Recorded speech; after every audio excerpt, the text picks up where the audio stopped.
Writer, Steel Shadows Investigations. Written by Amanda McKinney.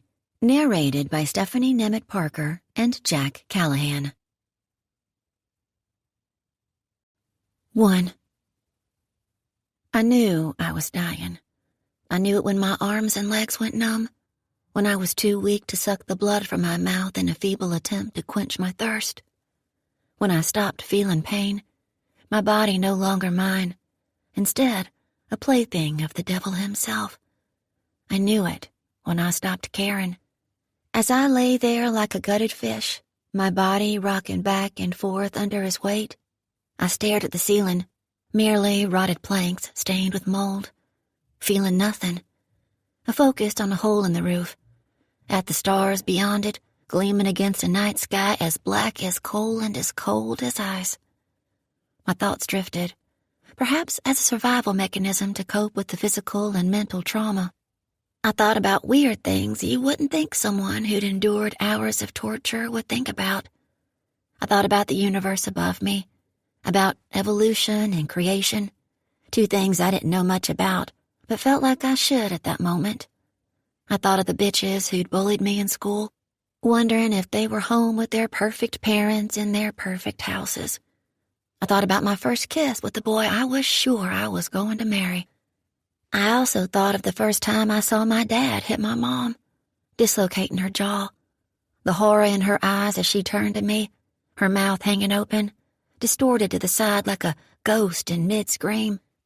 I thought of the first time I saw her shoot up, and of the time she told me it didn't matter if I went to school or not, because I was born trash and would always be trash.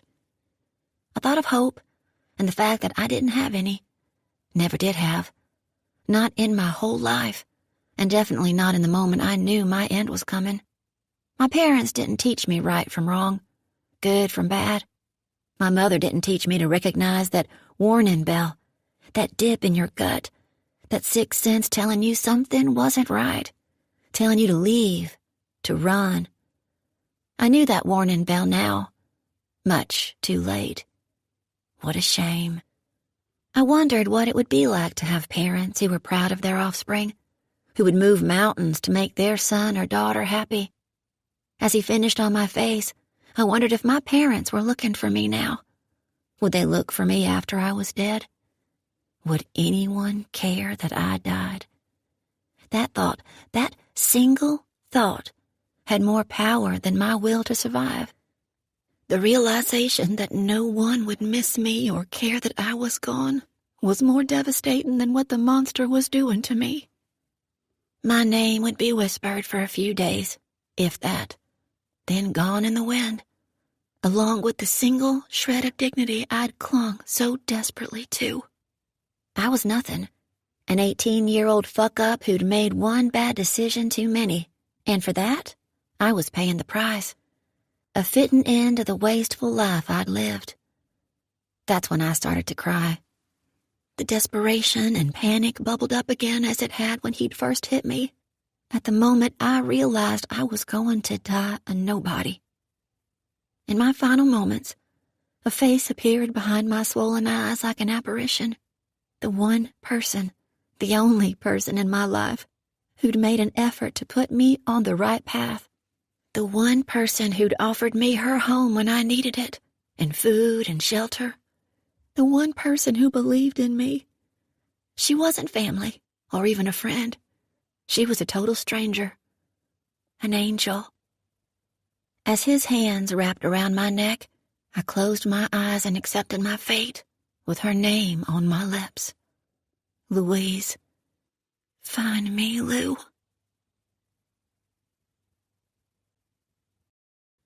2. Louise. A crow called out from his perch atop a rusted pole, its long black wings flapping, illuminated by the headlights at my back. An eerie blue glow had settled on the trees, soon to fade into a moonless night. The crisp scent of snow was on the air, although not a flake had fallen. Yet. I yanked at the brown plaid scarf around my neck, suddenly suffocating. My breath came out in puffs, lingering a moment before evaporating in the icy wind. Frigid had nothing on that night. It was the kind of brutal cold that cut through to your bones, stiffening your muscles no matter how many layers you wore. 3 rusted old gas pumps stood in front of an abandoned gas station. Brown streaks marred its formerly white brick facade, and dead vines snaked up the sides. Trees, bare and dormant in the winter, crowded the rusted metal roof. The windows had been busted out, and broken glass and stacks of old tires littered the gravel lot. It was perfect. My hair whipped around my face, tickling cheeks that had gone numb. I adjusted my camera's focus, crouched, and click. Shifting my weight, I quickly took another picture and another, frustrated that I was losing the light. As I shuffled to the side, my flip-flops caught on a gnarled root, one foot catching on the other like in a slow-motion rom-com. My $2,000 camera flew into the air as I face-planted onto the frozen ground. Good grief, Lou! Miles, my old friend and partner on this unexpected journey, jumped out of the vehicle. You okay? Camera, camera, camera. My thoughts crystallized on the single word. Frantic, I scrambled forward, dragging myself through the dirt, to pluck the camera from the ground, turning it over in my hands. She was still in one piece. Thank God for small blessings. Miles grabbed my arm and yanked me up with the grace of a silverback gorilla. What the hell have you got on your feet? Are you wearing flip-flops? Your toes are going to fall off. Who the hell wears flip-flops in the dead of winter? I do, I muttered, rubbing my lower back as I straightened. You're crazy, Lou. Not the first time I've heard that, and won't be the last. I dusted off my coveralls, the left knee now sporting a 2-inch rip. Just as well. Now both knees match. Don't you have other shoes? My boots are in the car. Why aren't you wearing them? I don't like to drive with cement blocks on my feet. Flip-flops are more comfortable. I'm pretty sure flip-flops are a driving hazard. I'm pretty sure sitting next to you for 3 hours is a driving hazard. Good one. Miles nodded to the camera I was wiping down. You gonna try to sell those pictures? I'm not freezing my toes off for nothing. Might as well make myself useful while we wait. I still can't believe you own your own business. Now, that's just insulting. No, I'm proud of you, Lou. Our gazes shifted in the direction of the distant sound of tires on gravel. Come on, he said. Let's get back in the car. I don't want to be the victim of a drive-by shooting tonight. We're more likely to get shot by tobacco spit out here. Even worse. Come on, Gumby. I hobbled back to the car. The left thong of my flop, no flip anymore, had popped, but I wasn't going to tell Miles that. God forbid the guy have a coronary. After setting my camera in the back seat, I settled behind the cracked wooden steering wheel of the driver's seat. My car, Ansel, as I'd so lovingly named him, was a 15-year-old burnt orange and brown 4Runner that had been my travel buddy for as many years. He was a classic, despite the names hurled at him during his last oil change. The tank might be a piece of shit to most people, but Ansel was a battle axe that refused to quit. I admired that, took pride in it. No luxuries like power seats or power windows, but he got me from point A to point B, and that was what mattered. Ansel was temperamental and unpredictable. I loved the guy. Jesus, turn the heater up. Miles shut the passenger door and focused on the headlights approaching in the distance. You think that's them? Zip up your coat, and I don't know. It is zipped. He flashed his palms. I also have gloves, a scarf, and 3 pairs of underwear on. Thanks for the visual. Hard to contain something that big. Pervert. It's one of my best qualities. You seriously don't even know what the people we're supposed to be meeting drive? Brace yourself, my friend. I don't even know their last names. Miles gaped at me a moment, then shook his head. Of course you don't. What's that supposed to mean? It means you haven't changed much. And you're not exactly known for dotting your T's and crossing your I's. Switch that, and you're not exactly the best road tripper. This trip isn't supposed to be fun. Exactly, so quit your bitching. Swirls of dirt spun up from the tires as the truck drove past, its taillights fading into the trees behind us. It was the third vehicle to pass by the abandoned gas station in over an hour, each truck rustier and its tires bigger than the last. Miles ran his fingers through his perfectly layered brown hair, leaving him with a 90s boy band look and causing wafts of spicy cologne to circulate through the vents. He was wearing a pair of spotless khaki pants, pressed, based on the line down the middle, an obnoxious blue all-weather coat, and brown hiking boots with bright orange laces, not a scuff on them. Not much had changed with Miles either. The guy liked his cologne like he liked his clothes, expensive and loud. I glanced at myself in the rearview mirror, resisting the urge to cringe. My long brown hair was a tangled, matted mess, thanks to the synthetic bubbles the motel I'd stayed at last night considered shampoo. Not that I was much of a product whore, but I knew the difference between shampoo and dish soap. The bangs I'd decided to give myself during a particularly boring night at my apartment a few weeks earlier had turned into frizzed waves resembling the coat of an unkempt Yorkie. Here's your friendly tip of the day. Wine, PMS, and a pair of scissors do not mix. This clusterfuck was half concealed under a brown beanie I'd purchased at the local farm and feed store the day before. No makeup because, 1, I didn't really care, considering the circumstances, and 2, no amount of paint would cover the circles under my eyes or the smattering of zits that had popped up overnight as if I'd been thrown back into puberty. I blamed the motel sheets. I was wearing my warmest pair of insulated coveralls over white long johns. Over that, a red puffer jacket. All in all, I was New York Fashion Week's worst nightmare, and Miles's too, apparently. I grabbed my socks and boots from the back seat and quickly pulled them on while Miles was styling his hair for the third time. If he didn't approve of flip-flops, he certainly wouldn't approve of the duct tape I'd wrapped around the toe of one of my boots where the sole was beginning to peel away. Pleased with his reflection, Miles sat back and sighed. God, Lou, this place is creepy. I looked up at the black sky. No moon, no stars. Sorry, it's not up to your usual search party standards. I'm just saying, couldn't you have chosen a meeting place in town? You know, around civilization, and not in the middle of freaking Deliverance. Thought you'd want to see your mom, I said with a wink. You'd have to go way farther south than that, sweetheart. He winked back, and I chuckled. Although it had been years since I'd last seen Miles, there were 2 things the guy couldn't let go of. His football championship ring, from high school, and taking jabs at his mom, who'd dated half the town while he was growing up. Backseat Betty, she was dubbed by the time Miles was 8. The woman was a local legend, as was his dad, the town doctor, who'd turned a blind eye to his wife's many indiscretions for years. Miles loathed his mother, and rebelled by spending his father's money on frivolous things like hair gel and nice cars.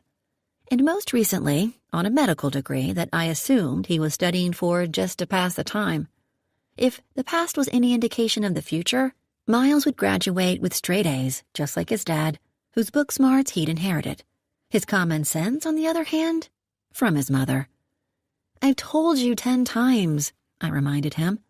We're meeting here because this is the midway point between Berry Springs and the meeting point for the search. It made sense to meet here. It makes sense to meet somewhere with electricity, a heater, and a working bathroom. Hot coffee would be nice, too. And I really don't want to be out here when the snow hits. As if on cue, pellets of sleet began to ping the windshield. He thrust out his hand. Shit! See? Winter Storm Barron is upon us. Side note, I don't think your heater is working. It only works when I accelerate. This comment was so disturbing to Miles he couldn't even look at me. I grinned. I'd forgotten how fun it was getting under his thin skin. I clicked on my phone, checking for a missed call or text. Another minute ticked by as we stared at the dirt road ahead of us, growing darker by the minute. Let's go, he said. They're going to start the search without us. Let's give it 5 more minutes. I clicked on the radio to drown out Miles's groan. Storm has already produced 2 inches of ice under 8 inches of snow in Oklahoma and is moving slowly into our area. The first snowfall is expected around midnight tonight and will pick up over the next 24 hours, accompanying freezing temps. Remember, folks, this is only the first round of 2 strong systems over the next week. Get your groceries and any medical supplies you might need now. And please have a plan in place as electricity outages are expected. We're monitoring these storms closely. Stay tuned for further... While Miles groaned again, inconvenienced by the weather, my gut clenched. It was a bad time to go missing. I grabbed my slushie from the console and took a sip. Miles looked over. "What is that?" "Fruit punch." "You still drink fruit punch?" "Nectar of the gods." "Yeah, if you're in pre-K." "That hurts, Miles." I chugged the rest to prove my point. A moment passed as he looked out the window. "I'm hungry." "You just had a bag of Doritos." "You ate half." "True." Miles twisted in his seat and rummaged through the bags in the back. "Holy crap, Lou. You feeding an alpaca back here?" "Hey." I turned around and slapped his hand. "Stay out of my stuff. And watch out for my camera." 3 flashes of light bounced around the inside of the car. I blinked, bright dots blinding my vision. "Jesus, Miles." "Sorry, guess I hit the button." He turned back around. "Can I please have one of those 50 packs of peanut butter crackers you've got back there?" "Yes, you can have 1. "Thank you. For the record, I buy in bulk. It's cheaper." "I stress eat. Sue me." "Yeah, like you're a pillar of health," I muttered as I turned off the engine to conserve gas. "I won't be if we sit here much longer. My fingertips are already numb, and don't get me started on my balls." "Don't worry." Headlights twinkled in the distance. "What do you think?" he asked as he ripped into the crackers like a starving POW. Why is it that a man can eat whatever they want and not gain an ounce, while I have 1 Slurpee and my ass sags for a week? Care to make it interesting? "Oh, honey," Miles gave me a wicked grin. "If there's anything I'm good at, it's gambling." "I don't doubt that." "Okay. I say it's another rusted truck, but this one is going to have 2 flags in the back. 1 American and 1 rebel. No, wait. 1 American and 1 don't tread on me flag." "Real seal or wannabe seal?" "Oh, wannabe. No question about it." "All right." He cleared his throat. "I'm going to go with a truck, no flags, spray painted camo with a rack of rifles in the back window." "You're on." Headlights bounced off the windshield. Moments later, an old extended cab red Chevy with a dent in the hood the size of a body came into view. Considering our current situation, the latter was a bit unsettling. "It can't be." Miles shook his head. "No way that piece of shit could make it 3 hours in these mountains." "Mine did." "Sheer luck." Miles flicked the visor, broken at the hinge for I don't remember how long. It swung back and forth, squeaking with each slap. The Chevy slowed as it pulled into a small gravel lot on the opposite side of the road. "Why are they stopping over there?" Miles shivered, rubbing his palms together. "Take a picture." "Of the truck?" "Yeah." "Why?" "In case it's a string strangler looking for his next victim." "Not funny, Miles. Not funny." "I'm not laughing," he deadpanned.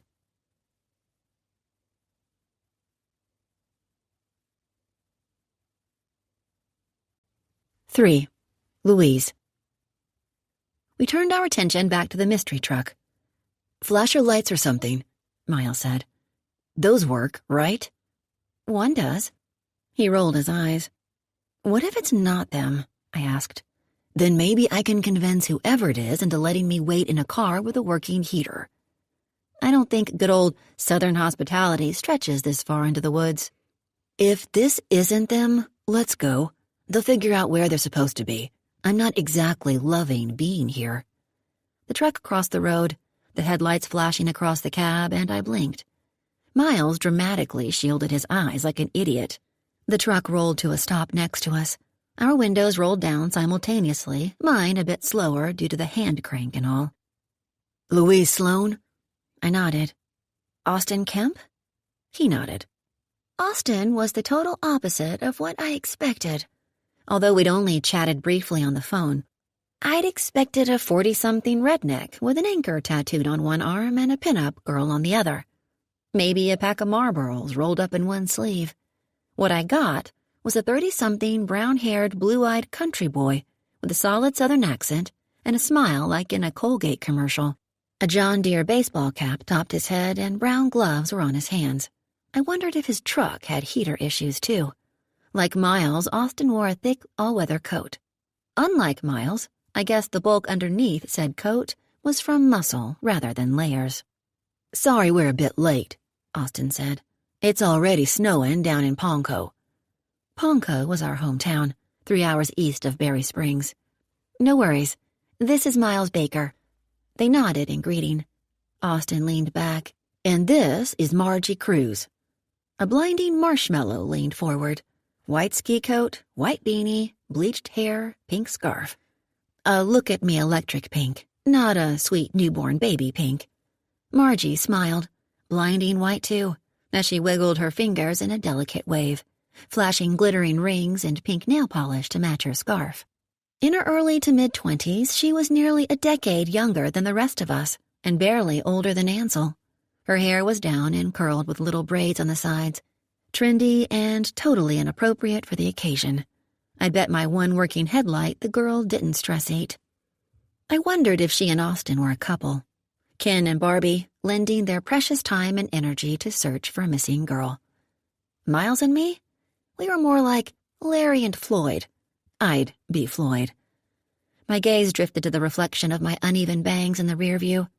Definitely Floyd. Although we were all from the same teeny town, neither Miles nor I knew Austin and Margie. Perhaps that was because I rarely left my apartment. When I did, it was either to work, go to the grocery store, or go to the gas station and liquor store. The last two, one and the same. Rumor had it Austin was in some sort of special forces unit in the Army, gone half the year. One failed marriage under his belt, no kids. Margie, on the other hand, was single, never married. She was the daughter of the youth pastor at the local church and a part-time employee at her mother's hair salon. "Well, hop in," I said, eager to get this show on the road. Windows rolled up. "She's hot," Miles said as we watched them climb out of the truck. "She's your type." I reached back and began cleaning off the back seats. "Yeah, hot." "No, blonde and barely legal." "Damn straight. I wonder what she's got on under that ski coat." His lustful gaze tilted up and he frowned. "Hey, you know your roof is coming down?" I stuffed a handful of wrappers in an empty grocery sack and glanced at the fabric beginning to drop away from the ceiling of my SUV. "Have I told you how happy I am that you came with me on this blessed adventure?" I yanked 3 windbreakers off the seats and shoved them on the floorboard between Miles's feet. Since when do I have 3 windbreakers? The back door opened, sending a blast of icy air scented with discount perfume into the cab. Vanilla. Always vanilla with that type. Margie climbed inside, picking a few specks of something off the seat before she sat. I cleared my throat. "Hey, Austin, just put our bags in the back behind your seat." Austin did as I asked and then slid in beside her, putting his tool-laden backpack between his feet. I couldn't help but notice how small Margie was compared to him. I also noticed her bright pink boots with white trim and wondered if her flip-flops were bedazzled. Austin closed the door. "Damn, it's cold." No one said anything as I turned the ignition. Ansel stuttered, stalling, and I tried again. No luck. My cheeks burned as I tried one more time. "Ha-ha!" I smiled freakishly wide as the engine fired up. "Sorry, he's a bit moody in the cold." "Not the only one," Miles muttered. Margie looked out the window, clutching her backpack in her lap. Miles suggested we all exchange numbers, so we did, then pulled onto the dirt road. The woods had dimmed, with barely enough light to see past the tree line. It would be completely dark in 10 minutes. There'd been an instant shift in energy the moment we started driving. Anticipation, anxiety, fear. In Miles's case, pure disdain for being there. We drove for a few minutes, looking out the windows, avoiding small talk. Few things really bothered me. 1, the discontinuation of chiclets. 2, mean girls, and 3 awkward silences. I'd been known to have a conversation with a brick wall for an hour. Fine. 30 minutes sober, an hour after some red wine. Red. Always. "So," I said as I glanced in the rearview mirror. "Thanks again for coming. We need all the help we can get." Margie smiled at my reflection. "Thanks for organizing the effort to get people from Ponco to help search." "Organizing is a bit of a stretch." "Well, it's the effort that counts. When I saw there was a sign-up sheet, there was no question I was going," she said. The sign-up sheet had stickers on it. Miles rolled his eyes. "Hey, I wanted to catch people's attention," I said, defending myself. "Where are you guys staying?" Margie asked. "Towering Pines Inn. Miles and I came up yesterday." "We're staying there too. Just checked in," she said. "Did you participate in the search yesterday too?" "I did." Miles watched Netflix in his room. He turned around, wagging a finger. "Never eat fish tacos from a gas station." Margie wrinkled her nose. I laughed, glancing in the rearview mirror. Austin was staring out the window with a blank expression on his face. A man of few words, apparently. "It was the first search for her, right?" Margie asked, returning to the subject. "Right. 5 damn days after Cara was reported missing. Nothing turned up." Margie leaned forward. "Where did you search?" "We searched a field beyond some campgrounds that led to the river." I braked at the T in the road and glanced at Miles. Staring at the map on his phone, he said, "Take a right." The road narrowed, trees and bushes crowding the rutted dirt. Dark woods closed in around us, and I had a feeling we were about to learn where the real sticks were. The sleet had stopped and was replaced with flurries dancing in the headlights. "Why are they doing the search so late?" Margie's voice had turned small and loaded with concern. "They've been searching all day. We're coming up on the tail end of it. I'm sure this will be the last one of the day." "Better be, with this weather," Miles muttered. "And no sign of her whatsoever?" Margie asked. "Not that I'm aware of." "When was the last time you two had talked?" 6 months ago. I reached out to her recently, but never heard back." Margie shook her head. So sad. I heard you two were close." My jaw twitched. No one knew how close we were. Another moment of silence passed. "So, how do you two know each other?" Miles asked Austin and Margie. "Well, we don't really." Margie glanced at Austin, and I got the impression she was going to be the speaker of the two. "Austin's a volunteer officer when he's in town. When my dad mentioned someone was organizing a search for Cara, I asked Austin if he wanted to go too. We had 5 other people from church signed up to come, but because of the weather, they backed out. Can't blame them. Austin offered to drive me." "How long have you been volunteering with the department?" Miles asked Austin. "A few years. Passes the time when I'm not deployed." "What branch?" "Army." "Good for you, and thank you for your service."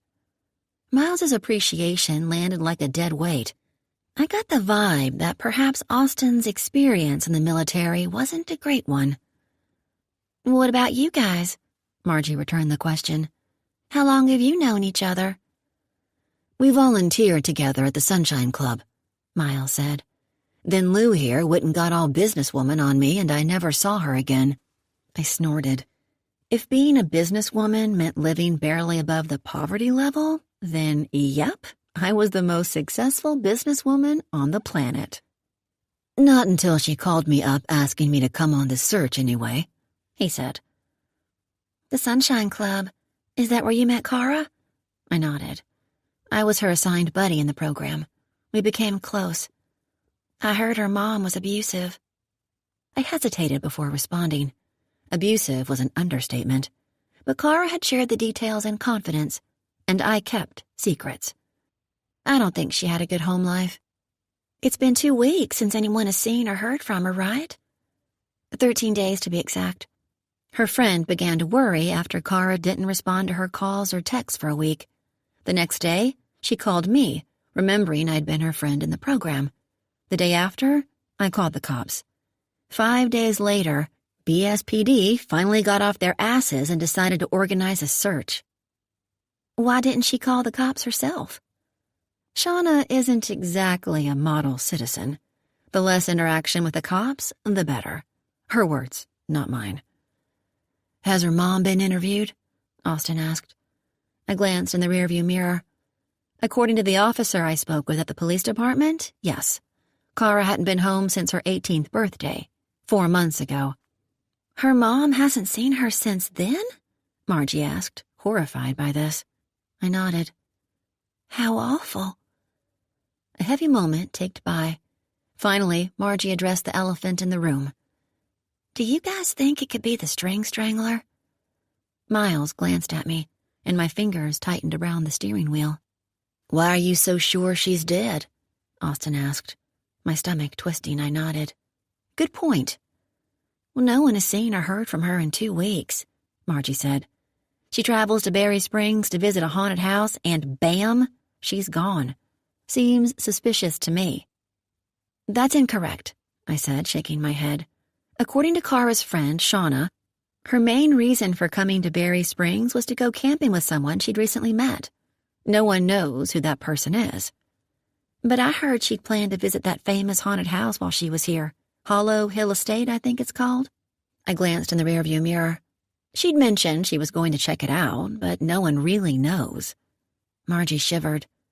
I looked the place up on the internet. It's so creepy. That's an understatement. Hollow Hill was an abandoned plantation-style house built in the 1940s, rumored to be haunted by a family of 4 who were brutally murdered while sleeping. A man, his wife, and twin girls. Over the years, the estate became a popular spot for local teens to smoke pot and play Ouija, and for tourists to visit while passing through town. Kara hung out with the pot-smoking Ouija crowd, so it made sense. Isn't that where we're searching? Next to the estate? I nodded. There's a campground a few miles west of Hollow Hill. It's the only other campground in town, besides the one we searched last night. The cops have already searched the estate. Tonight, I believe we're searching the area in between. Silence settled over the cab. Margie stared out the window. The string strangler supposedly lives in this area, she whispered almost to herself. That's hearsay, Austin said. Miles shook his head. No, he has to. All 6 of the victims live within a 60-mile radius of Berry Springs. 5, I said, correcting him. I heard 6. 5 victims. Hopefully not 6 now, Margie muttered. I rolled my eyes, but we'd all been thinking the same thing. Ever since the news broke that Kara had gone missing, the gossip mill had been in high gear with the string strangler on everyone's lips. Her profile, I learned the definition of that word during my personal investigating, fit the other victims. According to the multiple articles I dug up on the vicious psychopath, the string strangler preyed on young, at-risk teens. His youngest victim was 15, the oldest 21. The 5 girls were raped, beaten mercilessly, then strangled to death with a thin ligature. It was his signature, hence the name. Each woman was disposed of in a wooded area, naked, battered, and bruised. The string strangler had become sensationalized, some even suggesting he was a ghost, neither dead nor alive. The devil himself, lurking in the mountains of Berry Springs. 5 women dead, and the FBI had no leads on the guy, according to what I'd read. No DNA left on any of the women, no trace evidence, nothing in their cell phones or computers that linked back to the killer. Nothing. And what made him even more elusive was the fact that his first victim was over a decade ago. According to my research, this went against most serial killers' MOs. Modus operandi, another word I'd become familiar with over the last few days. This is a killer's habits of working, or his signature.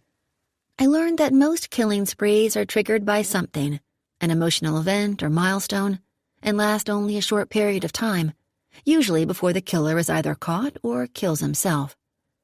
The notorious Ted Bundy killed over a span of only 4 years.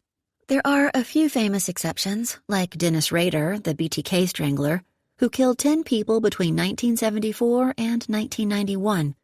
Jeffrey Dahmer, who murdered 17 males between 1978 and 1991, and Terry Blair, who raped and murdered an estimated 7 women in Kansas City over a span of 2 decades. All 3 of these men lived normal lives, only killing when the mood struck them. It was assumed that the string strangler also lived a normal, mundane life and likely walked among us, hunting for his next victim. But no one knew for sure, because the guy never left a trace. A phantom, indeed. A phantom who'd haunted my dreams since I learned of Kara's disappearance. "You know, my dad didn't want me to come today," Margie said. "But I feel like someone from the church should be a part of the search." She laughed, although there wasn't much humor in it. "I wore the cross necklace my mom gave me." "Because that will keep the strangler away," Miles said, joking. "How much longer?" Austin asked. "According to my map here, we've still got 20 more minutes." "Are they expecting us?" I nodded. "I've been in communication with the detective on the case, Tommy Darby. I've also chatted with the chief a few times. Prickly fella." "I know Kara would appreciate everything you've done." My stomach clenched. I only hope it's not too late.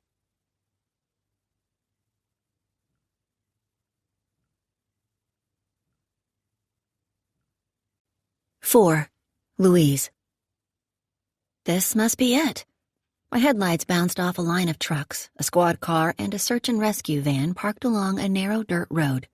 Although you couldn't call it a road, it was more like a rutted path made by hunters. There were no roads this far into the mountains. Thick tree cover blocked the night sky, not that there was a moon to lead us, anyway. To this day, I don't remember a night so black.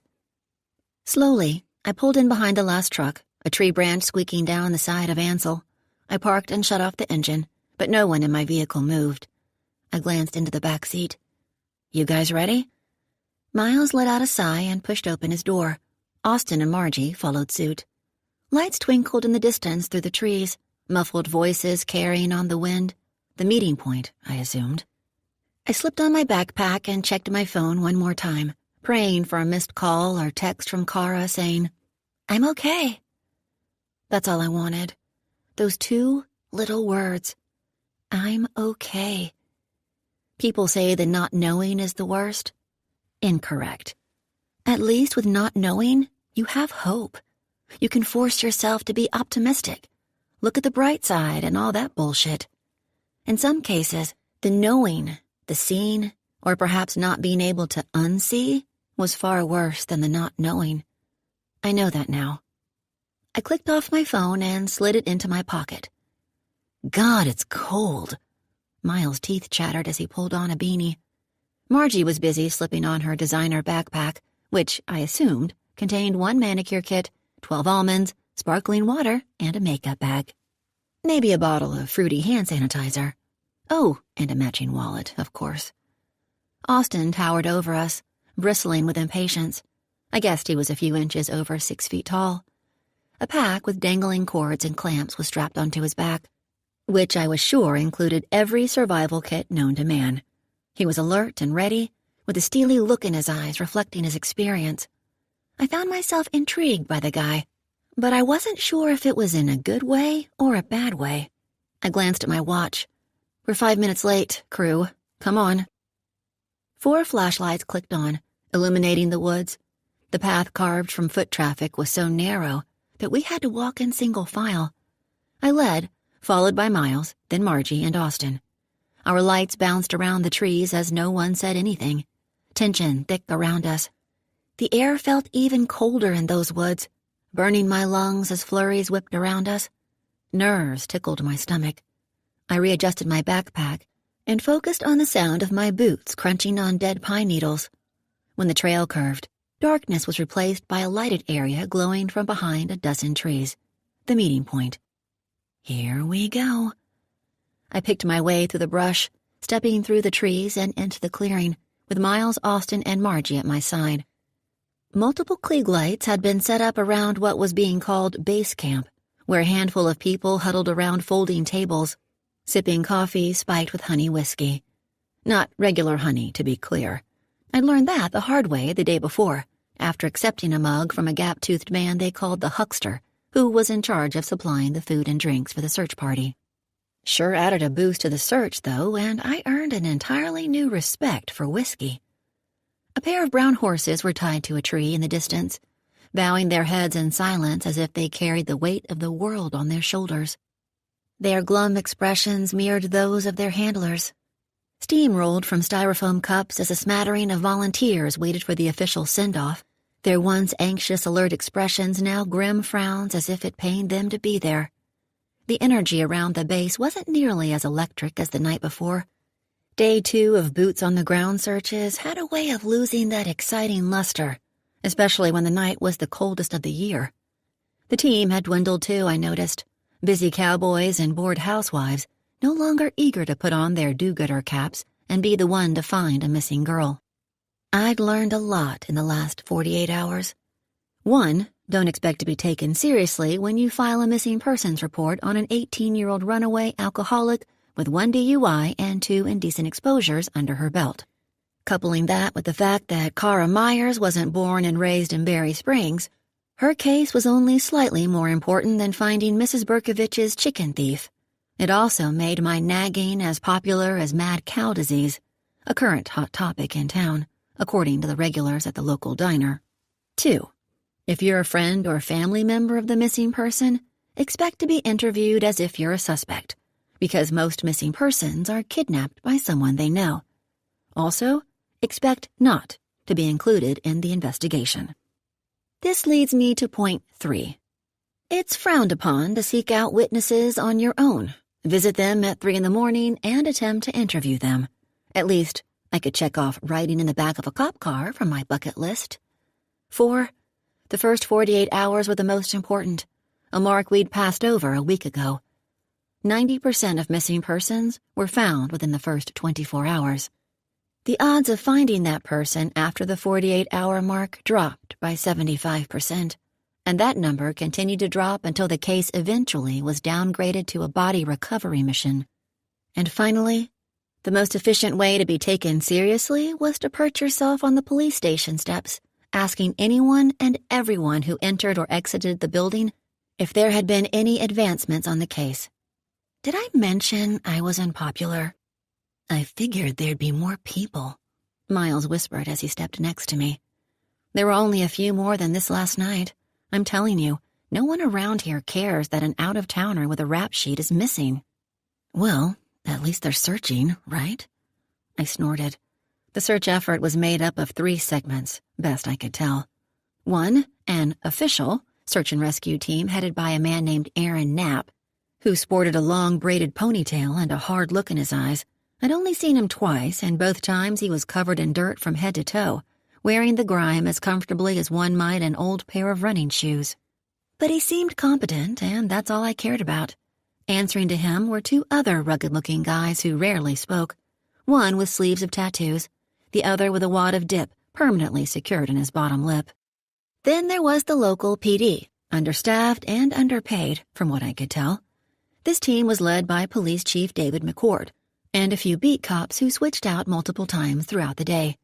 Lastly, the local volunteers, untrained and raging alcoholics apparently, God bless them, and that pretty much summed up the dream team I was counting on to find Cara Myers. Heads turned in our direction as we crossed the clearing. I swear I heard someone groan. We were waylaid by a woman requesting our names on the sign-in log. I spotted McCord's balding head and paunchy stomach bent over the first folding table. A few others gathered around him. I signed in, then tossed the pen to Miles. Chief McCord? The moment the 60-something chief of police heard my voice, he swallowed the chuckle he was in the middle of. The guy despised me, and I wasn't sure why. McCord turned away from a sparkling blonde in full makeup who was wearing a fur-trimmed jacket that barely concealed the watermelons on her chest and matching ski pants. A sales tag hung from her left elbow. Miss Sloane, glad you could make it, he said, although his tone suggested otherwise. I squared my shoulders. This is Miles, Austin, and Margie, volunteers from Ponco, Cara's hometown. The chief dipped his chin, his gaze lingering on Margie. Pleasure to meet y'all. Austin broke off, meeting Aaron Knapp in the middle of the clearing and shaking hands. The two appeared to know each other. Hi there. The Pamela Anderson lookalike stepped forward, stretching out freshly manicured fingers. She grabbed my hand, dry and rough as a trucker's ass, I was sure. I'm Tabitha Raines with NAR News. We finally meet. Have you received my voicemails? I was hoping to chat with someone who knew Kara personally. I'd love to get some coffee together, and maybe maybe later. I pulled my hand from her limp grip and shifted my focus to the chief. I thought we were supposed to have tracking dogs for this search. Where are they? It's detection dogs, and they'll be here within the hour. They're finishing up searching the other site now. Sonny Harper, their handler, found some caves on the west end of Devil's Cove. It's taking more time than expected. My stomach dropped to my feet. Caves. I hadn't even considered searching caves. There's thousands of caves in these mountains, Chief McCord said with no regard to my paling cheeks, half of which take a trained eye to find, and none of which have cell phone reception. Have you heard from Kara? No. Margie whispered something to Miles, and the two stepped aside. Well, I shrugged out of my backpack and unzipped the top, the zipper catching on the frayed fabric.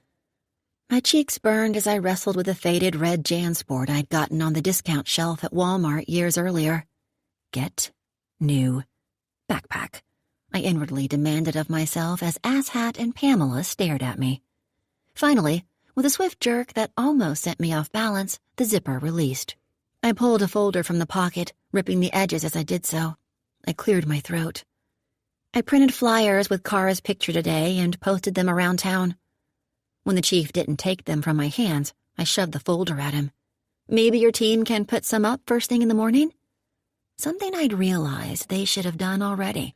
Among a million other things that only took 5 seconds of Googling how to find a missing person. I'd never felt so useless in my life. I was a fish out of water, doing anything and everything I could to help in a situation that was as foreign to me as designer ski coats and fake eyelashes. What are we waiting for? I asked. McCord glanced at his watch. Supposed to have a few more folks for this search. Why can't everyone else get started? We're pairing up, rough terrain and on account of the weather. The sharp scent of mothballs carried on the wind as a cross-wearing elderly woman stepped up, eyeing me like someone might an injured wolf. A pitying smile crossed her face. I could handle the repeated questions, the whispers, and the doubt, but not the looks of pity. Pity meant hope was gone. Louise, I'd like you to meet Mrs. Hammonds. Clara was born and raised in these mountains, knows the area, and is eager to help. I guessed the area had changed a lot since the 50s, as had her memory, but I bit my tongue. I also guessed the woman had the speed and agility of a CBD-laced gummy bear, so I declined the chief's thinly veiled suggestion that I search alongside Mrs. Hammonds. The man was trying to distance me as much as possible from the investigation. Thank you. It's nice to meet you, Mrs. Hammonds, but I'm going to search alone this evening, as I had the night before, as I would continue to do. McCord nodded in a way that a parent might to a misbehaving toddler. Suit yourself. A chorus of claps pulled our attention to folding table number 2. All right, folks, Aaron, the search and rescue leader, hollered. Everyone come here. We're about to get going. The team gathered around the folding table. I squeezed between 2 cowboys double my size. Something about this town made me feel even smaller than my 5'2" frame. I stretched on tiptoe and peered at the table. Next to a carafe of coffee and bags of donuts lay stacks of paper and printed maps, lined and marked with color-coordinated quadrants. Everyone got their pairs? Murmurs rippled through the crowd as people shuffled into pairs. Austin and Aaron are going to search together. Guess they're buds, Miles whispered. Margie asked if I'd go with her. Do you have someone from last night you can pair up with? Yep, I lied. Aaron clapped again. Okay, gang, let's get started. This area is pretty different from yesterday's. It's much denser and rockier. Walk carefully. There's also dips and valleys in the terrain you'll need to watch out for. He nodded to his tattooed buddy, who began passing out the maps to the groups as Aaron explained. Each map is specific to your group. Search your quadrant only, staying on the marked path. Remember, we're looking for any trace of our missing person or any sign that someone traveled through this area recently. We're looking for footprints, clothing, a blood trail, broken twigs or limbs that indicate someone pushed their way through the brush. What about a deer? A woman in the back asked. That's a good point. A deer path is going to be carved out of the brush, the branches pushed aside, not typically broken. That said, people tend to take the path of least resistance, so always check a deer path if you see one. Now, special circumstances. You obviously see the snow. Aaron motioned to the flurries and then continued. But I'm not too worried about that because it's not supposed to pick up until tomorrow. What I am worried about is the temperature. We're already barely hovering above freezing, which is why we're calling this thing off in exactly 2 hours. It's imperative that you stay focused, on course, and keep track of time. Keep moving. If you stop, your body temperature drops and you'll freeze. I'm not in the mood to save any of your asses tonight. And, Huckster, if you have one more drop of whiskey, I'm pulling you from the search. A throaty giggle sounded from the back, and I grinned. We're using GPS for this search. Aaron nodded to a tattooed guy who began passing out GPS devices. According to the roster, we've got 6 pairs for tonight's search. I've already programmed your search quadrant into your device. It's specific to your group, so don't mix them up. Again, stay on course. We're lucky enough to have solid cell reception right now, so I'm not worried about any of you getting lost and not being able to call for help. Aaron stopped for a moment, cueing everyone to stop checking out their GPS devices and return their attention to him. If for some reason your GPS stops working or you get off course, text or call me and I'll come get you. My number's on the top of the paper. If for some reason you lose cell reception and your GPS, I'm looking at you, Huckster. Use a compass and follow it southeast. You can't fuck that up. That will take you to the river. As soon as you reach the river, stop and wait. Someone will be coming for you once we realize you're lost. I repeat, southeast. Everyone got that? Nods came from around the group. So, follow GPS. If that fails, cell phone. If that fails, compass to the river. If that fails, you probably shouldn't be here. I chewed my lower lip. We typically don't do searches at night, but we made an exception to extend today's efforts because the chief and I agree that this will be the last boots-on-the-ground search for Cara Myers due to Winter Storm Barron coming our way. It's not worth the risk to lose one of our own. That's bullshit, I blurted. Miles and Margie whipped their heads toward me. Austin grinned. That's how it goes, Miss Sloane, Aaron said. We're supposed to get 2 inches of ice and a foot of snow over the next week. This area will be shut down. The chief nodded. These mountains will definitely be shut down. When roads become impassable, we'll have to close them. But what about Cara? What if she's out there? Then I hope she hangs on. I bit the inside of my cheek. There was no doubt in my mind they'd continue the search if Cara were one of their own. All right, guys. Bruce, Johnny, you take the horses. Everyone else, let's head out. Vamonos. Let's go. It is bullshit, Margie whispered as if expecting demons to rise and discipline her for cursing. I won't stop looking for her, I said adamantly. She's out there. I can feel it. Margie nodded, but pity shone from her eyes. That damn pity. I'm so damn sick of it. We'll find her. Miles buckled the front strap of his backpack, then turned and checked Margie's pack. Search parties sure brought out the chivalry in the guy. I hung back while Mrs. Hammonds was handed her equipment. I didn't feel right taking it if supplies were limited. Hey. I spun around, coming nose to nose with Aaron. Jeez, you got your head on straight? Is it possible to have your head on straight after 48 hours of no sleep? Yep. Good. McCord told me you're searching alone. I don't like it, especially with you not being from around here. I want to make that clear. But I'm also not your dad, and I'm not going to tell you that you can't help. So here's a GPS.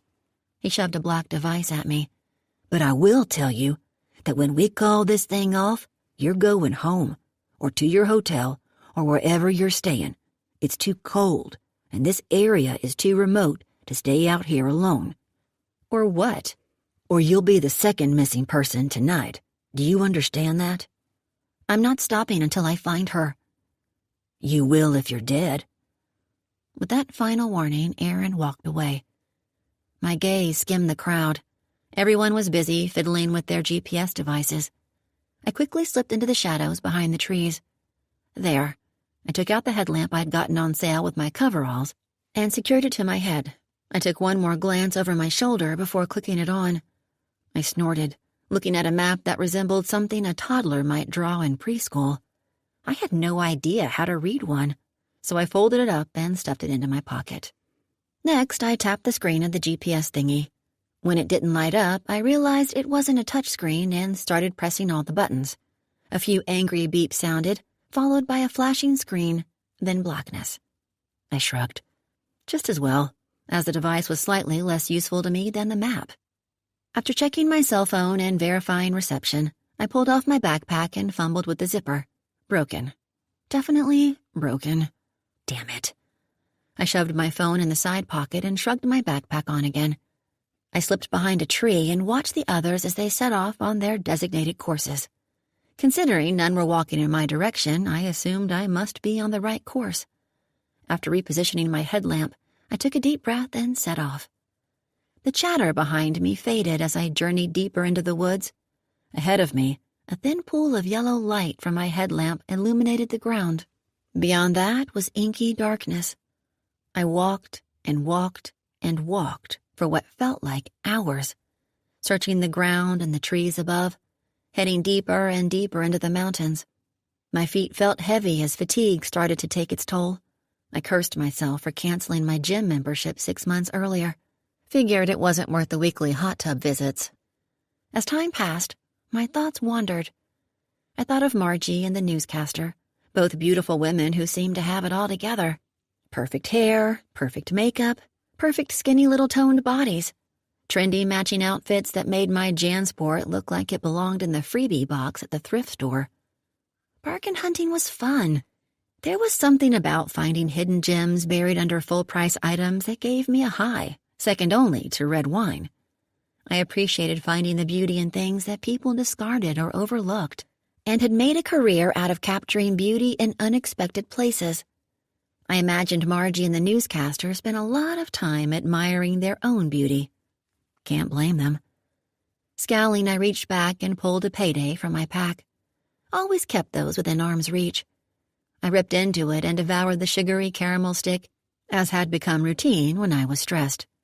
I liked to eat, liked good food, real food. I was carrying 15 extra pounds on my small, curvy frame, pounds that seemed hell-bent on staying, no matter how many times I tried to lose them. Diets, the gym, Zumba, whatever. Nothing worked. On my 30th birthday, I decided that I was what I was, and I made peace with it. I accepted my quirky, curvy, unfashionable self. Didn't love my body, but I accepted it. I have good lips, though. Damn good lips. Kara had been cool like Margie and the newscaster, but in a different way. Kara had an energy around her that seemed to draw people in. I admired that. A knot tightened my throat as I thought of her. Picturing her in my house, teaching me to cook, attempting to, anyway. Hidden behind all her sharp edges, Kara was a sweet girl, just out of practice. I stuffed the empty payday wrapper in my pocket. Silence engulfed me, with only the whisper of the wind through the trees. It wasn't until that moment that I realized how truly alone I was. Suddenly, old Gummy Bear didn't seem like such a burden. Despite the chill, my scalp was hot and sweaty, a reflection of the nerves that had crept up on me. I kept checking my phone, verifying I had reception. As Aaron had warned, the terrain became rockier and steeper, harder to navigate. In a short time, the landscape had changed from only trees and frozen vegetation to fewer trees and more cold gray rocks. My pace quickened, and my eyes watered from the wind. I swiped them with the back of my gloves, the Velcro scratching my cheek. I pressed on, forging into uncharted territory, somehow knowing I was going in the right direction. My heart pounded harder, and my head filled with an insistent voice telling me to turn around. But I didn't listen. I could feel her. The beam from my headlamp bounced with each step, a strobe light against the oaks and pines I was maneuvering through. Ahead, I spotted a larger opening in the trees, a cluster of boulders, centered among soaring pines, massive, jagged rocks speared up from the earth. I stopped, staring at the rocks. The energy, the vibe around me shifted as if I'd stepped into another world. Fear trickled up my spine. Instinct, I know that now. My adrenaline picked up and I pressed on, as if my body were being pulled by a magnet. Go back, that voice in my head whispered, but my legs didn't listen. The wind died down and an eerie stillness settled around me. I could feel evil, and that's when I smelled it. Rot. Death. My hands started to tremble. I remember the moment like it was yesterday, like a photograph burned into my brain that I know will never go away. I climbed onto a boulder that was ice cold to the touch, my entire body shaking as my gaze followed the light from my headlamp. That's when I saw her. Her naked body looked like a rag doll, her arms and legs bent at odd angles around the peaks of the rocks she'd been thrown onto. Her head was twisted awkwardly, her neck apparently broken. Her blonde hair was fanned out like a spider web spun from her head, slashed across gray skin. Her mouth was gaping open.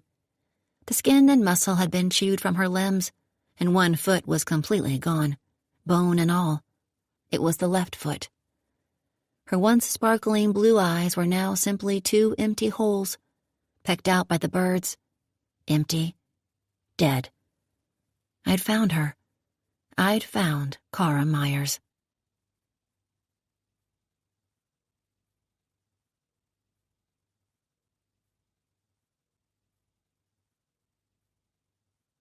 Five.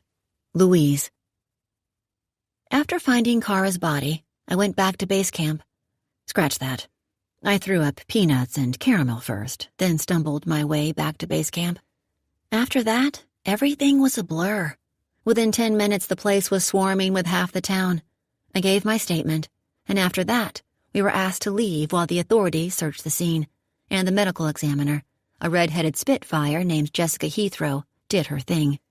I overheard Chief McCord telling another officer that the body was likely too decomposed to find anything useful to determine if something nefarious took place. Someone suggested that maybe she'd overdosed, and perhaps her friends had dumped the body to avoid being implicated.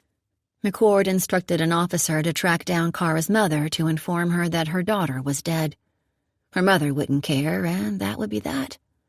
I didn't get the vibe that much more time was going to be spent on the case of a missing wayward teen with a record. It made me sick, almost as sick as the vision of her body permanently tattooed on my memory. I'd never seen a dead body before, but I knew the image would haunt me for the rest of my life. After a few beers and conspiracy theories, Miles, Margie, and Austin retired to their rooms sometime after 1 a.m.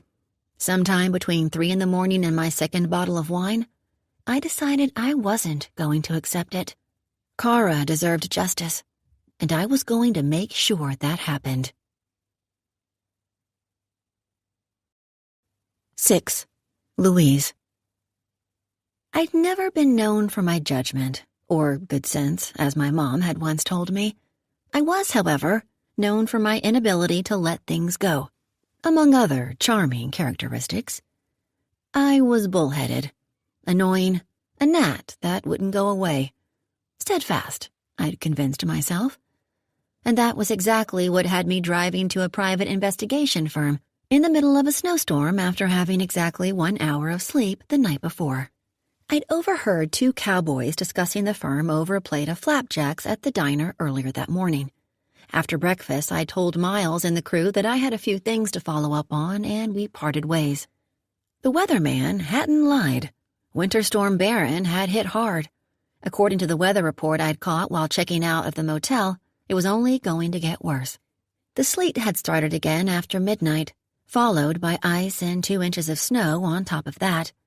A steady snowfall was expected over the next 24 hours, along with more ice. I'd only reserved 3 nights at the Towering Pines Motel, so my time there was up. Miles, Austin, and Margie had the foresight to extend their stay due to the weather. No way in hell was anyone going anywhere for a few days. After spending an hour calling around to area hotels, I booked the last room at the only hotel with a vacancy, a 5-star resort just out of town and way out of my budget. I'd figure out the rest later, including how to pay off the bill. I clicked the windshield wipers on high, metal from my ratty windshield wipers scraping against the frozen windshield with a piercing screech. I slowed to 20 miles an hour. I'd never been in a blizzard, but I assumed this was close. Glancing at the map on my phone, I confirmed I was still on the right track. I'd expected the private investigation firm to be in the middle of town, perhaps the bookend to a modest brick shopping center. Nope. According to the address on the website, the place was smack dab in the middle of nowhere. Should have been my first clue. Ansel handled the road surprisingly well until we hit the sticks. No one had traveled the dirt roads that seemed to be getting slicker by the minute, along with my forehead and palms. According to the Maps app on my phone, I had 5 more minutes until my destination. I peeled my fingers from the steering wheel and chugged the rest of the hot chocolate I'd gotten at a gas station/feed store an hour earlier.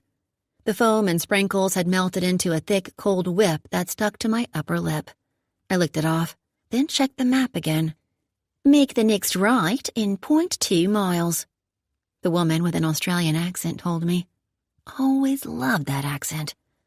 I squinted as I turned onto the dirt road, thinking there was no way this was the right direction. How would an Australian know these back roads anyway? Destination is 500 feet on your left. A large structure came into view, an inky blackness against swirling snow. It was a long steel building resembling a large workshop, nestled in a thicket of trees, hard to see unless you were looking for it. No windows, no landscaping, no sign out front. Private, indeed. Huh. I braked, considering my options. Deciding I didn't have any, I pressed on. I parked next to a blacked-out Chevy with no tags. Next to it was a black Ford Super Duty with massive tires. Next to that, a black SUV that reminded me of a presidential detail. And nestled under a massive oak tree was a charcoal gray Maserati that I was sure wouldn't make it past the last mountain I'd climbed. Double, I checked the address one more time. Yep, right place. So I tossed my keys into my backpack, yanked up my hood, and stepped out. A gust of wind blew past me, spinning snow around my face.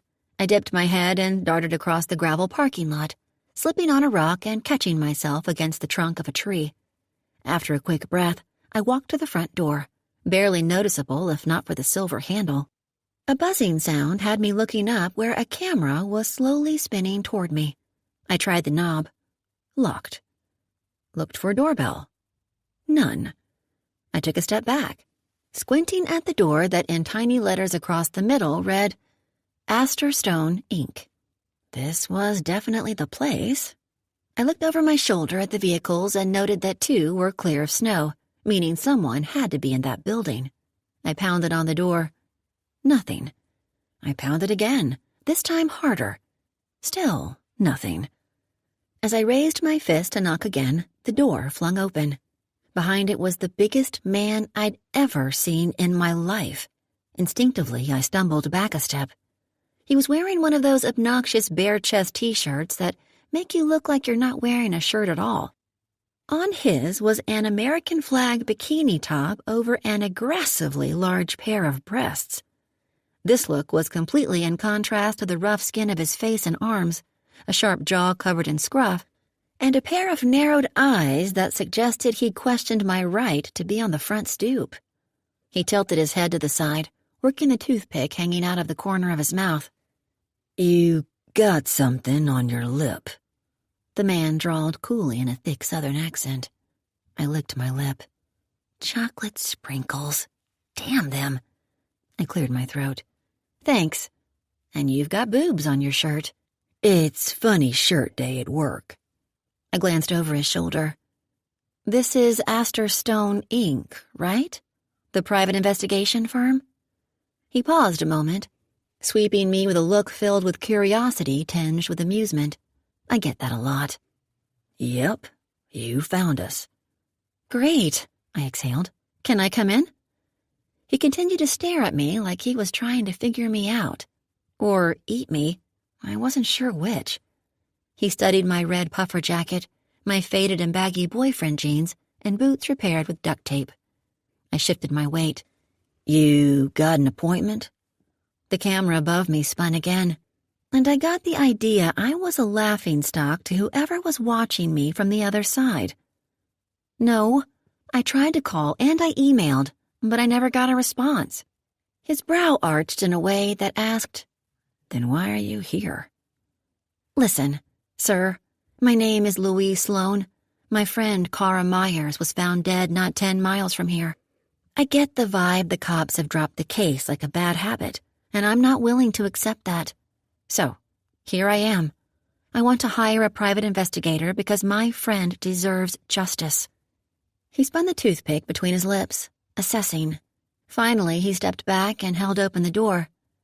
Bad weather coming. I stepped inside. It smelled like technology. Pretty sure it's already here. No, ma'am. Supposed to get more ice, and then another foot of snow on top. The door shut behind me, followed by a series of locks automatically clicking into place. Unease settled in my stomach as I followed Toothpick Guy across a small waiting room with a few chairs and nothing else. He keyed in a ridiculously long password and opened another door that led to a long, dark hallway. In the distance, a door opened. 3 loud cracks blasted through the air before the door closed again. Were those gunshots? Target training. What the hell kind of PI firm is this? I looked at the ceiling. A million multicolored wires ran across it between thick steel beams and some sort of insulation padding. Toothpick Guy ushered me into a small room that resembled the interview room at the Berry Springs Police Department. But instead of stained tiles and dingy walls, this one was spotless and blinding white, with only a table, 2 chairs, and a window looking out to the hallway. Make yourself comfortable. He gestured to the chair. Be right back. The door was shut, and I was left standing in the middle of the room. A distant ticking sound came from somewhere, but I couldn't find a clock. The ticking was followed by a buzz, pulling my attention to yet another camera repositioning itself toward me. I wrapped my arms around myself. Tick, tock, tick, tock. The door swung open and Toothpick Guy returned, followed by 2 more massive men. The fact that I didn't hear their footsteps made me realize the room I was in must be soundproof, as well as whatever room they were doing target training. This realization didn't make me feel warm and fuzzy inside. Miss Sloane, this here is Justin Montgomery. Toothpick Guy gestured to the bigger guy. And behind him is Roman Thieves, new to the job. My gaze shifted between the men. Justin eyeing me like ribeye steak, and Roman like a poisonous species yet to be named. Justin had shaggy, dirty blonde hair that looked like it could use a cut and shampoo. He was the shortest of the 3, maybe over 6 feet, but built like a superhero and had a face like a corn-fed cowboy. Roman, on the other hand, was totally different. He was the biggest of the 3, with tattoos covering a beefy body and a look in his eyes that made me mentally scan my purse for any kind of weapon. He had jet black hair, matching the tattoo licking up his neck. Something about him made me uneasy. He was the kind of guy that if you saw him on the sidewalk, you crossed the street. Justin's t-shirt had a goofy yellow smiley face that read, "I pooped today." Roman's t-shirt was black. Refocusing on Toothpick Guy, I asked, "What's your name?" Oh, sorry. Mac McCoy, PI. Been here over a decade. You're all private investigators? Yup, we're the whole team, aside from the boss. His gaze flicked to Justin. And one we're trying to get back. Well, perfect. I wanted to get this show on the road. How do we do this? Mac crossed his arms over his chest, and the others followed suit. No one sat. I clutched my backpack in my hand with nothing but a table between me and the army of intimidating men staring back at me. "Let's talk about finances first," Mac said. "I've got the money," I lied. "Tell me about your friend." I wasn't sure what to do with my hands, so I slung my backpack over my shoulder and stuffed them into my pockets. Cara Myers, age 18, born and raised in Ponco, was found last night, her body left to rot in the woods. I was the one who found her. "You were part of the search party." I nodded. Mac knew more than he let on. She was last seen here in Berry Springs 14 days ago, at a gas station in town, alone. The cops have made no arrests, brought in no additional resources, and have no leads. "How do you know this? About the leads?" "Spoke with the front desk receptionist an hour ago. Ellen is her name." I heaved out a breath. Truth is, Cara wasn't exactly a model citizen, and she has a rap sheet. I'm worried she's not getting as much effort as someone from here who doesn't have a record. So, here I am, hoping you guys can do a better job than the Berry Springs PD at finding who killed her." "How do you know someone killed her?" I hesitated because I had no proof other than the certainty swirling in my gut. "Well, that's what you should find out." "Are you a relative?" "Kind of." "What's kind of mean?" "I was her mentor at a local after-school program, like a buddy program for at-risk youth." "How was she at risk?" I shifted my weight. Along with her previous indiscretions, her dad is in federal prison and her mom is a drug addict. She's pretty much been on her own her entire life. The room fell silent, and I got pissed. Why was it that someone who was at risk seemed less important than the straight-A captain of the cheerleading squad? Listen, Cara deserves justice, and I'm not leaving Berry Springs until she gets it. "Where was her last known location exactly?" "Not sure. Her friend Shauna, who I believe the cops also spoke with, said Cara told her she was going camping somewhere along Shadow River. She said that Cara mentioned checking out that old haunted house, Hollow Hill." The men exchanged glances. "Who was she camping with?" Mac asked. "No one knows, but I think whoever that was is who killed her." My attention was pulled to a shadow in the hallway. A figure that seemed to appear out of nowhere stood outside the room, looking in through the window. My stomach did a little dip the moment I saw him. The man looked chiseled out of stone, a really, really cold stone. His jet-black hair was combed perfectly to the side, above a face like granite, with a demeanor to match. I didn't know much about expensive suits, but his had to be because it draped over his wide shoulders like butter. His skin was flawless, and he looked young to be wearing such expensive clothing, maybe mid-30s. He even had one of those pocket squares. He wasn't rough like the other men. This man was well kept. Something about his demeanor sent a chill up my back. Mac followed my gaze. "Who's that?" I asked. "That's the boss, Astor." "Astor Stone?" "Yep. Owns the place." And just like that, the man disappeared into the shadows. "Anyway," Mac said, easily returning to the subject as if accustomed to Astor Stone's random and brief appearances. "that house, the Hollow Hill estate, is one gust of wind away from being dust. No one goes there. Anymore, anyway." "I did." "When?" "Yesterday." "Why?" "To see if I could find something the cops missed." "Not smart." "Never claimed to be." "Stay away from it." This deep voice came from Roman with a hint of an Irish accent. "What was her official cause of death?" Mac asked. The image of Cara's rotting body flashed through my head. She was in bad shape. "Dead a while?" "A week, maybe more. That's what I overheard the medical examiner say." "What other information do you have on her?" Mac asked. "Cara was homeless. She was living out of her car. I glanced down, guilt twisting in my gut. I didn't know she'd been homeless since her 18th birthday. This was according to her friend Shauna. They find her car? I don't think so.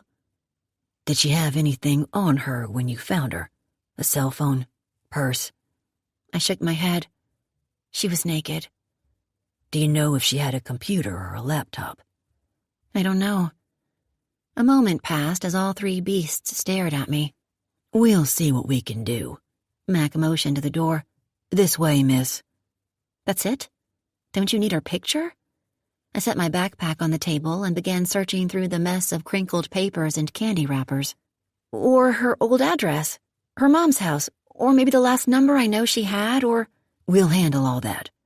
I'll have our office manager email you the particulars, the contract, the financials. He looked at my duct-taped boot. Once you review that, you'll sign on the dotted line and we'll get moving. But I want you to get moving now. We don't make a move without a signature and retainer. Boss's orders. Fine. Anything else? I remained glued to the floor, thinking there was no way this meeting was done. I'd expected copious notes, additional information requested, an emptied carafe of coffee, a few cigarette breaks. Nope. Roman opened the door. Mac motioned me ahead. I was led down the hallway by Mac, with the two other beasts at my back. You said you're missing a man? Mac frowned as he looked down at me. What?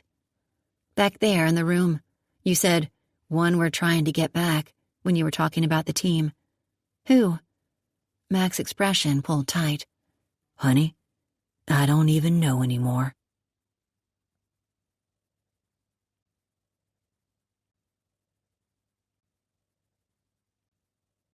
Seven. Louise. After the fruitless meeting at Astor Stone's, I'd gone back to the police station to see if they'd started the autopsy on Kara's body. Ellen from Dispatch, my new BFF, told me she'd heard that the chief had requested a rush on it, but that was it. Then I went back to the gas station where Kara was last seen on camera and chatted with the sales clerk for the third time. After that, lunch with the crew, then back to the campground for additional snooping. And that had been my entire day. Due to the weather, destinations that should have taken 20 minutes to reach took triple that. After visiting the last campground and getting a warning from a drunk hippie that I'd better get on home on account of the weather, I decided to call it a day. I plugged the address to the fancy-schmancy Shadow Creek Resort into my Maps app on my phone, popped open a fruit punch, and hit the gas. I started out a cool 20 miles an hour on the 2-lane asphalt. Once I hit the steep mountains, 20 dropped to 10 miles an hour and white knuckles. Not long after that, I lost phone reception, along with the directions. A drive that should have taken 45 minutes was well into 2 hours when shit hit the fan. I'd just passed a sign that read County Road 2355 with a horse crossing sign beneath it, featuring a horse with 5 legs. I'd been staring in the rearview mirror, contemplating that 5th leg, when Ansel hit a patch of frozen horse shit and slid off the road into a tree. I got out and assessed the damage. The hood was dented from the tree, but considering there was no smoke or liquid leaking out, I assumed the engine was in good shape. The tire was another story, flat as a pancake. That didn't bother me as much as the fact that my only working headlight had been busted out. My options were none, so I decided to give changing a tire a whirl. Figured I could strap my headlamp onto the hood until I got a new headlight. It took me less than 3 minutes to realize that I didn't even know where the spare tire was, or the tools to change it. I climbed back into the car and went over my options. 1. I couldn't call Miles, Austin, Margie, or 911 because I didn't have reception. 2. I couldn't drive because my tire was destroyed. 3. I didn't have a snowmobile. 4. Or a knight in shining armor. 5. Basically, I was fucked.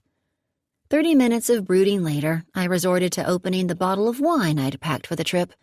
I'd also packed a box, but this particular situation called for the good stuff. I unscrewed the cap and took a swig, then another. A half bottle later, fear started to get the best of me. I imagined freezing to death, getting kidnapped or killed, or worse, eaten by a mountain lion that knew how to unlock car doors. None of these options appealed to me, and I knew I couldn't be far from the resort, so I packed up what I could and abandoned my ride.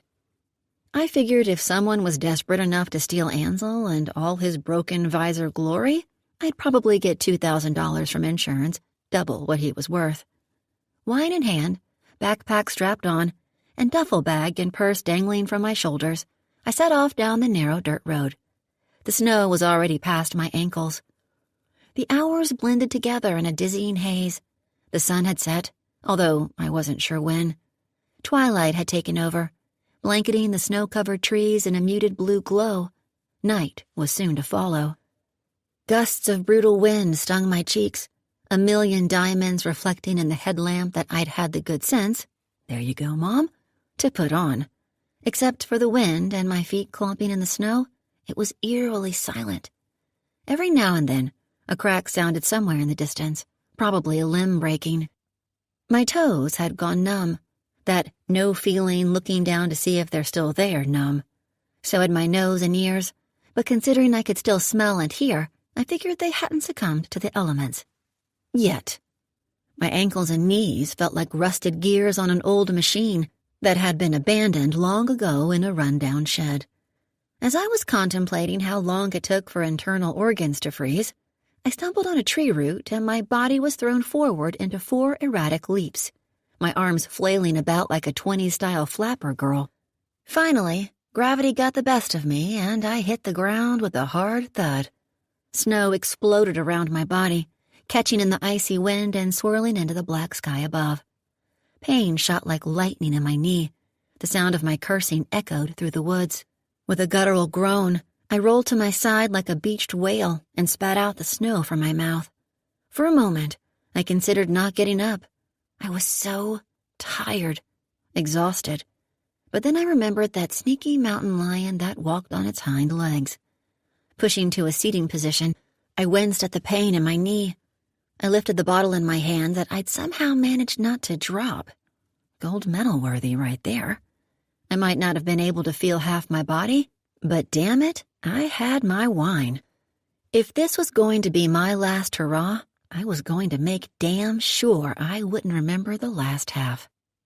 My stone-washed denim duffel was 3 feet away, miraculously dangling from a wilted pine tree that had caught its fall. Small blessings. They don't make stone-washed denim anymore. My purse, on the other hand, lay at my feet, half its contents scattered over the snow. A new tear slashed through the red pleather, matching the one on the bottom that I'd sewn up days earlier. Pleather purses were aplenty, so I wasn't too worried about that one. One glove had blown off during the fall. My cell phone had slipped from my pocket, but was still in one piece. I clicked it on and checked the reception. Still no bars. I shrugged, confirming my JanSport was still strapped in place. I shook my head like a dog, ice and snow flinging around me. Blowing out of breath, I began plucking my things from the snow. A broken watch with half of the band missing, 7 hair clips, a handful of bobby pins. Damn the bangs. A tube of bubbles, used dental floss, a pair of scissors. The missing watch band suddenly making sense. A foldable tripod, washcloth, a hammer, a flashlight, a tube of superglue, 2 tampons, a condom labeled orgasm donor that I'd gotten from a bachelorette party years earlier, and finally 2 used tissues. Once everything was back in its rightful place, I pushed to my feet, my back and knees screaming with each movement.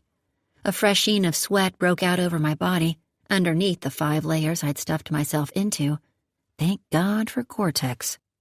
I wobbled a bit. From the wine or exhaustion, I wasn't sure. At that point, I debated on turning around and sliding my way back to Ansel. But I knew I was close to that damn resort. Besides, I was too far in at that point. I couldn't find my other glove, so I used my scarf to wrap my bare hand. My left arm looked like one of Loch Ness Monster's fins. My body, the Michelin Man. My breath came out in short, quick puffs as I pressed on. Me against the elements. Desolate. A place deserted of people and in a state of bleak and dismal emptiness. My definition? Being stranded in the mountains of Berry Springs while Winter Storm Baron unleashed hell upon you. It was me against the elements, and I was starting to question my resolve. Minutes passed into another hour, and my wine bottle was empty. The trek had turned into a tree-to-tree stumble when, finally, my hands wrapped around a mailbox. Mailbox? I'd made it. The Shadow Creek Resort. People. Shelter. Food. Bed.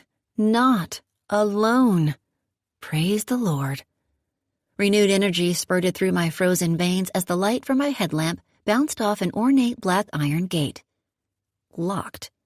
That seemed weird, which was about as far as that thought went. I humbly admit now that there were many things I'd failed to notice at that point, like the lack of a Welcome to Shadow Creek Resort sign, or the lack of cars or lights. I also didn't notice the herd of cows to my right or the hay bales to my left. I heaved my bags over the fence, pulled myself over, and dropped like a stone on the other side. After dusting off my ass and coat, I picked up everything and made my way up the long, winding driveway, flanked by endless, snow-covered fields in the fading light. I could barely make out the dark silhouette of a sprawling structure on the hill, and behind it, soaring mountains. A castle. On a hill. I made it. Shadow Creek Resort to save the day.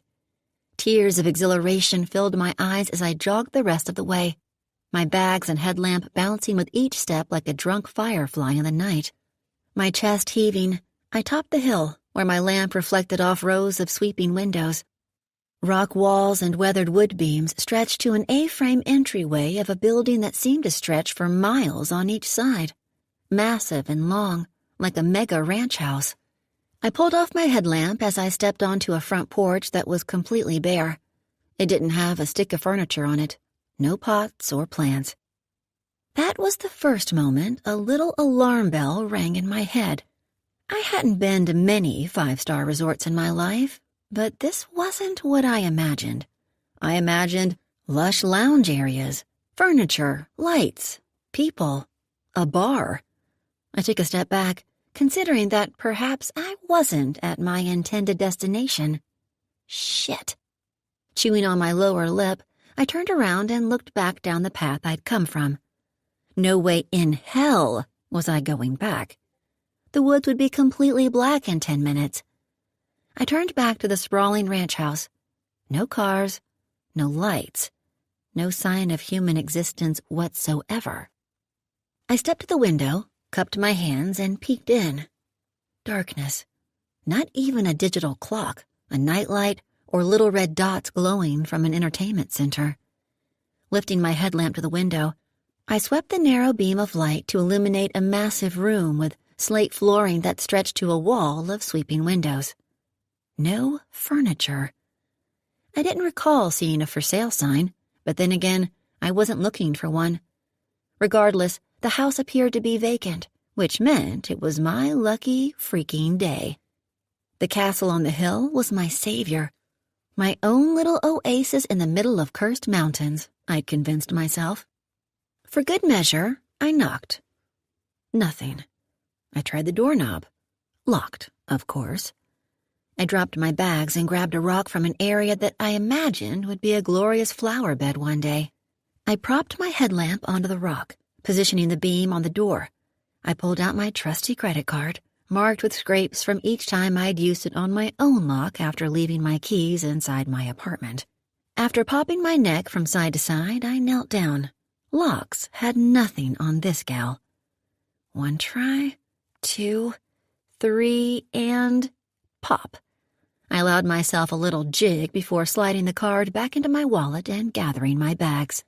The huge wood door was thick and heavy as I pushed it open with my toe and stepped over the threshold. The air inside was ice cold, scented with fresh lumber, as if the place was being renovated to sell. Using my headlamp as a flashlight, I swept the beam from right to left. Long hallways stretched in either direction, wide enough for a truck to drive through. It appeared that someone had knocked down the walls, leaving a bunch of open rooms. Kinda weird, but what did I know about modern homes? My apartment still had wallpaper. I took the handful of steps that led down to an enormous living room, leaving a trail of bags in my wake. The focal point of the room was a massive stone fireplace, flanked by the floor-to-ceiling windows I'd noticed when peering inside from the front porch. To the right was a kitchen bigger than my apartment, with a breakfast nook and copper cookware hanging above a center island, perhaps staged for a sale. To the left was an arched doorway, with intricate woodwork around the trim. Intrigued, I crossed the living room and stepped through the arched doorway. My jaw dropped. You know the scene in Beauty and the Beast where the Beast gifts Belle a library of epic proportions? This was that room. The walls were lined with shelves, each overflowing with books. Thousands and thousands of books. And in the corner were 2 brown leather chairs next to a floor lamp. That was it. 1 billion books, 2 chairs, and a lamp. I ran my fingers along the shelves. Not a speck of dust. My finger stopped on a thick leather-bound book, To Kill a Mockingbird. The real estate agent must be staging the house for old people. Made sense, considering the home was probably worth close to $1 million. If the surrounding land came with it, likely much more than that. I took a step back, gazing up at the log beams running across the ceiling. What would it be like to live in this house? To have that kind of life? Bottomless bank account, no problems, not a care in the world. A life I knew nothing about. Never had. I slowly walked along the shelves, running my fingertip along the cold wood until my nail bumped over a crack. I stopped, frowned, fingering the slit in the wood. I raised my light, peering at the thin line running vertically from the shelf to the floor. Looking from left to right, I didn't see any other cracks. A secret door?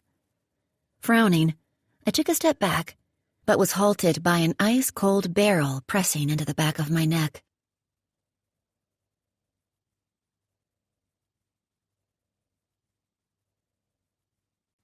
Eight. Louise. The headlamp slipped from my fingers, splashing light across the bookshelves as it tumbled to the floor. The squeal that came out of me echoed off the walls, reminding me of how totally alone I was, excluding the person holding a gun to the back of my head. How did he or she get the drop on me? The room had been dead silent. I should have heard footfalls, or hell, even breathing. But I'd heard nothing. Not even as I stood there frozen in place, my heart hammering hard. Name. I startled at the deep timbre of the voice. Man. Definitely man. Big and not young, I guessed. Shit. Louise. The blurted words sounded more like a sheep's bleat than an answer. Louise. He slowly repeated questioningly. Yeah, I knew I had the worst name on the planet. He didn't need to drill that one home. Louise what? I examined the tone of the question, trying to gauge the mood of my captor. Was he mad? Was I about to take my last breath? Was he the string strangler himself? Sloane. Terrified, I breathed out the word. Louise Sloane. What are you doing in my house, Louise Sloane? My house. Holy double shit. The house wasn't vacant, and I was a total, complete idiot. I'd just broken into someone's house. Idiot, idiot, idiot. The gun pressed harder into the back of my neck. My car broke down the road. I didn't know anyone lived here. I'm sorry. An endless moment passed, and I swear I had a mini heart attack, right then and there in the Beauty and the Beast library. My heartbeat roared in my ears as I waited for him to pull the trigger. No one would hear it. No one would find me. I'd be another Berry Springs cold case, my body in a freezer that I guessed had double doors. I closed my eyes and began counting in my head. 3, 2, 1. The metal lifted off my neck, leaving a circle of tingles on my skin. I released my breath, but didn't dare move. Turn around, the voice demanded. I didn't move. I don't know why.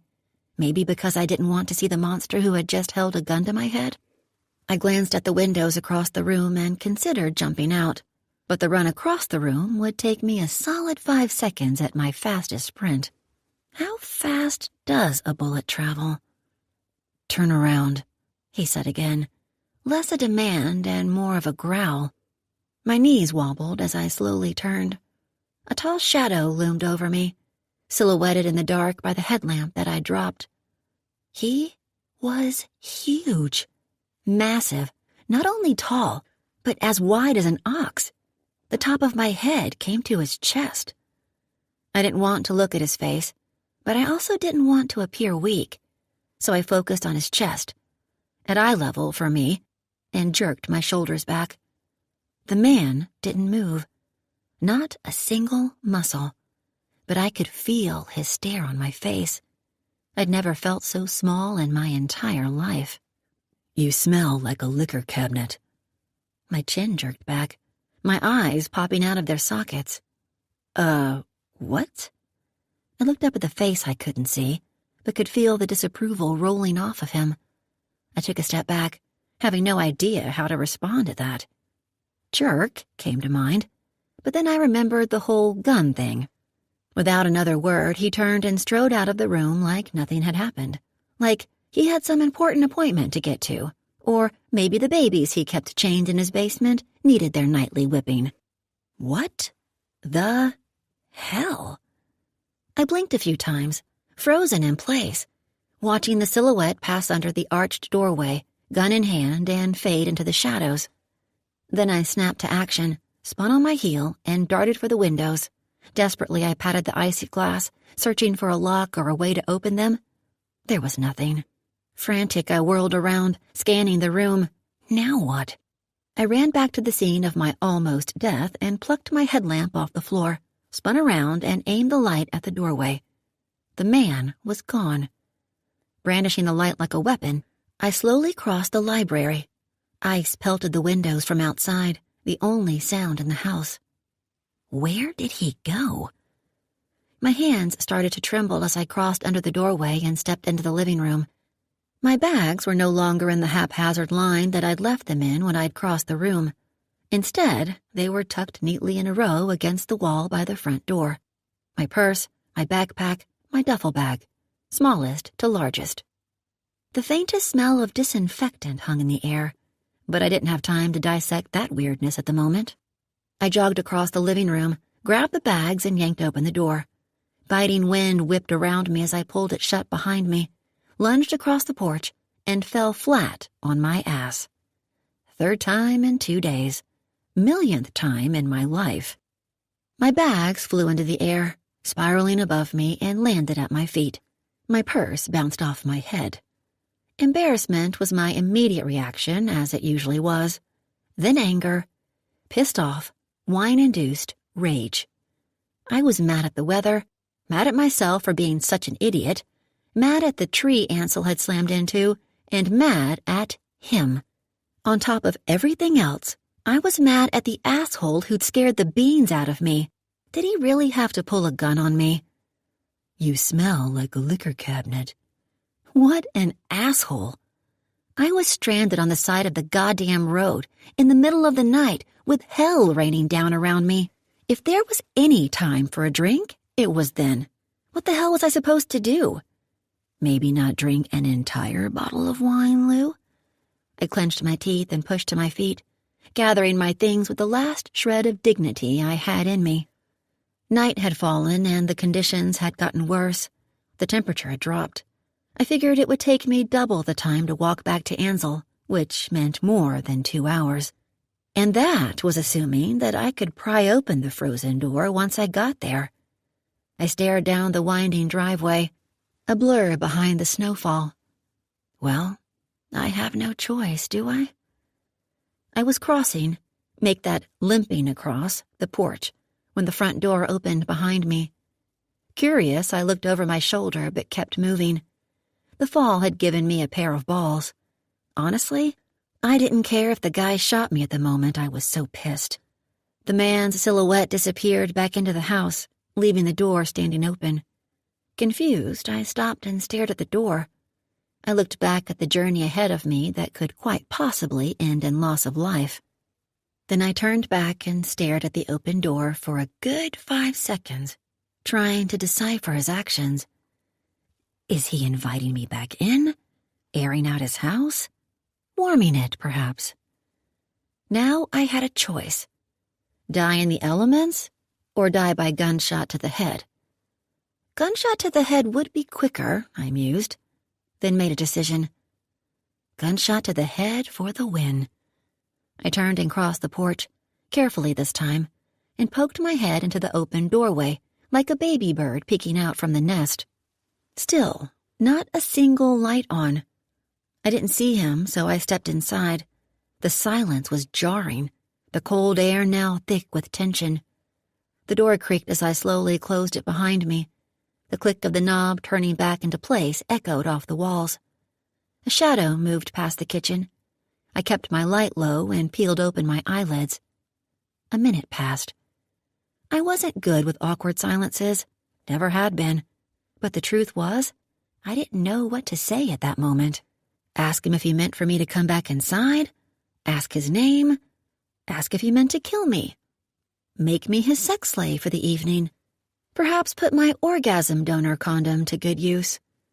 But of all the things I could have asked him, I, Louise Sloane, went with, "Are there no lights in this place?" A few seconds passed before there was a faint click, followed by a dim light in the kitchen. That was what I was granted. A freaking stove light in a house the size of an airport. At least I could see his outline again.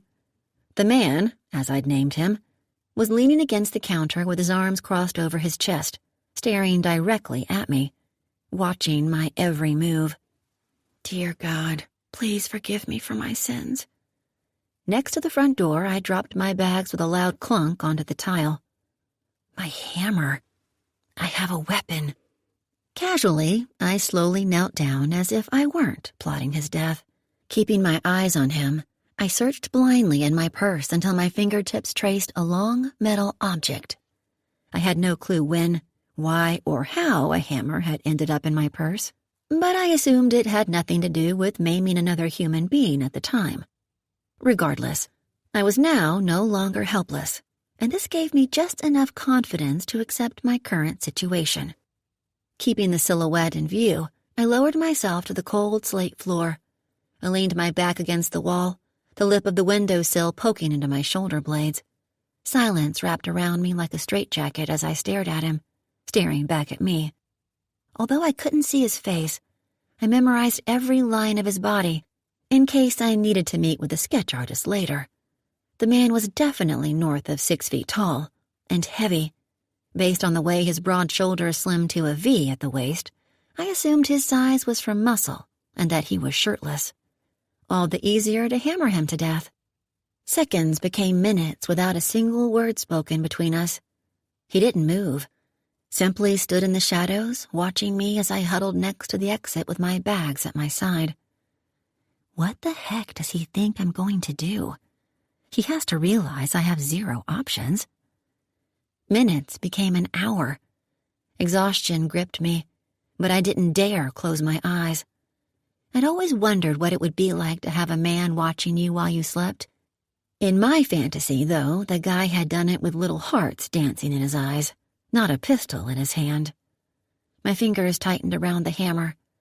I leaned my head against the window, frozen glass against heated skin. Why the hell is this house so cold? I pretended to close my eyes while watching him through the slits. I didn't know who this man was, where I was, or if I'd even make it through the night, but I knew one thing for certain. I was totally, completely, 100% unwelcome in this house of ice.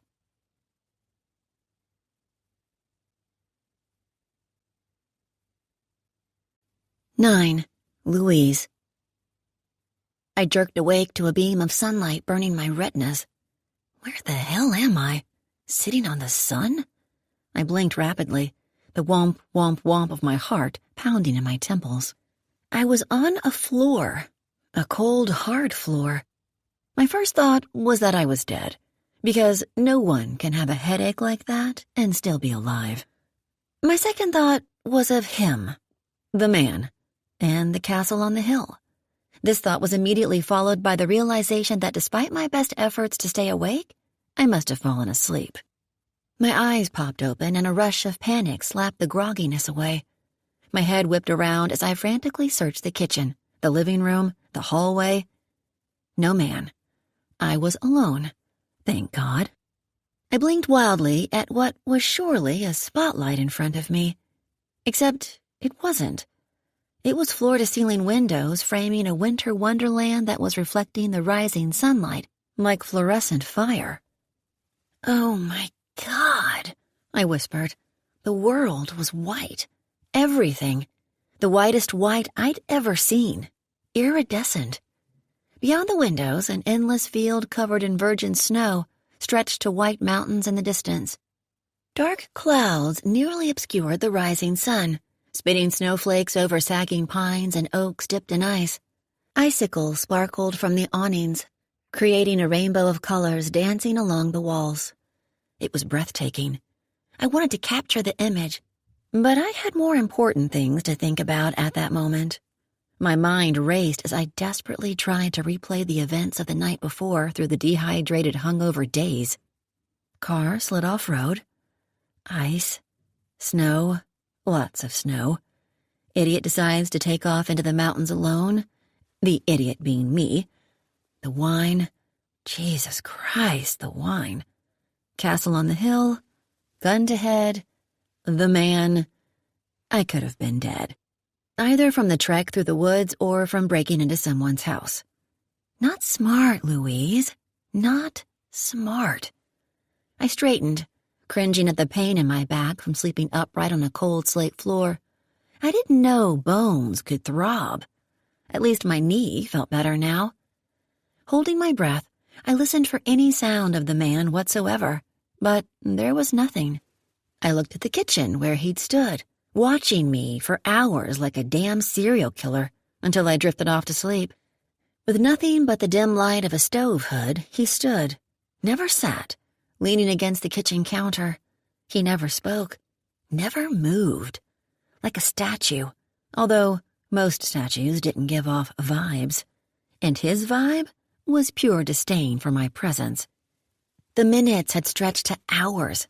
I'd eventually quit looking at him, mainly because it was so damn awkward. So, hammer in hand, I'd attempted to fade into the background. The darkness that had once scared me became my security blanket. He didn't offer me water, food, hot tea, perhaps, and we all know he didn't offer me a drink, considering I already smelled like a liquor cabinet. The ass. He didn't offer me a bathroom, a shower, clean, dry, warm clothes, no blanket, no pillow. The man didn't even turn up the thermostat to normal human habitation level for the woman who'd walked 100 miles in the snow. Dude didn't even start a fire in the fireplace. Cold-blooded, I decided. Him, his house. That was the only explanation. I wasn't offered a spare bedroom, which the house had in spades, I was sure. I wasn't even graced with his name. Hell, I wasn't even graced with his face. I tapped the screen on my cell phone that I'd kept at my hip all night, noting it was 7:07 a.m. Reception? Zip. None. Nada. I blew out a breath, recoiling at the smell. Wrinkling my nose, I smacked my lips in a feeble attempt to wet the cotton coating my tongue. No luck. After wiping the drool from my chin, I raked my fingers through my matted hair, giving up midway through. I took a moment to wonder what I'd look like with dreadlocks, then wondered if I'd had dreadlocks, if I would have appeared more intimidating to the man with the gun, because any woman with dreadlocks was surely a badass. Once I'd added try-out dreadlocks to my mental bucket list, I took an inventory of my body. I was wearing my puffer jacket, now with a few new stains and rips. My jeans had new rips at my knees. My boots were trashed. Duct tape dangled off the tip of one, the sole flapping like a hand puppet. Summary? I look like roadkill. You smell like a liquor cabinet. What an asshole. And what now? I remembered having shoddy reception before Ansel ran off the road. Maybe if I hiked back, I could call a tow truck that could haul Ansel and me to the resort I was supposed to be staying at. I'd figure out the rest later, as usual. However, weather conditions were exponentially worse than the day before, so the odds of having reception was low, along with being able to drive anywhere. I was stranded in a creepy dude's house. What the hell am I going to do? Movement in the corner of the framed window pulled my attention, a streak of black against the blinding white field. I pushed off the floor and crossed the living room, my gaze fixed on the movement in the distance. A horse as black as midnight trotted through the white snow, its mane and tail shimmering like ink. On it, the man sat tall, strong, his presence somehow larger than the horse's. He wore a cowboy hat, boots, jeans, and a brown leather coat with the collar flipped up. Snow speckled his shoulders and the top of his hat. I watched him for a minute, crossing the field, his head scanning from left to right, checking the fences, I guessed. I took in the sweeping landscape of fields, woods, and mountains, wondering if it all belonged to him. My palm drifted to the glass as I stared at him, heat blurring an outline of my fingers against the icy coldness. His head turned toward the house, and I gasped. His hat sat low, the rim shielding half his face, but there was no question he was looking directly at me. Sucking in a breath, I dropped my hand and took a few steps back, hoping to fade into the background, something I was pretty good at, despite my best efforts. Keeping my gaze on him, I slowly walked backward, expecting him to raise a pistol to the windows. My hands searched the air behind me until I remembered there was no furniture to worry about tripping over. I decided he must have only recently moved in, but even then, you'd think he'd have some folding chairs at least. His stare burned into me as I continued to back up across the room, although I was sure he could no longer see me. Finally, I turned and shuffled back to my spot by the front door. My head was swimming with questions, the primary one being, what the heck am I going to do? I shoved my phone and hammer back into my bag. I needed water, food, and a bathroom, but I didn't feel comfortable exploring the house. After all, that move had landed me with a gun to the back of my head not 12 hours earlier. What would the guy do if he found me in his personal space, like his bedroom or bathroom, trying to save the slaughtered lambs he kept in his shower? I was wrestling with the zipper on my backpack when the front door blew open, sending a lightning bolt of fear down my spine and my heart lodging in my throat. The man breezed past me without so much as a glance, flinging dirt and snow all over me. I swiped the ice from my left eye, the anger from the night before reigniting as he strode through the living room, leaving a trail of wet footprints behind. I was nothing but a dog to this man, an injured stray, and I still hadn't seen his face.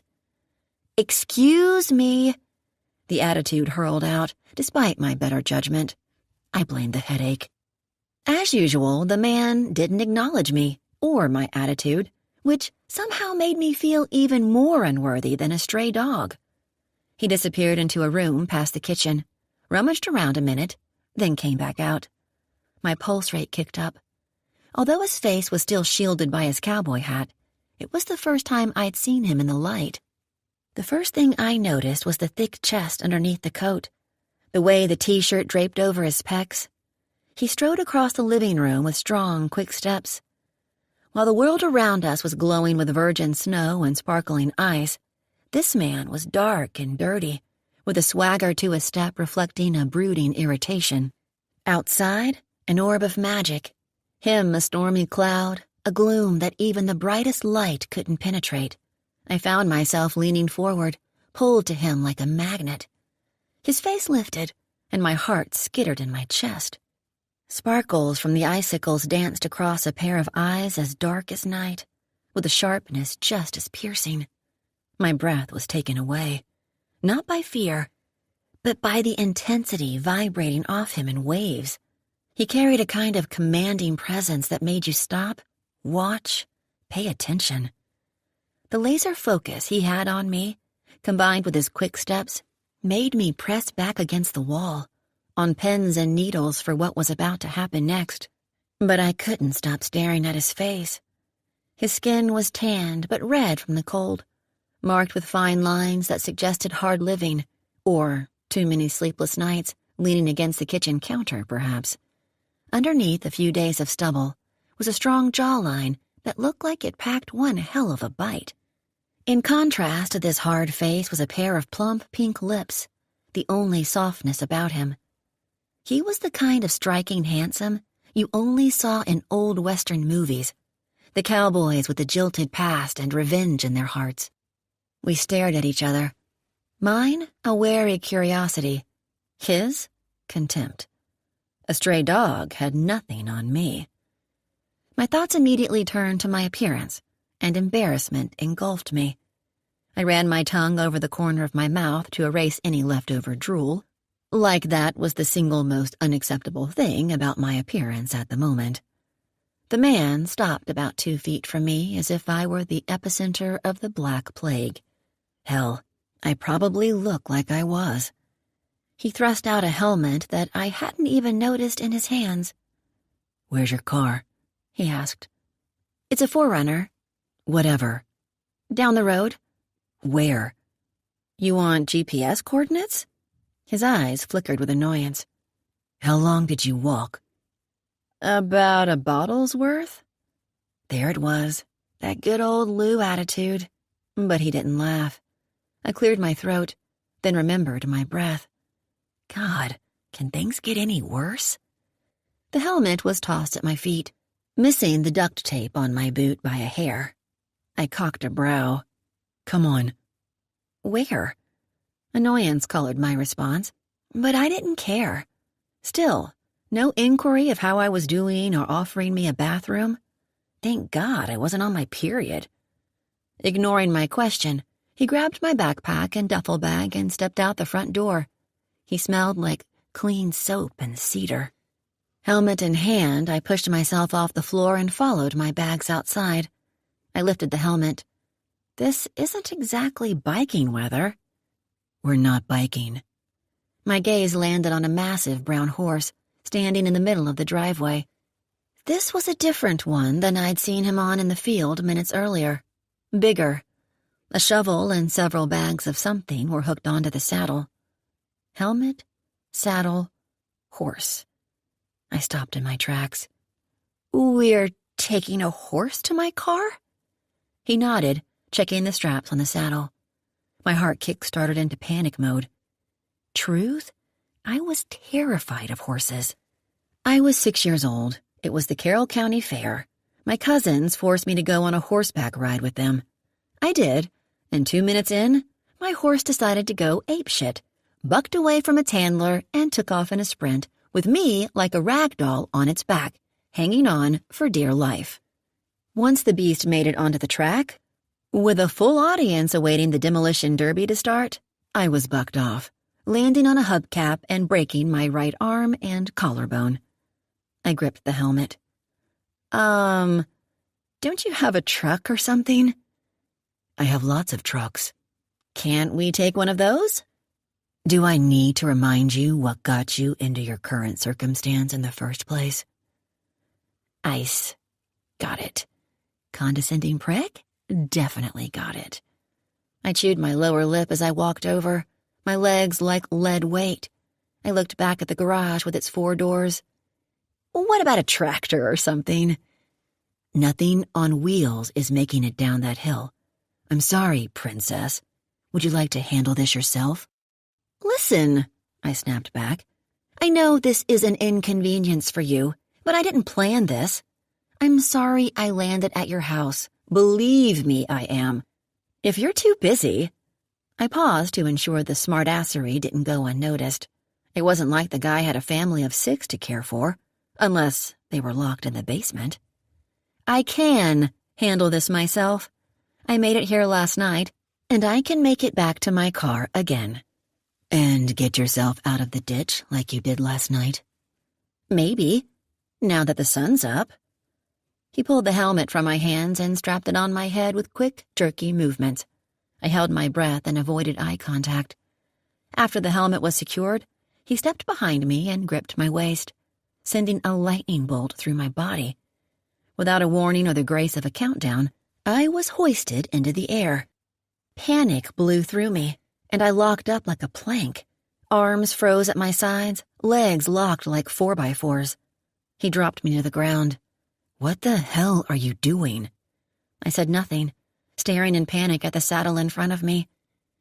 "Hang on. Have you never—" He paused as if the question was too painful to even finish. "Yes, I have," I croaked, staring at the horse. "And broke 2 bones in the process. I'm not exactly the most coordinated person. I can dance, though. Go figure." "Shut up, Louise." A moment passed with one beast staring at the back of my head and the other impatiently stomping its hooves in front of me. The man tapped my elbows. "Move these next time." Then he knocked the back of my knees with his. "And these. Grip the saddle horn and pull yourself onto the saddle. You're not going to fall. I'm right here. Now let's go." Birds scattered from a nearby tree at the squeak that came out of me as he hoisted me into the air again. Madly grasping at anything, I pulled myself onto the saddle, flung my leg over, and wrapped my arms around the horse's neck for dear life. My chest heaving, I twisted my head to look at him, a few strands of the horse's mane sliding into my mouth.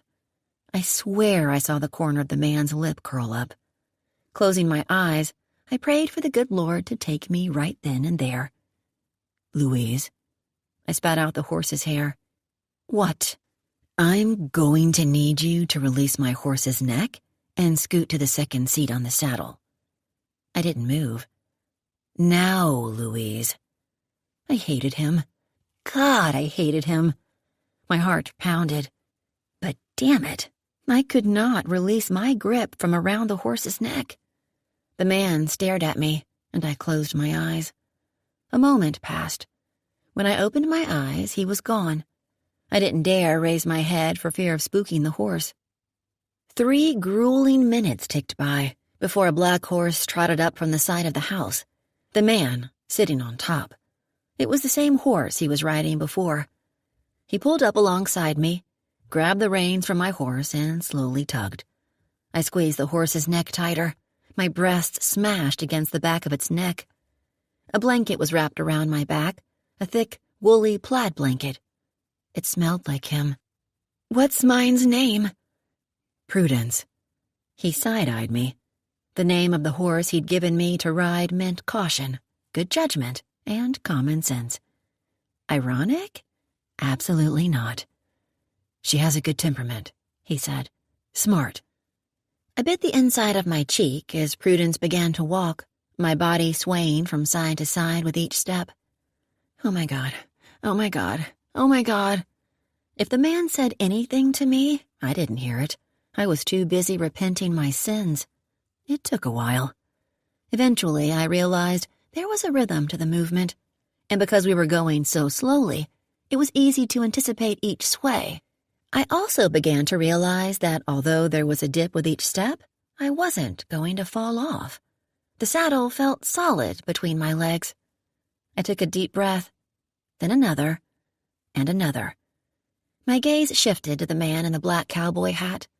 Snowflakes swirled around him, fading into the white landscape that was slowly closing in around us. "What's your name?" I asked, almost in a whisper.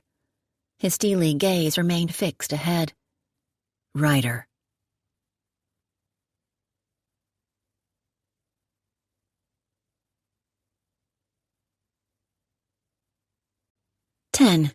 Louise. It was breathtaking, magical.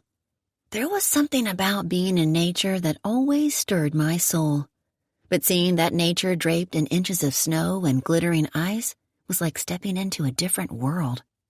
The animals and birds had taken shelter from the falling snow, so the only sound was the crunching of our horses' hooves through the snow and ice.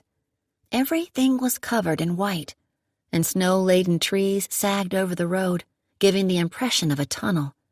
The dirt road was nothing but a white blanket. Thick clouds had moved in, hiding the rising sun and muting its rays.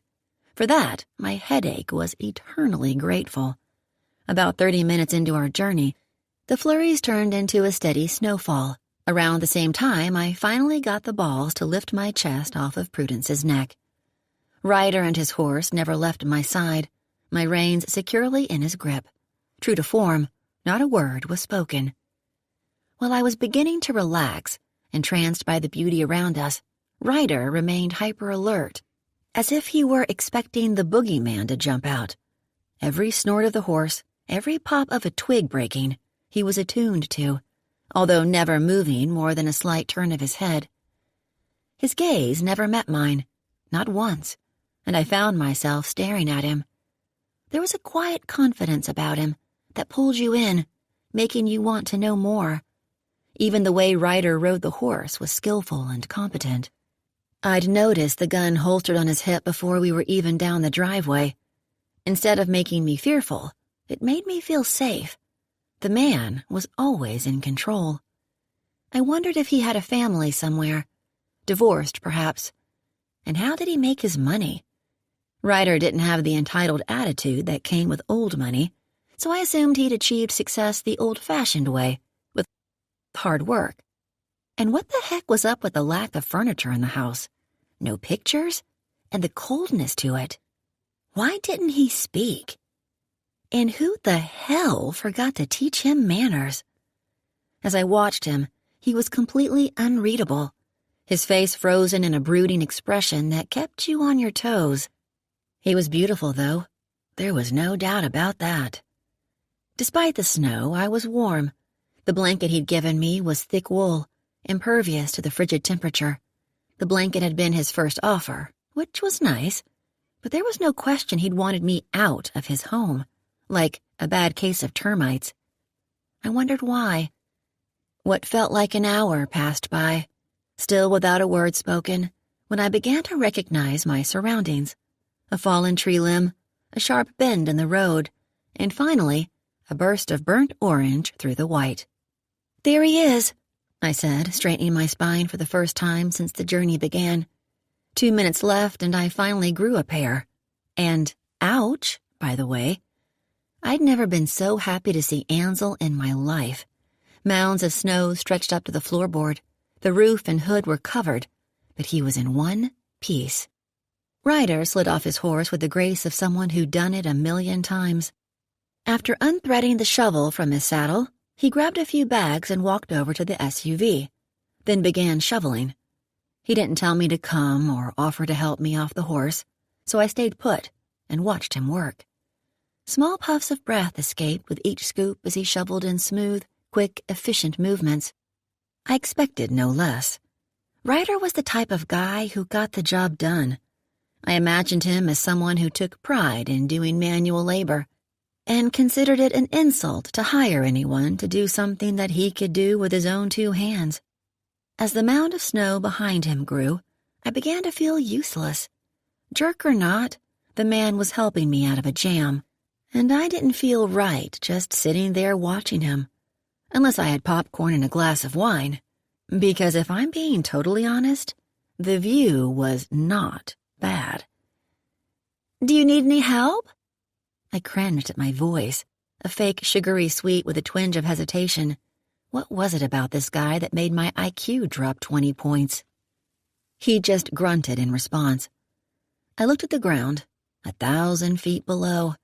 After convincing myself that snow provided adequate padding, I wrapped a death grip around the saddle horn, lowered my torso against the horse's neck, my safe place, and slid my leg over the side. "Don't look at me, don't look at me, don't look at me," was all I could think as I slid off the horse in slow motion like a blob of slime.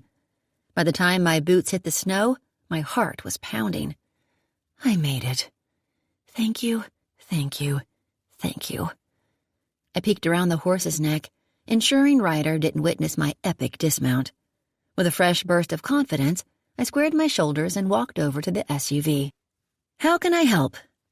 A whoosh of the shovel passed inches from my face. followed by a plop of snow.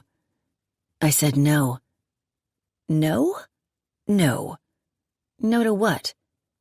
To your first question. Oh, I didn't hear you. I shoved my hands in my pockets and took a step back. Giving him the few feet he demanded remained between us at all times. Once the snow was cleared, Ryder grabbed a bag that he could have asked me to hand to him, unlaced it, and dumped the sand inside it behind the tires. He stood up straight and held out his hand, palm up. Keys. Keys? To your car. My eyes slowly rounded in horror. Keys, he said again. Heat shot to the tips of my ears as I looked at my backpack and duffel bag that he'd grabbed before storming out and had secured to the saddle. No purse. Oh, my God. I'm so sorry. His lips pressed into a tight line, the muscles in his jaw twitching.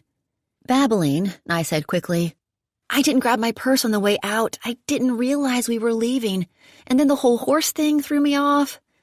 My keys are in my purse. Die. That's what I wanted to do, for like the third time that day. His nostrils flared. It was the nail in my coffin. I looked at the gun on his hip. Just do it. Might as well get it done now.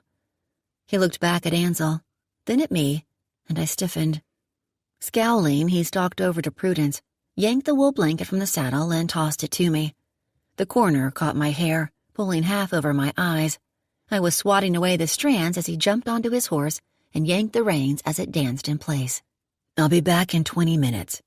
Think you can stay alive? I shrugged, meaning it. Try. He flicked the reins, and the black horse took off like a bullet through the snow. I watched the flash of dark lightning until it disappeared through the trees, taking a different route than he'd come with me, a shortcut that I must not have had the skill to maneuver. Wrapping the blanket around my shoulders, I blew out a deep breath. What a freaking day. What a freaking week. I turned to Prudence, who appeared bored. Your boss doesn't like me very much. She snorted, and I stroked her mane. I'll bet he likes you, beautiful girl. I unstrapped my duffel bag from her saddle, retrieved my toothbrush and toothpaste, and brushed my teeth in the snow. Next came a few yanks of a brush through my hair, and a dab of concealer to cover the dark circles under my eyes. Sure, I looked like the walking love child between Uncle Fester and Cousin It. Digging in my duffel, I found a perfume sample, a locally made organic oil I'd gotten when I purchased my coveralls from the feed store. After smearing some on my wrists, neck, and for good measure, my armpits, I felt half human again. Turning back to Ansel, I decided to make myself useful. I was busy smoothing the third bag of sand around the back tire when the ground shook beneath me. I looked over my shoulder as Ryder pulled his horse to a stop nearby, snow exploding into a cloud around them. He dismounted and his gaze raked over my body, changing the energy around us instantly. What was once calm, silent nature was now charged with an electricity that seemed to accompany him. All that testosterone. I scrambled to my feet while Ryder stalked over. His head tilted to the side as he frowned at the daisies I'd traced in the sand somewhere between the second and third bag.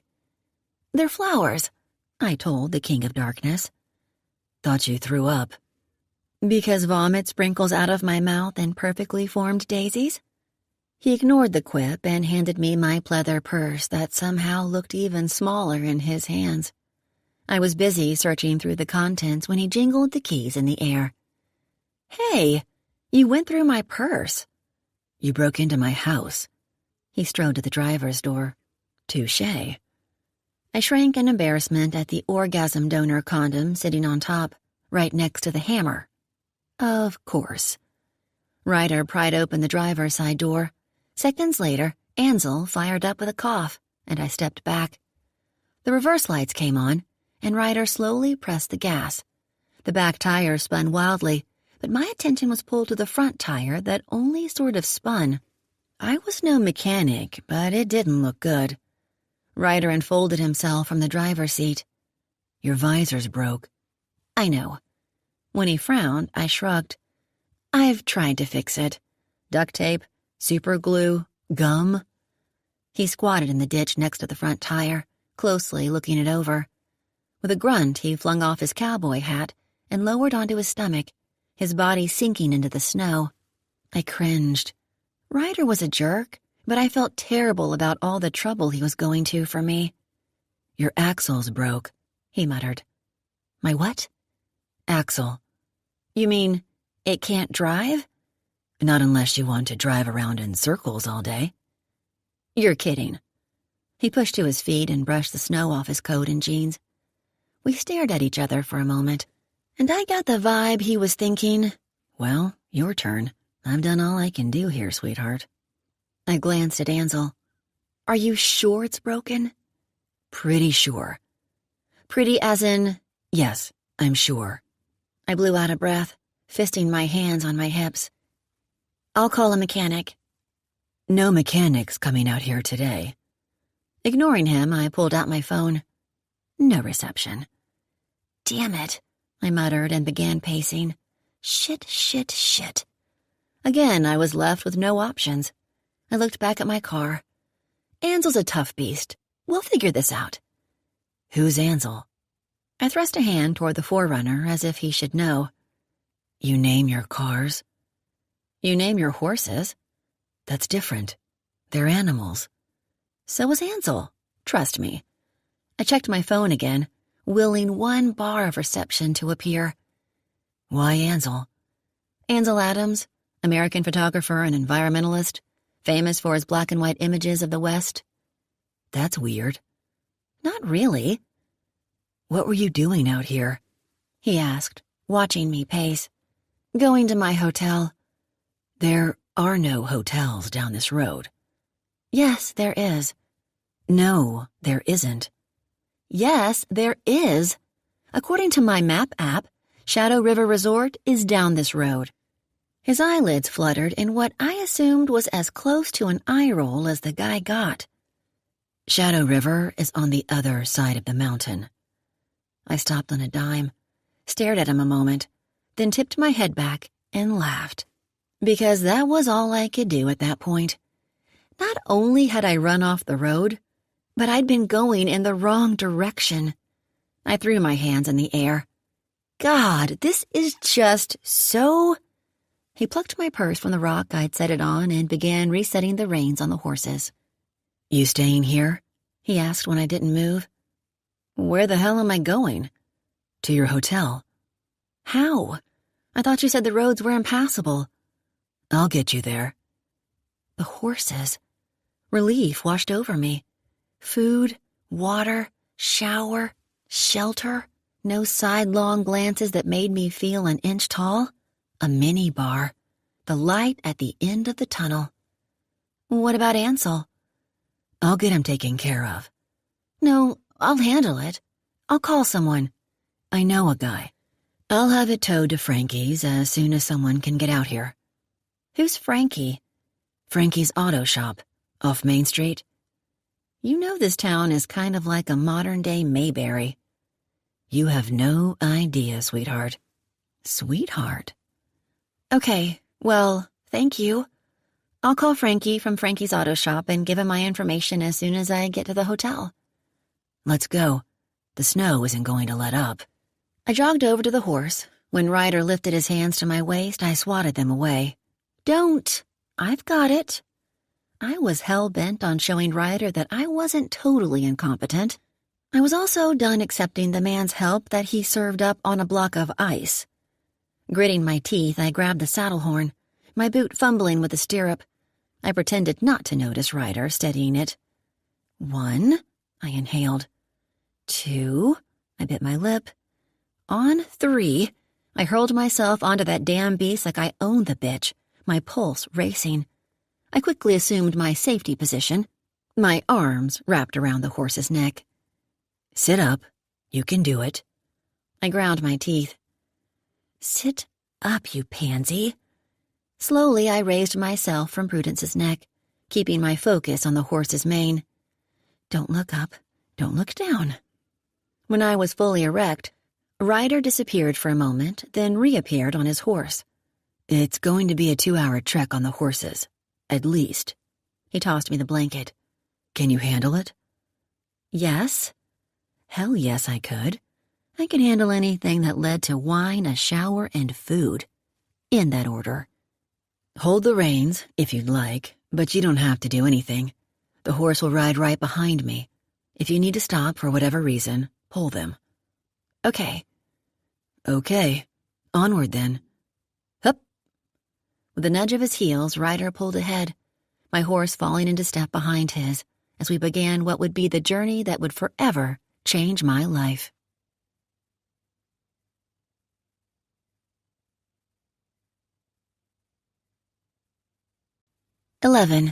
Louise. It was almost noon by the time we finally reached Shadow Creek Resort. It had taken over 3 hours with all the stops we had to take for Ryder to clear fallen limbs and debris. I was starving and so thirsty I'd considered sucking the ice off of Prudence's mane. My headache had reached epic proportions. I was dreaming of funnel cakes and hot chocolate spiked with peppermint schnapps when we finally crested the hill and I saw the resort. My salvation. And it was glorious. The main building was a multi-story log cabin with soaring peaks under blankets of snow. Around it, dozens of small log cabins nestled between the trees, gray smoke rolling from the chimneys. A river split the grounds, feeding into Otter Lake not far away, according to the website. Cars and trucks were barely visible under the snow, and based on the lack of tire tracks, no one had come or gone from the resort since the snow started. Ryder led me to the freshly swept stone steps at the entryway. This time, I didn't hesitate or wait for help. I threw myself off the horse with the enthusiasm of a toddler at Disney World. Remaining on the horse, Ryder bent over, unclipped my bags from the saddle, and handed them to me. Thank you. He dipped his chin. We stared at each other for a moment, but when neither of us spoke, I mirrored his manly chin dip thing, squared my shoulders, and started up the steps. As I pushed through the lobby doors, I looked over my shoulder and met Ryder's gaze as he watched my every move from atop his magnificent black horse. I stumbled over the threshold. Howdy do there, miss. I turned my head to the barrel-bellied receptionist wearing a pair of Coke bottle glasses and a dip in his lip. Name's Earl. He gave me the once-over, slow and steady like his accent. I glanced over my shoulder again. Ryder was gone. I take care of the grounds around here, Earl said. Helping out at the front desk 'cause Paula's stuck at home on account of the weather. Her kid's sick, too, so she says, anyway. I swear that boy catches everything under the sun. Anyways, what can I help you with? I got a reservation. Mr. Too Much Information. Well, that's good, 'cause we're booked solid. Even got a couple staying in one of the owner's personal rooms. Name? Louise Sloane. Louise. My great-granny was named Louise. Of course she was. Louise Sloane, he said as he punched the keyboard with one finger. One finger. I'd plotted Earl's death, resurrection, and then death again by the time he finally looked up. Well, Lou, hate to tell you this. He sucked back a spit. Your room was given away this morning. What? Yep. He tapped the computer screen that I couldn't see. According to this, your reservation was for last night, and you didn't show. We had 2 people stranded here on account of the weather. Yeah, got it. Are you serious? 'Fraid so. One got your room and the other... The owner's personal room. Got it. Do you have any other rooms available? No, ma'am. Booked solid. Are you sure? I'm sure. Earl, I'll sleep in a broom closet. I'm not kidding. Which would be more comfortable than my accommodations the night before. No, ma'am. We got nothing. I covered my mouth with my hand, trying to process the amount of shit that had been dumped onto me in the last 12 hours. Earl? Desperation thick in my voice, I said. There's got to be something. Do you have any place I can stay here at all? Anywhere?" He shrugged. "You can stay with me." "No, Jesus, no, thank you. I mean, do you have any place for me to sleep here, at the hotel? Is anyone leaving today? I'll wait. You don't even have to clean the room. I'll take it as is." "Ain't nobody leaving today. Roads are too bad. Supposed to get another few inches on top of what we already have." "Oh, my God," I muttered, shaking my head. I had no car, no hotel, no cell phone reception, nothing. "You can use the office bathroom back here to, do whatever women do in bathrooms." "Earl," my head tilted to the side. "Be honest, do I really look that bad?" "Kinda," I sighed. "And the restaurant's open, of course," he said. "Maybe get you a bite to eat until someone can come get you." "Right. Whoever can come get me. Thanks." I inhaled deeply. "Thank you, Earl. I'll take your kind offer to use the bathroom for now. I'd sleep in the damn lobby until a room came available, because what were my other options?" Earl led me behind the counter to a short hallway lined with offices. I glanced in each doorway, casing each room for a spot to sleep if I needed to. He motioned to the door at the end of the hall. "Have at it. Spray is under the sink." "Thanks," I rolled my eyes. I locked myself in the bathroom, leaned my weight against the door, and began to cry. I wasn't a crier. Usually I got mad when I was upset. That day, though, I'd reached my breaking point. I wasn't good on little sleep, and I certainly wasn't good on little food. I also wasn't good at pushing the visions of dead bodies out of my head. My hands curled to fists at my sides. Determined, I pushed off the wall, sucked back the snot, and made my way to the mirror. Bracing myself on the sink, I loathed the reflection staring back at me. Puffy bags accompanied tired brown eyes, the color of poop, I'd been informed by a pair of mean girls in the elementary school cafeteria. It was true, though. I wasn't blessed with that deep chocolate brown, alluring and sultry, and they weren't a vivid blue like Disney characters, pre-political correctness when they all had blue eyes. Mine were good old dirt brown. I ran my fingers through my boring straight hair, frizzed with tangles and knots, its color similar to my eyes. I flicked the damn bangs I'd cut weeks earlier. What the hell was I thinking? I wasn't thinking, and that's the point.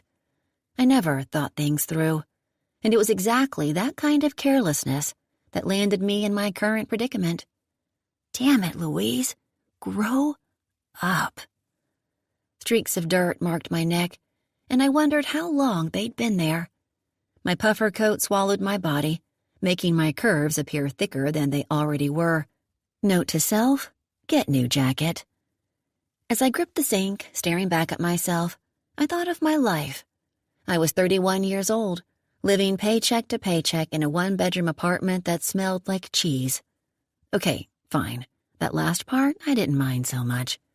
No husband, no boyfriend, no fuck buddy, no kids, no dogs, no cats. No book clubs or wine clubs. My days were spent alone, working tirelessly to keep my photography business afloat. I loved what I did, but where was I going with it? How was this job ever going to pay for a house? When was I going to turn into a real adult? I never went to college, mainly because at 18 I had no direction. I still didn't. I also grew up dirt poor, the only child of an alcoholic father who lived off the government, and a mother who'd waitressed at the same diner for 2 decades. Spending thousands of dollars on a college education with no end goal, or going into debt to pay for it, seemed incredibly irresponsible at the time. So, I got a job at the local newspaper, which turned into a career in photography. Somewhere over the years, my life had turned into the same boring routine. Morning, work, night, work, later night, wine, then bed. Repeat, repeat, repeat.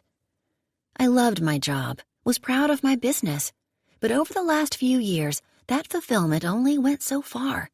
I was no longer content with the mundane life I had created for myself. The world seemed to be spinning around me while I stayed in one place. My friends had gotten married, had kids, started making real money, while I sat still. Sure, I wanted more out of life, but the thing was, I didn't know what. That's what was so frustrating about it all. I'd thought about getting a dog to talk to, or maybe a cat. But I figured I'd either talk them into oncoming traffic, or my life would bore them into, well, oncoming traffic. Either way, it would be messy. Then I thought of the way Ryder had dismissed me at first glance. Why did that bother me so much? Why did I care? Maybe because I hadn't been on a date since stonewashed denim was in style? That's the thing about small towns. Not a lot to choose from, and when you do, gossip runs rampant. But let's be honest here. It wasn't like the guys were knocking down my door anyway. I was never the girl who oozed the sensual confidence that drew men like flies. I was always the wallflower who tripped over the chair on the way to get there. I'd had sex with 2 men in my life, 1 time each. The first, the loss of my virginity, was in the back of an extended cab Chevy during a drive-in movie. It took 4 trips to the chiropractor to get rid of the crick in my neck, and 1 trip to the doctor to make sure I wasn't pregnant. Turned out to be bloat from eating too many nuts. Needless to say, having sex was no longer on my care-to-do list. The second time was a decade later, after my landlord came in to change a light bulb. I made a joke about how many landlords it took to screw a light bulb, and 5 minutes later, I was flipped over the countertop. Got $20 off my rent that month, though. This was the extent of action in my life, until the day I found Cara Myers murdered in the mountains of Berry Springs. With that morbid thought, I pushed away from the sink, my thoughts narrowing onto one focus. The entire reason I was in the small redneck town of Berry Springs. Find the bastard who did it.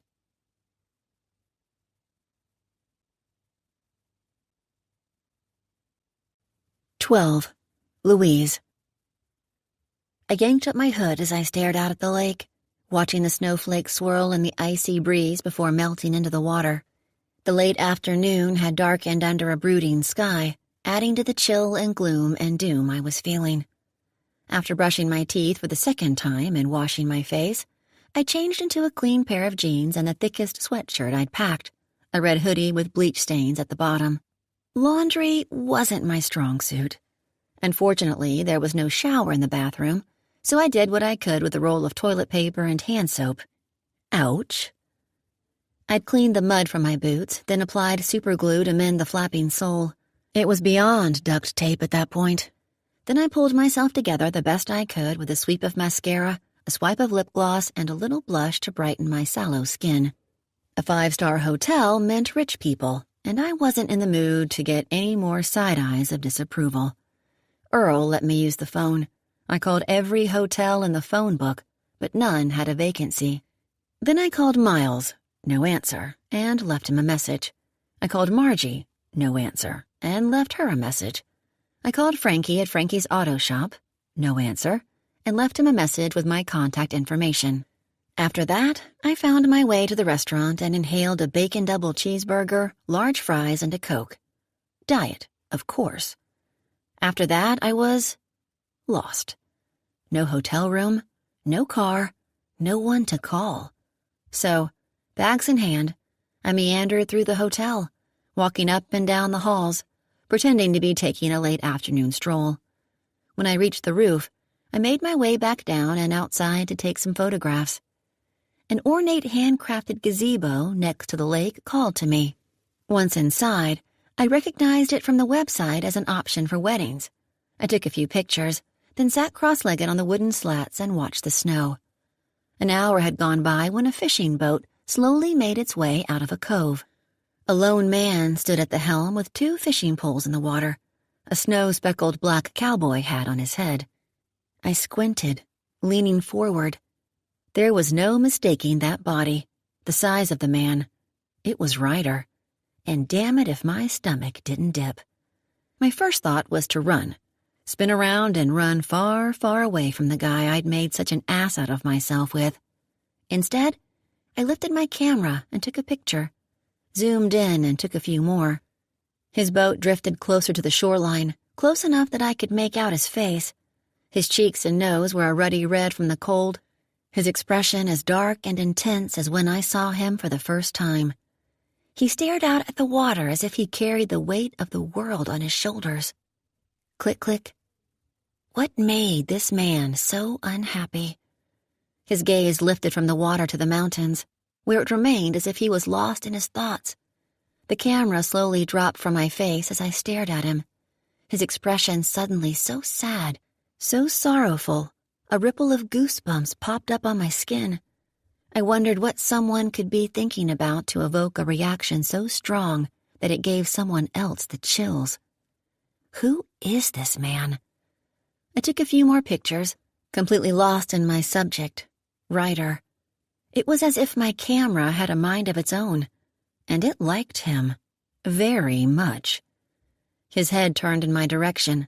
Wide-eyed, I lowered the camera as our eyes locked. He stilled. Shit. I was busted. So what did I do? I flashed a lopsided smile and waved like an extra in One Flew Over the Cuckoo's Nest. Ryder frowned, his usual expression, and jerked the wheel to guide the boat toward the shoreline.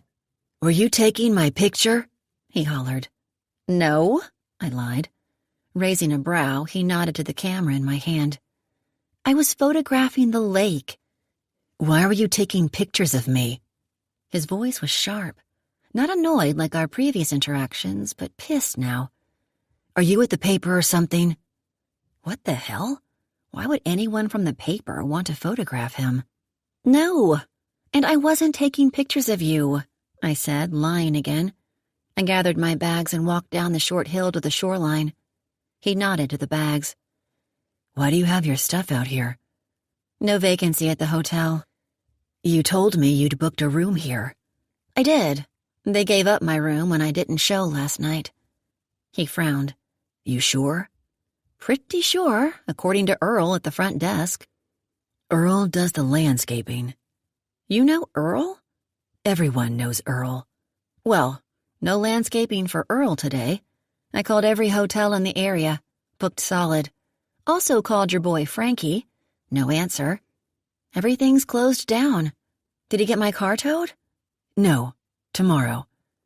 Ryder looked at the hotel, back at me, back at the hotel, back at me, then scratched his head, tipping up his cowboy hat. "So, where are you going to stay?" "I'll figure something out." "Meaning you'll find someone else's house to break into?" My eyes narrowed. "Yep. But this time, I'll be damn sure to choose a house whose owner was raised with manners and has a working heater." "You're planning to sleep in that gazebo, aren't you?" I shrugged. "You'll freeze to death if you sleep out here tonight." "I'll sleep in the lobby. Wouldn't be the first time I slept next to a front door." Boom. His eyes narrowed. "They won't let you sleep in the lobby." I blew out an exasperated breath. "Then I guess I'll sleep out here, freeze to death, and come back as a ghost and have them charged for involuntary manslaughter for forcing me to sleep outside during winter storm, asshole." Ryder stared at me a moment, then turned away. "Come on." I blinked. "Come on," he repeated. "Come where?" He shook his head and leaned over to shift things around in his boat. "Here, my boat." I didn't move. "Miss Sloane, I'm not going to beg you. Trust me." The engine growled, and he maneuvered the boat closer to shore. "I appreciate the sentiment," I called out, "but the gazebo would probably be warmer." He didn't answer. Instead, he tossed his cowboy hat in the back of the boat, shrugged out of his coat, gripped the edge, and dropped himself into the lake, fully clothed. The water was up to his waist.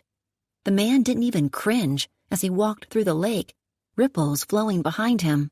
Once on shore, he gathered my bags, tossed them into the boat, then walked back, quicker this time.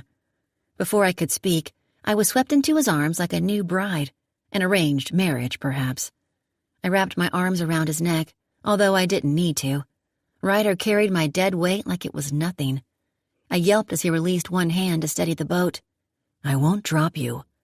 My weight was shifted, my heart lodging in my throat as he lifted me into the air and set me into the boat. I crumpled to the floor and curled up, knees to chest as the boat rocked back and forth. The smell of fish filled my nose. Ryder hoisted himself inside without so much as a grunt. He handed me his coat. "Thank you." I slipped it on. We took off across the lake, Ryder a tower at the helm, and me hanging on for dear life on the floor. The icy wind whipped through my hair, pins and needles pricking my face. Like the ice sculptor he was, Ryder didn't shiver. I wondered if his wet clothes had frozen.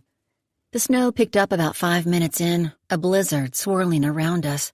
My teeth chattered, and I was sure my ears had frostbite. I couldn't believe anyone would fish in this kind of weather without a gun to their head. Finally, we rounded a bend in the lake and slowed as we made our way down a narrow cove. Snowy woods closed in around us, steep hills climbing up from the lake. Ice rimmed the shoreline. Ryder steered the boat into a newly constructed covered dock and cut the engine. I couldn't move. My legs, arms, and eyelids were frozen. He secured the boat to the slip, grabbed my bags, and set them aside. When he offered me his hand, I clasped tough, calloused skin, and my body was propelled forward by his tug. Nothing was gentle or soft about this man. I waited as he locked a few things in the boat, then secured his poles to a shelved cabinet on the dock. Finally, he hoisted a large cooler from the boat. Once I had my bag slung over my shoulders, we set off on a narrow path that climbed through the woods. We walked and walked and walked, each yard steeper than the last. My shoulders ached and my quads were burning, but I welcomed the increased body heat.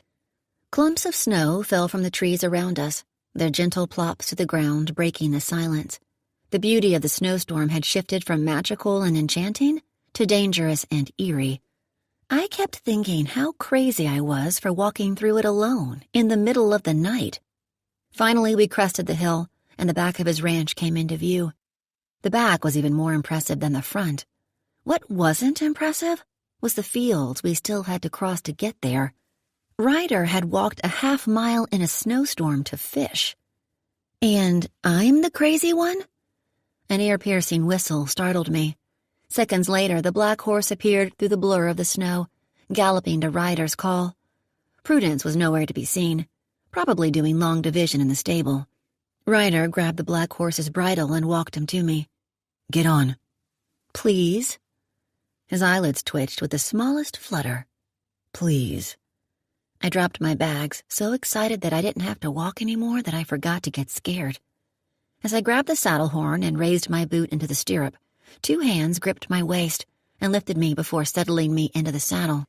Ryder secured my bags and the cooler to the saddle. "What are you—" My question was cut off when he grasped the saddle horn and hoisted himself behind me, the saddle shifting as it took his weight. My heart rate kicked up and I swallowed a yelp, desperately grabbing at anything to steady myself. 2 thick thighs wrapped around me, his groin pressing against my ass. His arms reached around me to grab the reins. I inhaled that smell again. Him. Fresh soap and cedar. Butterflies fluttered in my stomach, and I stilled, not knowing what to do next. "You okay?" The deep voice in my ear sent a tingle down my body that settled between my legs.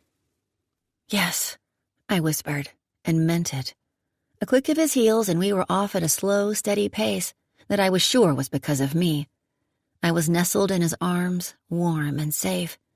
I relaxed against him, feeling his breath on my neck, my heart a steady pounding. Jerk or not, the guy awoke every sexual sensor in my body. As we slowly made our way through the snow-covered field, I took in the land. The field stretched as far as I could see through the snow, dotted in perfectly symmetrical zigzag patterns with countless hay bales. Beyond them loomed soaring mountains and miles of dense woods. It was beautiful land, expensive land. Spotting a herd of cows through the snow, I wondered how many he had. A large red barn sat in the distance with a greenhouse-looking structure next to it. Several sheds were scattered in the fields, and in the center of it all was the castle on the hill. The House of Ice. "What's this horse's name?" I asked. "Liberty." "Freedom. An interesting name. How many do you have?" "4. More to come." "What are their names?" "Majesty, Prudence, Bullet." So distinguished. Excluding Bullet, of course. The black sheep? "The horse can get out of any fence I build. He's stubborn, headstrong, contumacious." Contumacious, huh? It means willfully disobedient. I know. Figured. Did you? May I recommend a name for your next horse? Pharisaic. I smirked. You think I'm self-righteous, judgmental, and hypocritical? All signs point to yes. Good to know. He leaned into me, and I was hot in seconds. Not warm, hot. A few minutes later, we reached his house, dark in the gloomy late afternoon. It could be beautiful, but it wasn't. Everything about Ryder's home, and him, was cold and unwelcoming. I wondered if that was on purpose. I wondered why. I wondered if he was single for the 100th time. And I wondered what the hell this man's story was. Ryder unhooked my bags in the cooler as I dismounted, all by myself. Once again, I slung my bags over my shoulders and followed him inside, looking forward to the reprieve from the freezing temperature. No dice. The house was even colder than when I'd woken up next to the front door. Ryder, did you just move in? He breathed past me. No. How long have you lived here? 16 months, 2 days, 8 hours. I watched him walk to the kitchen and drop the cooler on the counter. No words, not a single glance in my direction. I wasn't sure where to set my bags, where to sit myself, what to do, what to say. And I had to pee. And that was it, the straw that broke the camel's back. To be clear, you picked me up from the resort, invited me onto your boat and to your house to offer me a place to stay for the night, correct? His brow furrowed as he looked up. This question confused him. So, yes, then. Yes. He refocused on the cooler. Well, thank you, I said, my tone similar to the temperature. I was grateful, but going through another night like the one before made my stomach sink and made me a bit irritable. Shall I resume my place by the front door? A moment passed before he finally tore his attention away from the cooler and crossed the room. This way. I followed him past the front door and down the hall. The house was beautiful. Soaring ceilings, arched entryways, sweeping windows that made you feel like you were outside, an open, airy floor plan. Exposed beams lined the ceilings, and earthy colors reflected the nature outside. I glanced over my shoulder. Behind me was another long hallway. The house was endless. Much like the living room, each room we passed was bare. Not a stick of furniture, no pictures or paintings. The kitchen appeared to be the only room used in the entire house. Room after room, beautiful and vacant. Cold. It was spotless, too. Not a speck of dirt anywhere. Not even in the corners or windowsills. I wondered if he had a maid, or if he actually cleaned it all himself. Finally, we reached the end of the house, marked by 2 large wooden doors, arched at the top. My eyes rounded as he pushed them open, and we stepped into the master bedroom. The first thing I noticed was the light. Walls of windows allowed for daylight to seep into every corner of the room. It was warmer, too, I noticed. Long beams supported a tall ceiling, with an iron chandelier hanging over a 4-poster bed. Like the living room, a rock fireplace split the windows that looked out to the fields.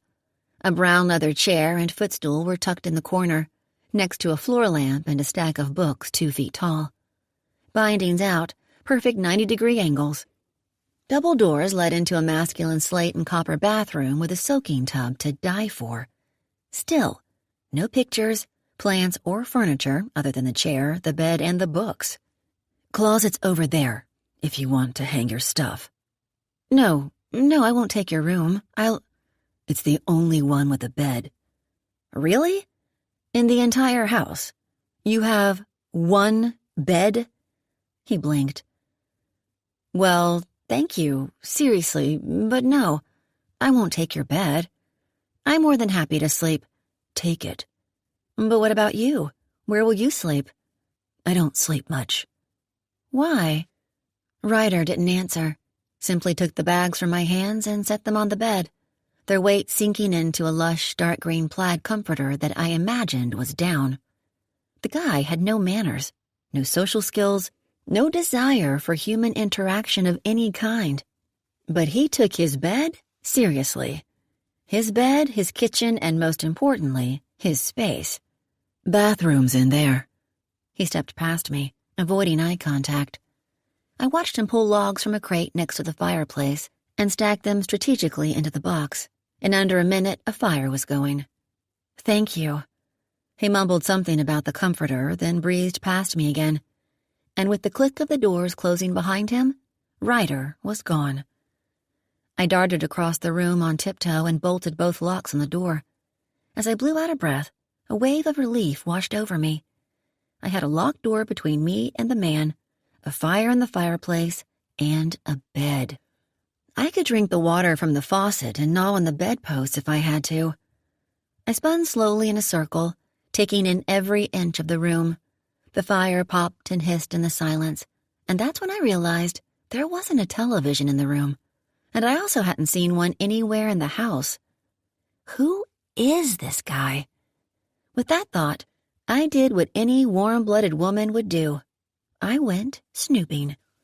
I peeled off my coat and toe-heeled out of my boots. God forbid I get dirt on the gleaming floor. Then I padded into the bathroom. I started with the drawers first.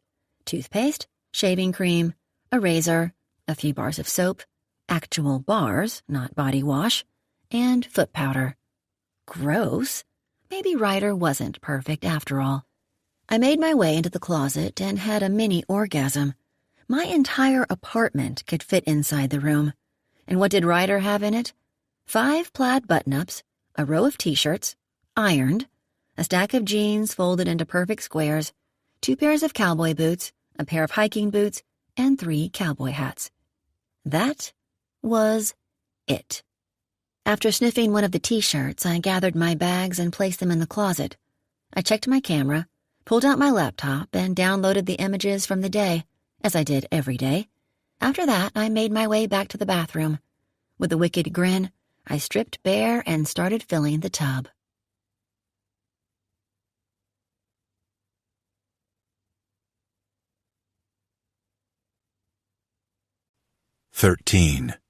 Ryder. I heard the bathroom door shut as I paced the hallway. Like the caged rabbit animal I was, I stared at the closed door of my bedroom. My bedroom. I didn't even know her. Didn't know a thing about the woman who would be sleeping in my bed tonight. My skin started to itch as I wondered what she was doing in there, what she was touching, what she was thinking, if she was using my things, if she was undressing, if she was showering. Cupping my hands over my nose and mouth, I inhaled deeply. Again, in through the nose, out through the mouth, and again, and again.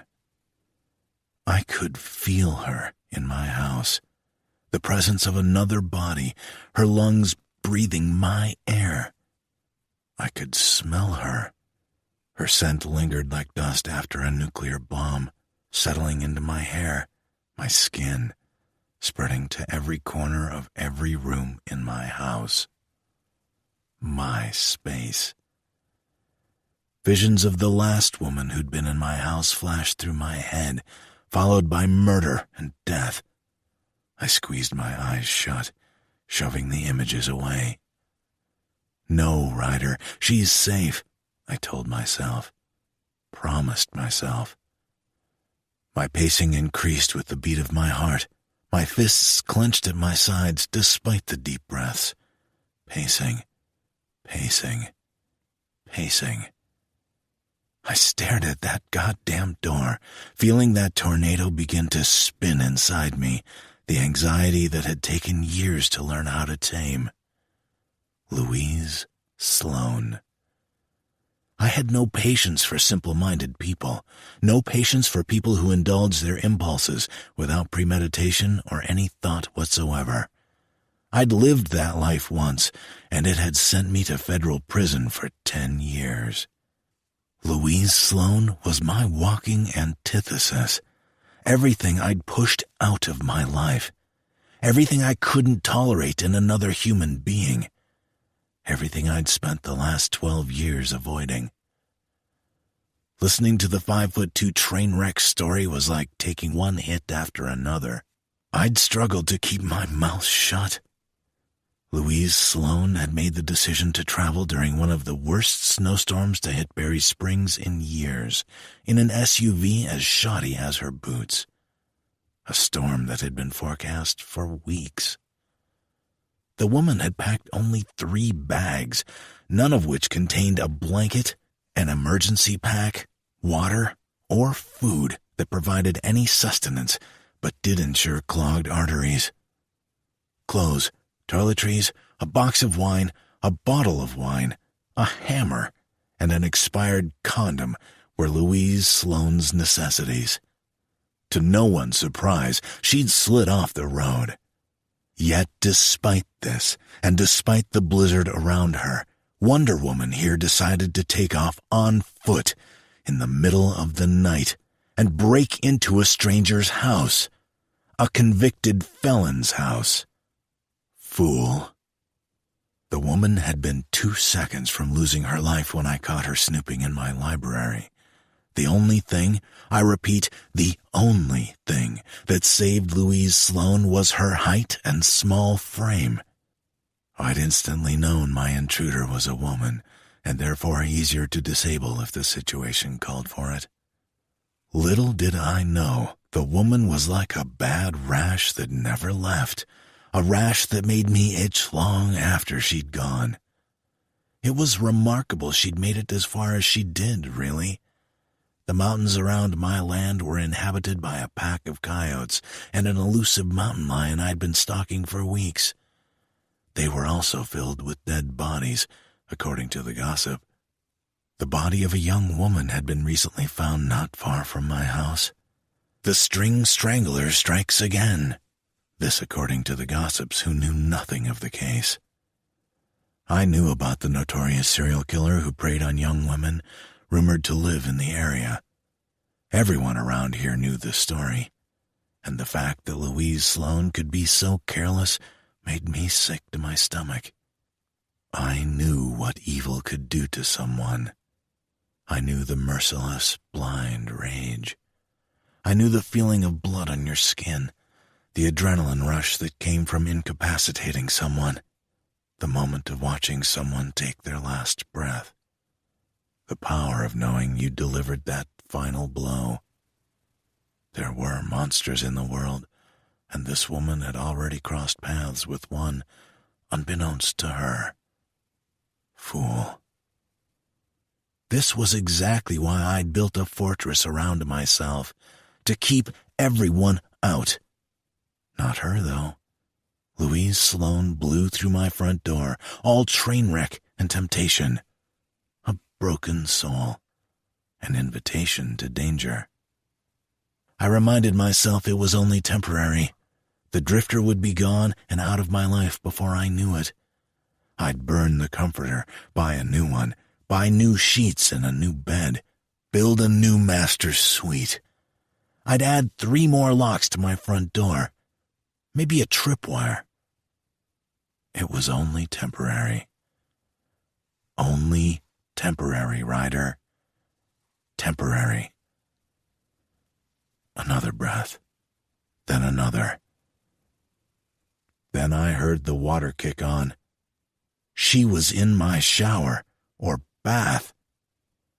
I stopped in my tracks, turned toward the door, fantasies of that curvy body flashing through my head, the water sluicing over her body, her hand drifting over her breasts, her stomach.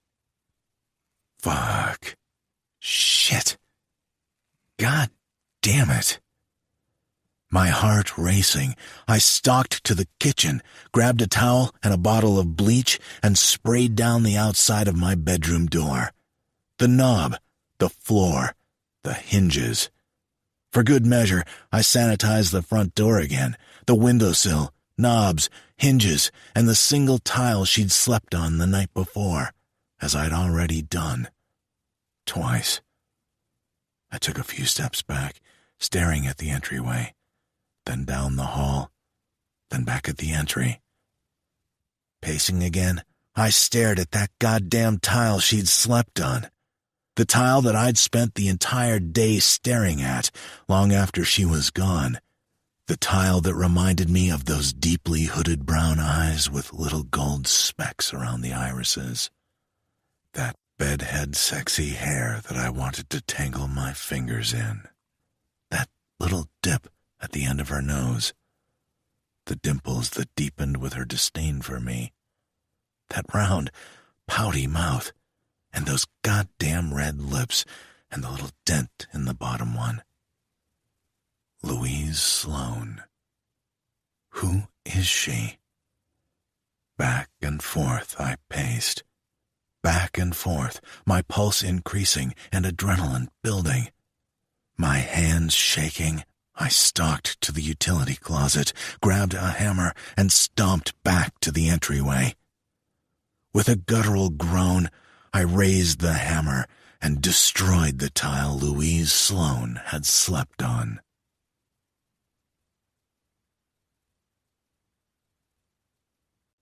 "14. Louise." An hour later, I pulled myself out of the tub, my insides toasty warm, my limbs languid and relaxed. For the first half hour, I'd simply soaked, feeling like a princess in the castle on the hill, held captive by an evil beast, a very sexy beast. I'd washed my hair, my body, and even shaved. Not surprisingly, there was no hairdryer, so I combed my hair and scrunched it, hoping for the beachy wave look.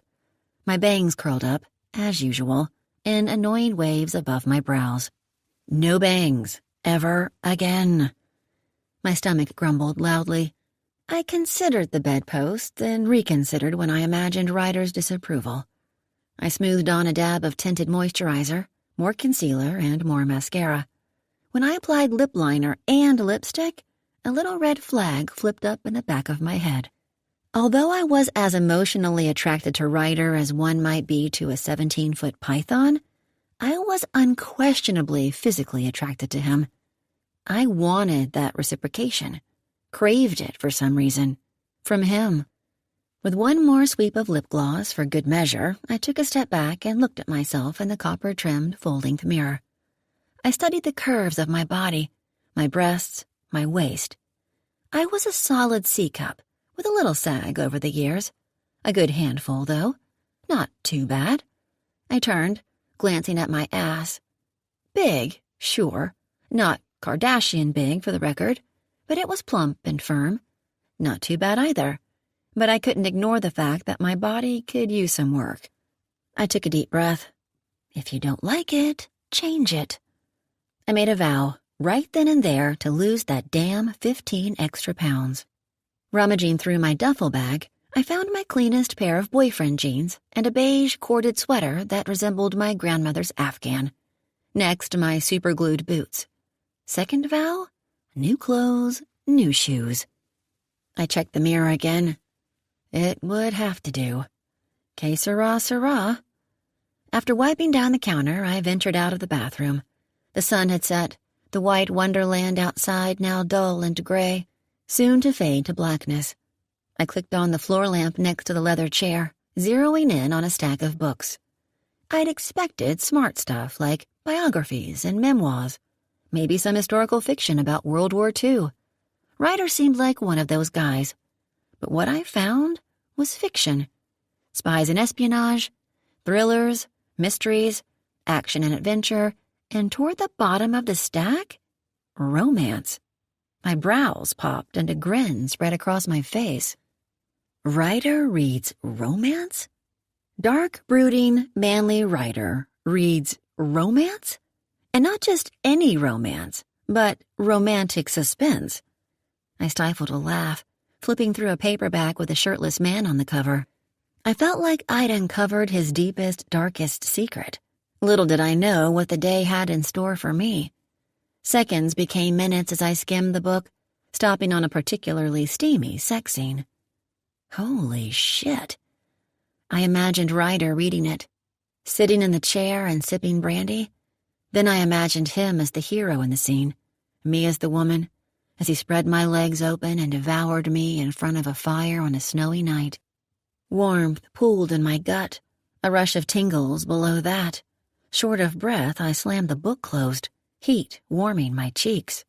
Good Lord. I quickly replaced the book into its previous spot at its 90-degree angle. Fanning my face, I crossed the room and quietly opened the door, peeking into the hallway. No noise, no lights, no shirtless Ryder. My stomach growled again. For food or man, I wasn't sure. Best go with food. I padded quickly down the hall. Still no lights in the house. I peeked into each room as I passed, half expecting Ryder to jump out with a gun. I scowled at the front door, my previous sleeping spot, then paused and frowned at a missing tile. The tile I'd slept on the night before was now missing. What was I missing? Still frowning, I turned and stepped face first into a rock-hard chest. I squealed, stumbling back, and slammed my hand over my racing heart. You scared me. Ryder scanned my wet hair and freshly bathed body with an expression I couldn't quite read. I realized it was the first time he was seeing me without a jacket that hung past my knees. Insecurity swept over me, and I hated that. Yep, 15 pounds, gone. I was just going to the kitchen, to grab a snack, if that's okay. Okay. Ryder turned and strode into the kitchen. It was the only room with lights on, although barely lit. Dimmable lights, I guessed. What was his deal with light? First, the smell hit me. I stopped dead in my tracks, gaping at the bloodbath on the counter. Oh my God! Ryder wiped his hands on a towel and flipped it over his shoulder. In front of him lay dozens of fish bones, the full spinal cord, plus fins, fish guts, and other fish organs. For the grand finale, fish heads. Huge fish heads with long whiskers and beady black eyes stared right at me. The cooler from the fishing boat sat to the side. Dinner, he said casually. Dinner? Saliva pooled in my mouth, and not the good kind. I fought the urge to cover my nose with my hand. You caught all this today? He dipped his head in response. It's a lot. I've got a solid route. What are they? He glanced at me from under his lashes. Fish. I know that. I mean, what kind? Catfish.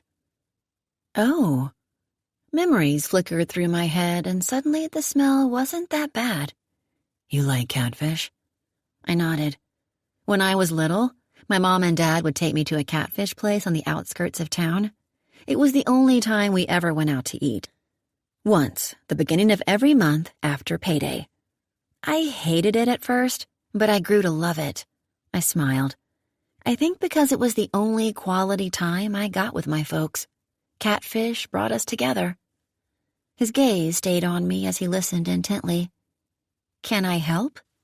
You can take the bones and stuff to the trash. Bones and stuff. Stuff being heads and guts. Ugh. Time for redemption. You can do this. I squared my shoulders and popped my neck from side to side like a wrestler before a fight. Trash bags are in the utility closet behind me. What about a hazmat suit? One corner of his lips lifted. Damn it. I wanted to see a full smile. 15 pounds gone and a full smile. I wondered which goal would be more difficult to achieve. I crossed the kitchen and stepped into the utility closet. It was easy to find the bags because the closet was impeccable, clean and organized by shape and color. The man would have a coronary if he saw my closet. I pulled out a black bag, careful not to move the box from its designated spot, and then made my way back to the island. Clearing my throat, I stared down at the blood and gore. My gaze lifted and met his. I got the feeling this was some sort of test. Never was good at tests. Okay, here we go. I pulled back my wet hair with the rubber band around my wrist, and after a quick inhale, I dove in. A chorus of screams rang out in my head as I scooped the icy flesh and bones into the bag.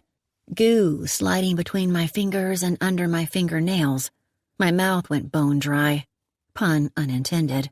As I reached for the first head. No, don't do it. I imagined the fish screaming as I gingerly grasped its head.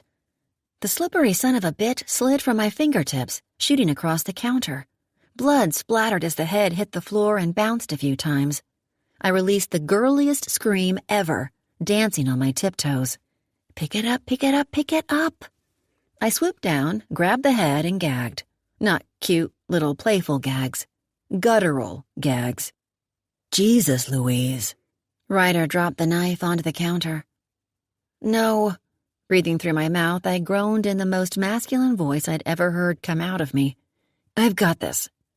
He watched me in disgusted awe as I shoveled the rest of the heads into the bag, gagging profusely. I spun the top in a twist and extended my arms, holding it out in front of me as I bounced on my toes. Where do I put it? Where do I put it? Just the trash. Good Lord, the trash. I swear I heard him chuckle as I jogged to the trash, shoved the bag inside, and slammed the lid closed. When I turned, he was wiping the blood from the floor, along with the specks of dirt that had fallen off my boots. Sorry, I mumbled, grabbing a paper towel and attempting to wipe the caked dirt from my boots. Damn fish heads, get me every time. It's okay. I'm just glad I didn't decide to leave them on. Oh, God. He grinned. Not a full smile, but close. Well, what else can I... How about you have a seat? That I can do. I walked over to the breakfast nook, but instead of sitting, I looked outside into the darkness.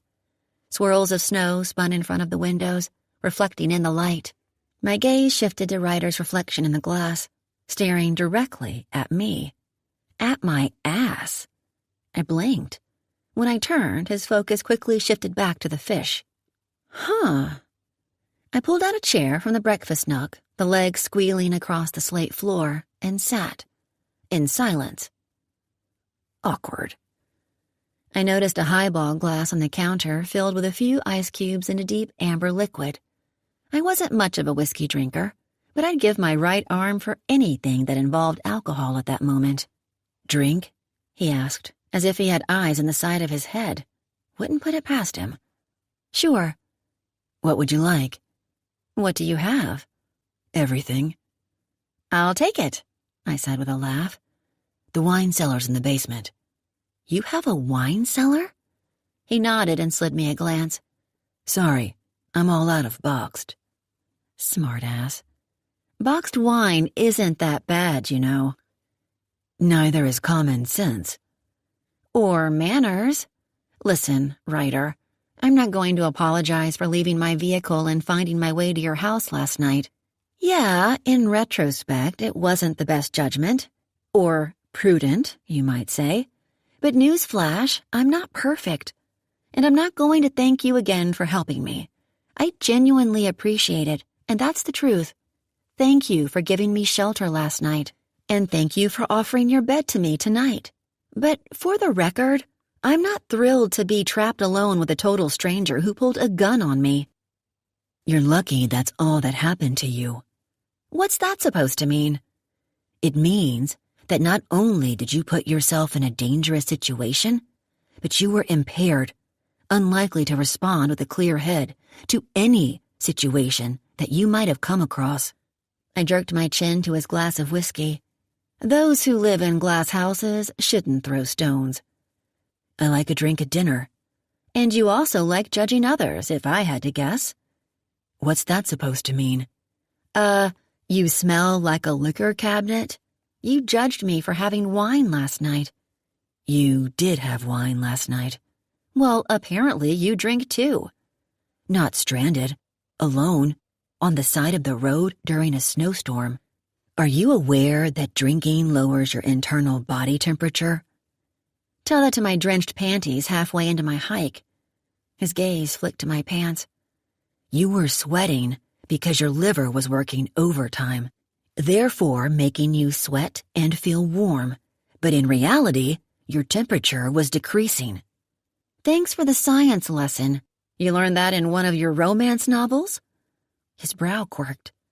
"The point, Louise, is that in a situation where hypothermia was a very real possibility, you might as well have stripped out of those drenched panties and hiked naked." I wasn't sure what I liked most about that sentence. The sound of my name rolling off his tongue, or hearing the 6'4" stoic mountain man say the word panties. I'll keep that in mind for the next house I break into. Maybe that would have gotten me an invite to sleep in a bed instead of the floor. Only if you could find it. You're kind of a jerk, you know that? I'm sorry. Is my king-size bed and soaking tub not up to your standards? I'm sure I could throw a few pieces of duct tape on them to make you feel more at home. I cocked my hip. The only person that could feel at home in this house is the devil himself. Now, where's the wine cellar so I can get really drunk and make some more bad decisions? Thanks for the warning. Down the hall to the right, past the library, at the end of the house, doors on the left. He eyed me as I sauntered past, the corners of those lips quirking. I stomped my way down the hallway, leaving a trail of dirt in my wake. That'll teach him. Pushing through the doorway, I switched on a light that illuminated a steep, curved staircase. I crept downstairs and at the bottom found an enormous basement with rock walls, a full bar, and a kitchen to the side. It was the man cave of all man caves. However, like the rest of the house, it was totally bare. It was also 10 degrees colder than the rest of the house, which meant my blood would freeze in exactly 8 minutes. I spied a curved archway with ornate rockwork. Bingo. Inside, the walls were lined with rock shelves holding hundreds of wine and liquor bottles. These were no $8 bottles. These bottles were imported, likely $100 bottles of wine, a few of which I recognized from the top shelf at bars. Half were in different languages. One caught my eye, decorated in gold ribbons and twine. A French wine, best I could tell. Expensive. With a grin, I reached up on tiptoe and plucked it off the shelf. Don't mind if I do. Smiling, I danced back up the stairs with my prize, where the scent of Cajun spices mingled with baking bread. As I walked into the kitchen, Ryder was pulling golden brown hush puppies from the oven. Catfish sizzled on the stove's grill top. Hush puppies? I was in love. He glanced at the bottle in my hand and popped a brow. Yep, definitely expensive. And nope, I didn't care one bit. Wine glasses are in the cabinet to my left. Thanks. I breezed past him, running my fingertip along the countertop, taking care to spread my germs all over the place. I pulled open the door and retrieved the largest glass I could find, a copper goblet with antler ears shooting out the sides. Grinning, I lifted the cup. Is there a sense of humor here that I'm not aware of? Absolutely not. I got it for free with a bottle of whiskey. Not wine. He slid me the side eye. Thanks, Emily Post, but I think it's perfect for wine. Actually, wait. I sauntered into the utility closet, found the duct tape, tore off a piece with my teeth, then went back to the kitchen and wrapped it around one of the antlers. Now it's perfect. Ryder cleared his throat. I wanted to yank out the cork with my teeth, but since that wasn't possible, I found a wine opener with the wine glasses. That chore done, I poured a third of the bottle into the cup and held it up in a toast. Ryder was giving me his full attention now. Cheers, I sipped. Holy smokes. He nodded, pleased with the reaction, then went back to cooking the fillets. The wine was like nothing I'd ever tasted before, smooth and smoky with a chocolate finish. Not bitter or tart, simply perfection in a bottle. I began to wonder if the gold strings around the neck were real. I watched him set the first batch of catfish on a cooling rack, then drop a few more into the pan. Are you sure I can't help with anything? Yes. Okay. I didn't sit, but stayed next to the breakfast nook, which was where I felt like he wanted me. An energy seemed to bounce between us now that I couldn't quite put my finger on. I took another gulp. Where did you learn to cook? I feed myself. Well, that doesn't answer the question. When you feed yourself, you cook. Hush puppies and catfish from scratch isn't just feeding yourself. I don't know how to make either of those things. Shocker, I know. Well, you might want to sit down for this, Louise, because you're about to watch me make a salad from scratch. That I can do. I set down the wine and stepped over to the kitchen, eager to do something. I turned on the faucet. Don't worry, I'll wash my hands real good for you, and I'm up to date on all my vaccines. It's fine. I can handle it. Let me help. What's wrong with you? I wiped my hands on the towel, watching him. What an interesting creature he was. I pulled open the refrigerator door. Whoa. Much like the utility closet, the refrigerator was spotless and organized by size and shape. But it was the fact that everything appeared to be homemade or harvested that made my jaw drop. Nothing was factory packaged with a name brand. The fridge was filled to the brim with stacks of glass containers, plastic containers, and jugs of liquid. Where do you get all this food? Like I said, I feed myself. How? My land. All this comes from your land. Did you sleep through agri in high school? I slept through a lot of things in high school. He grabbed his whiskey and sipped. So you hunt and fish for all your food? And farm. Do you understand how refrigerators work? I realized I was standing there with the door open. Rolling my eyes, I muttered, "It's not like there's a bunch of heat getting in." What was that? Nothing. Good. If you really want to help, grab the lettuce, tomato, cucumbers, and peppers. I piled the ingredients in my arms. I'm assuming you grew this stuff? I have a greenhouse.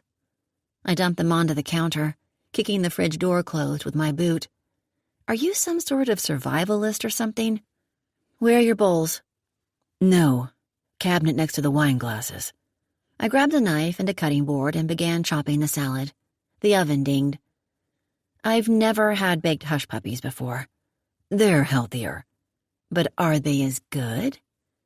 I'm on pins and needles for your review, Louise. I grinned. I'll bet you are. I tried the organic thing once. Didn't stick. I pinched the fat around my stomach and jiggled it. Try growing the food yourself. There's pride in it. Makes it taste better. Okay, but that only gets me fruits and veggies. You saw how I handled fish heads. There used to be a great meat market in town. You should check it out while you're here.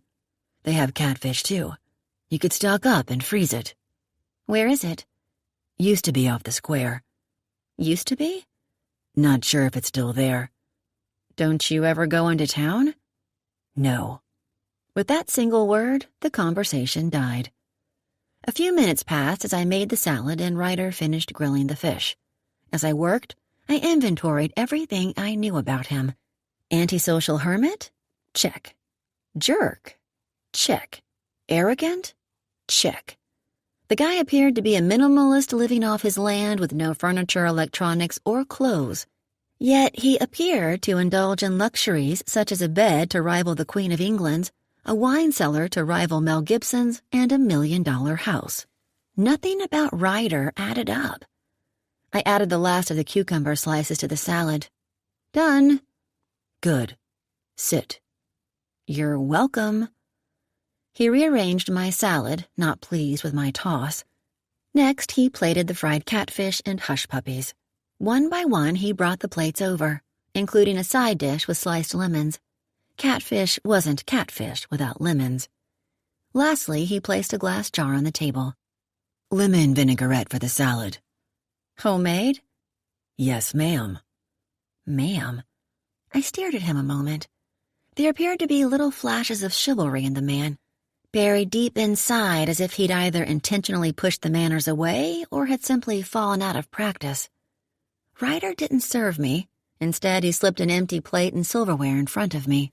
When he nodded for me to go ahead, I loaded my plate with a third of the amount I really wanted. He, on the other hand, loaded his to the rim. Leaving me at the table, Ryder took his plate to the counter, leaned against it, and dug in. Message received. And just as well, because now I didn't have to worry about him judging how much I ate or how much I drank. I gulped my wine and bit into a hush puppy. When I looked up, he was eyeing me over his whiskey. "Okay," I mumbled around chewing. "That's damn good." It was, no lie. Told you.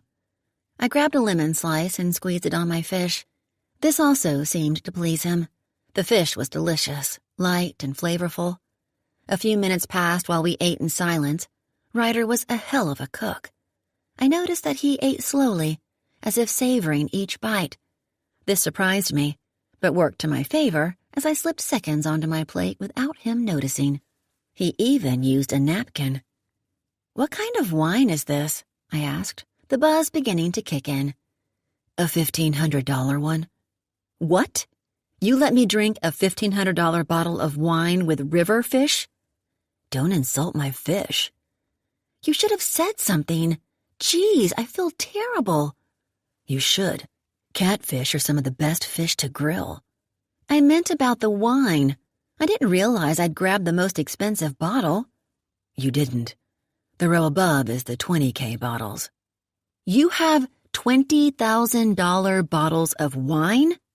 "Those are reserved for crawdad legs," he deadpanned. I laughed. "Can I ask you something?" "You already have." "You said you've been here for almost 2 years, right?" His only response was to pop a hush puppy into his mouth. What's with the lack of furniture? His Adam's apple bobbed as he chewed and then swallowed deeply. Finally, he said, "I like my space." "Why?" He picked up his drink and drained the contents. It was the first time I saw something other than cool confidence in the guy. He was immediately uncomfortable. "And why no TVs?" I asked. "I don't like background noise." "So keep them off. Don't you care to watch the news? Check it from time to time, at least?" "I despise the news." A moment stretched out. He caught me staring at him and began to eat faster. I drained my wine. "Okay, one more question. I'd like to know what it is about me that bothers you so much." He narrowed his eyes, his head tilting to the side. "My turn to ask the questions, Miss Sloane. I'd like to know what brought you to Berry Springs in the middle of a snowstorm."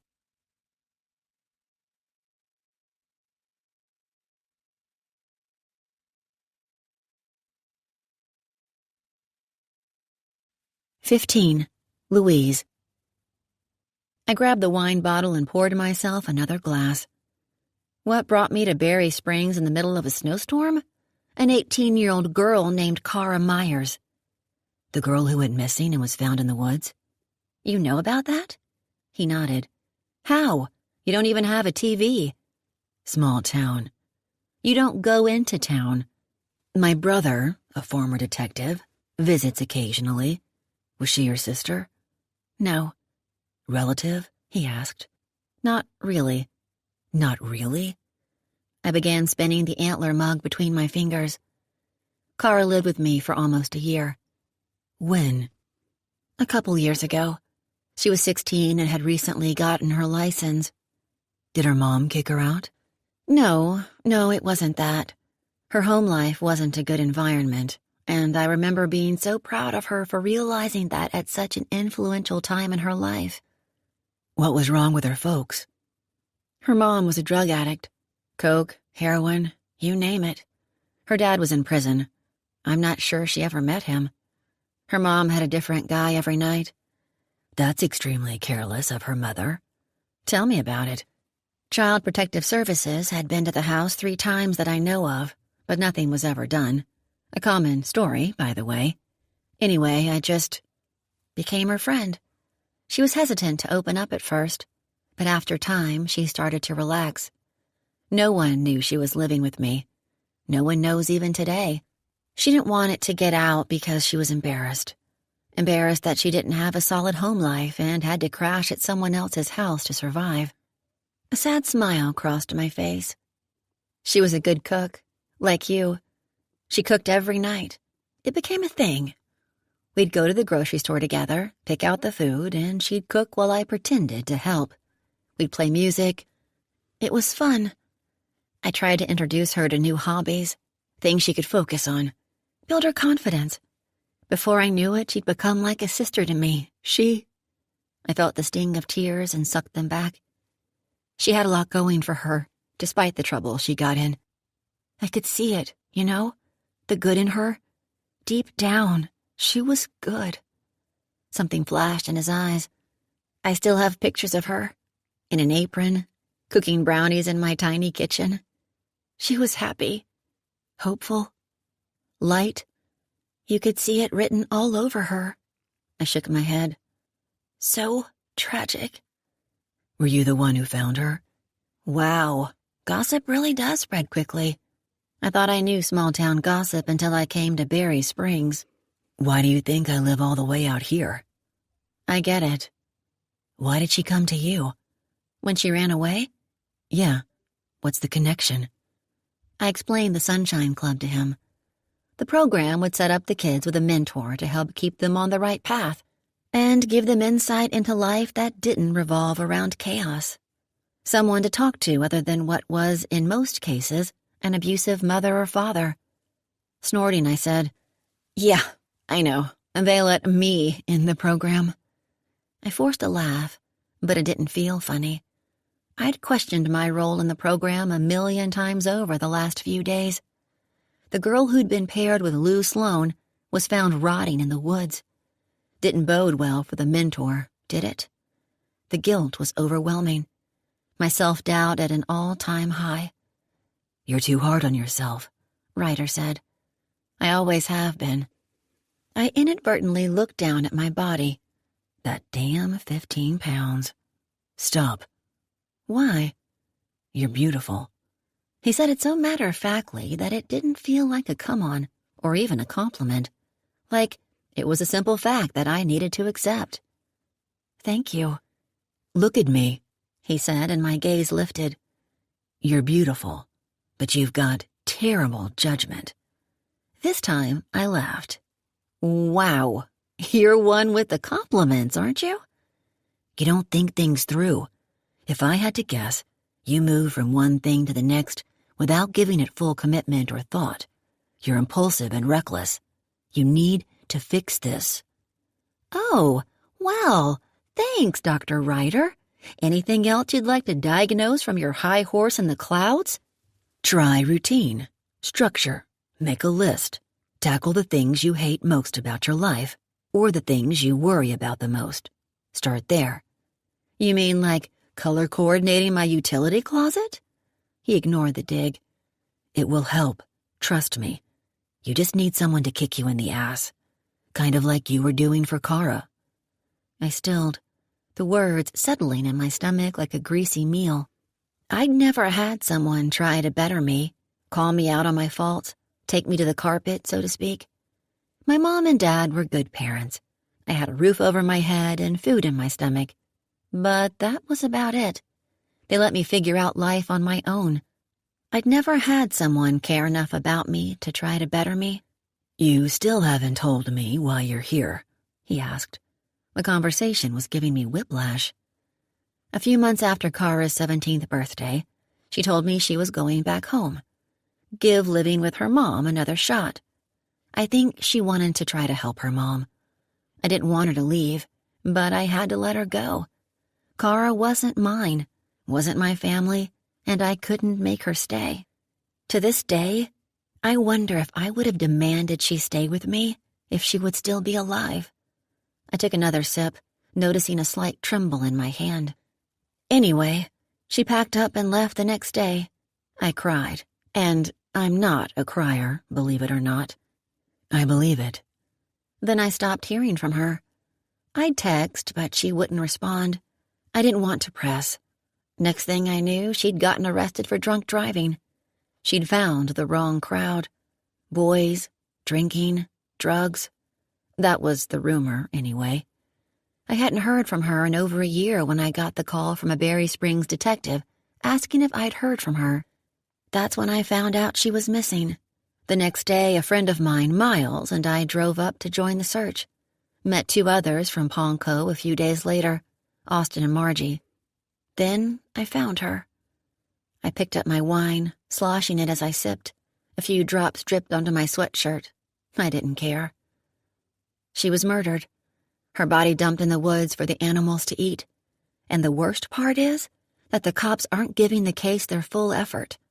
Cara has a bad reputation and is from a family with a history with the police. The cops don't care. They want it to go away. That's a big statement. It is, and it's bullshit. She's nothing but an out-of-town drifter to them. Not important. The bastard that killed her is still out there, and I get the vibe the cops are on to bigger and better things. Why are you so sure she was murdered? It's the only thing that makes sense. She came to Berry Springs to meet someone to go camping.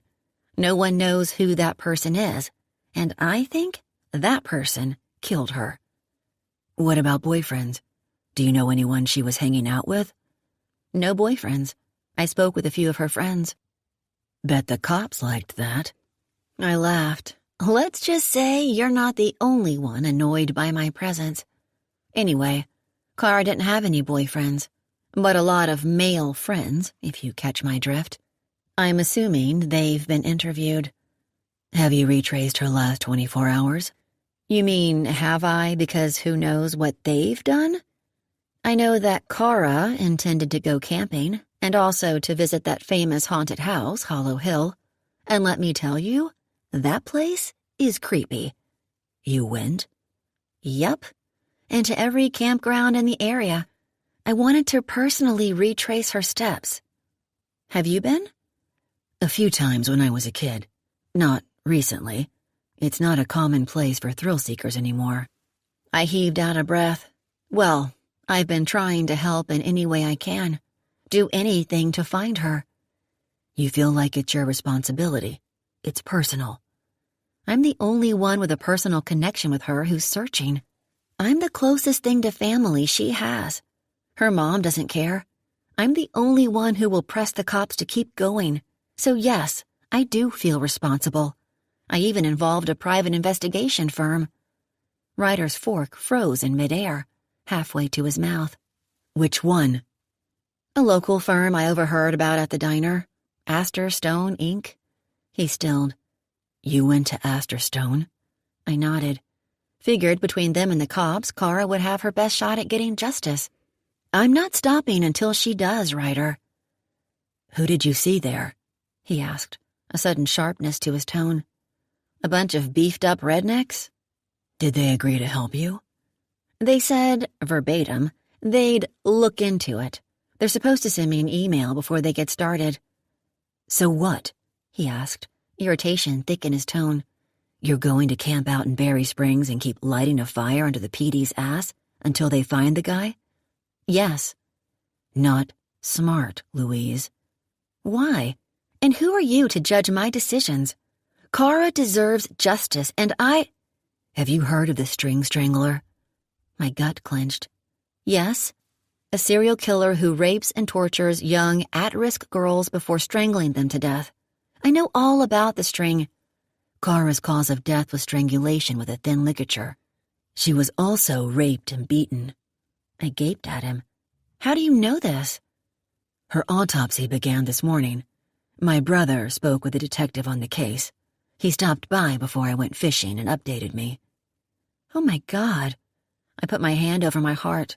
I remember noticing a mark around her neck, on the skin that wasn't ripped away anyway.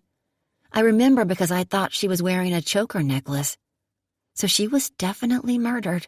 It's proven now. He nodded. The ME also suggested she was a chronic drug abuser, but toxicology tests will confirm that. My heart sank. Although I wasn't surprised, hearing it confirmed still stung. Will the test confirm if she was using the night she died? I think the assumption is that she was. Hang on, I said, my wheels turning. So If she was partying right before she died, that means whoever she was camping with spent time with her. Maybe wined and dined her, so to speak. I popped my fist on the table. She met him somewhere. Where? He invited her camping, got her drunk and high, won her trust, then went in for the kill. Ryder nodded. Why is that somehow creepier than just being snatched off the street? Being tricked first. A woman being snatched off the street screams and fights, but a woman having a good time is blindsided. Easier to incapacitate. Kind of like a desperate woman stranded on the side of the road. My blood chilled at the thought that the string strangler could have driven up on me. You need to be more careful, Louise. The strangler has killed 5 women the authorities know of, his confidence and skill building with each one. And there you are, Louise the Punisher, bulldozing your way into a case that possibly links to him. Getting stranded on the side of the road, breaking into strangers' houses. The strangler outsmarts these women. He's smart, determined. He has an ego. I believe so, yes. Not all of his cases are close to Berry Springs, right? I read his attacks are within a 100-mile radius. Right. Some have been around Berry Springs. One was in Missouri and one in Oklahoma. So he travels to pick his victims. Or finds them on the internet. I read somewhere that he's believed to be a regular Joe. Someone with a normal job, possibly doesn't have a record. Ryder shook his head. But he's not. My guess is he's got a job that requires some sort of skill that he applies to his other work. Other work meaning his victims. Right. His job requires him to think and solve problems. It's likely a regimented job with structure and routine. This guy isn't a grocery clerk or a carpenter. Hang on, I held up my hand. Does this mean the cops will involve the FBI if they suspect the strangler is involved? My assumption would be yes, but the official autopsy isn't complete. When will it be? Maybe now, maybe tomorrow. Call your brother. He's on his honeymoon. Left 2 hours ago. I sat up straighter, relieved that there might be some movement in the case. Well, maybe I can. No, you can't, and you won't.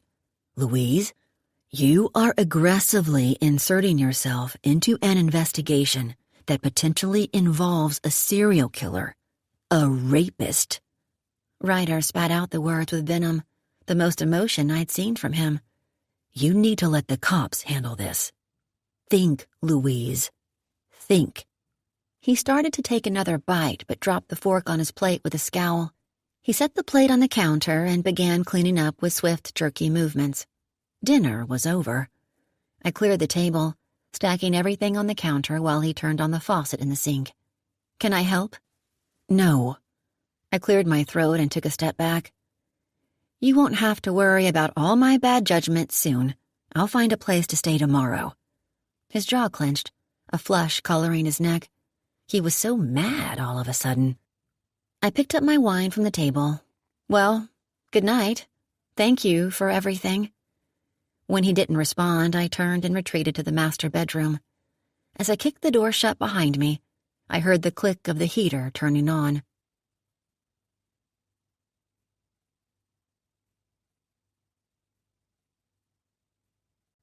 "16. Louise." I shot up in bed, frantically blinking the grogginess away. My head spun as I tried to figure out where I was. I rubbed the gunk from my eyes and the room began to take shape, along with my memories. Ryder. You're beautiful, but you've got terrible judgment. You're beautiful. I pulled my legs into a crisscross and swiped the drool from my chin as I looked out the window. The fields beyond the windows were still blanketed with snow, the mountains solid white. More snow had fallen overnight, maybe as much as a foot. The sun was peeking out from behind big white clouds. In the distance beyond them hovered more menacing gray clouds. I wondered if we'd be able to make it down the driveway. God willing. I blew out a breath and relaxed back into the pillows, taking a moment to get my bearings. I hadn't slept that hard since 8th grade church camp. I also hadn't gone to bed fantasizing about a man since then either. Well, A boy, back in the day. His name was Jerry, with a G. He played the flute. My hand swept over the down comforter as I imagined Ryder in the bed. He probably filled it, while I was swimming in it. I stretched my arms over my head and popped my neck. I could definitely get used to the bed. The man was an entirely different story. A crackle pulled my attention to the fireplace, where a fire was roaring. I stilled. I'd gone to sleep with a buzz, but I was 99% sure I didn't start that fire, which meant Ryder had, which meant he'd been in the room while I was passed out and drooling like a baby. Christ, can the guy give me a break? I ripped off the covers, searching the walls for a clock. None, of course, because Ryder probably woke up with the sun, with perfect hair and perfect breath. Wearing a long nightshirt that read, "Save the Winos," I padded to the closet, fumbled through my bag, and pulled out my phone. Still no reception. Assuming Ryder didn't have any either, this meant that calling either Miles or Frankie at Frankie's auto shop, or every hotel in the area, wasn't happening. Frustrated, I crawled back into bed. "What?" I gasped, embarrassment shooting up my neck like a torch when I woke up again and checked the time on my phone. 11:44 a.m. Holy crap! I'd slept until noon, in someone else's house. Noon? What am I, a freaking college kid? I couldn't remember the last time I'd slept until noon. Not even at church camp. I groaned, rolling my head. A lazy drunk. Was there anything worse? 2 points for the rude houseguest. Resigned to the fact that there was absolutely no redemption for me now in the eyes of the man, I rolled out of bed and shuffled into the bathroom. I did what I could with my hair, wetting it again and scrunching. Frowning at my reflection, I clipped back the damn bangs. I brushed my teeth and skipped the makeup because, at that point, what did it even matter? I yanked on the same jeans I'd worn the day before, along with a gray Hanes sweatshirt I'd picked up in the discount section of Walmart. Bypassing my boots, I tugged on a pair of socks. By that time, I was feeling the beginnings of a headache from being deprived of my morning coffee addiction. I pushed open the bedroom door, peeked out, and listened. Nothing. Biting my lip, I quietly padded down the hallway. The first thing I noticed was how warm the house was. Ryder had left on the heater for me after turning it on last night. It felt like a small victory, and somewhere deep down inside, approval. The house looked different in the sunlight, still cold and unwelcoming, but open and free. I imagined myself running naked through the wide hallways with earbuds in my ears and a tumbler of wine in my hand, screaming the lyrics to the latest Lady Gaga song. I was sure Ryder never did anything like that. Shame. I glanced in each room as I passed by, looking for the man. No dice. The house appeared to be vacant. Pleased by this, I relaxed my shoulders as I walked through the living room, admiring the breathtaking view outside. I didn't have to search far for the coffee and fixings. True to form, Ryder had everything organized and stacked perfectly in a cabinet above a simple coffee machine. A few minutes later, I leaned against the counter and sipped fresh, organic coffee. It was so quiet. I couldn't stand it. I wanted to scream at the top of my lungs, really dirty curse words, simply to hear them echo off the walls. How could someone live in such silence? Why would they want to? I scanned the kitchen, taking in every inch and corner. The minimalism, the cleanliness, the organization. I inwardly laughed, imagining him in my apartment. Then I noticed a small black device in the corner. A phone. Ryder had a landline and hadn't even told me or offered it to me. I hurried over and picked it up. Yep, dial tone. Then jogged back to my room and retrieved my cell phone. I wasn't someone who memorized phone numbers.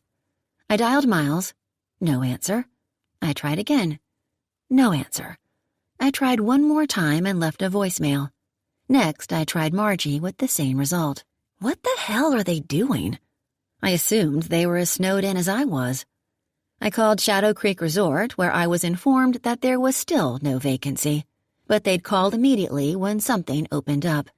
Lastly, I tried Austin's number. Hello? Hey, Austin, it's Louise. Hey, you make it home all right? No, I left a voicemail yesterday with Miles from a number at Shadow Creek Resort. He didn't tell you? Guess not. You all right? Yes, well, no. I slid off the road and banged up my car on the way to the hotel. I had to crash at someone's house. Someone's house? A friend. I lied because I didn't want to rehash the story of me hiking through a snowstorm and breaking into a stranger's house. Okay. How's the beast? Not good. Getting it towed today, hopefully. So, are you at the resort now? No, they're booked. I'm still staying with my friend. You all right? You sound kinda wound up. Yeah, I'm fine. My friend's place is a castle. Plenty of room. I call it the Castle on the Hill. It's on the opposite side of the mountain from the hotel, down County Road 2355. Not far at all. I was rambling. I ramble when I lie. Okay, well, glad you're all right. We're still snowed in here at the Towering Pines Inn. I assumed. I tried to call Miles. Where is he? Not sure. I tried Margie, too. When Austin didn't respond, I asked, "Do you know where she is?" Nope. Did you go to their rooms today? Yeah, well, I tried. Knocked. No answer. Is your truck still there? Yep. Then they didn't leave in it, and they don't have another vehicle, so they couldn't have gone far. I frowned. When was the last time you saw them? Can't remember. Really? Well, would you mind telling Miles everything I just told you? I don't have reception out here. If he can catch a ride with you guys back home as soon as the road's clear, that would be great. I'm not sure how long it will take to fix my car. Will do. An unease settled in my stomach. I wasn't sure why. Okay, thanks, Austin. Stay safe. You too. I replaced the phone on the charger. Where would Miles and Margie go in this weather? Perhaps hooking up somewhere? Wouldn't surprise me. Everyone knows pastors' kids can get wild, and who can resist Miles's cool water cologne? I sipped my coffee and settled against the counter again. My gaze landed on the library, my thoughts going to that secret door I'd found after breaking in. Feeling the buzz from the caffeine, I decided to explore. First, I searched for the man, because I didn't care to start the day with another pistol to the neck. After that fruitless search, I assumed he was doing cowboy stuff outside, so I made my way to the library. Unlike the other rooms in the house, the sun seemed to hide from this one, dissolving in shadows that stretched to every corner. The room was also a few degrees colder than the rest of the house. I hugged myself, rubbing my arms as I slowly walked across the floor, admiring the books. Thousands and thousands of books. I stopped in the middle of the room, feeling like a speck in the ocean.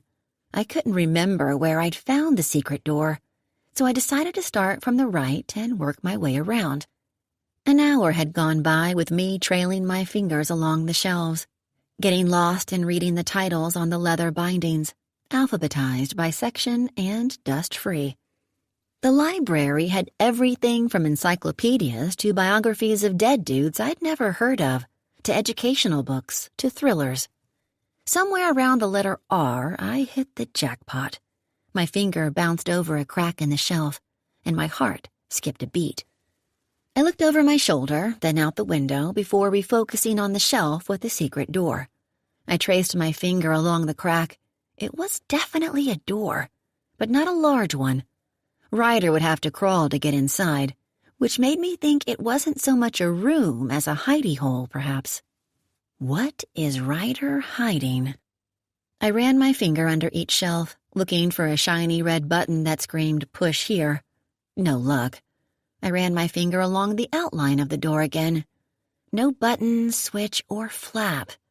No antique candle holder that doubled as a doorknob. Nothing. And this only made my resolve stronger.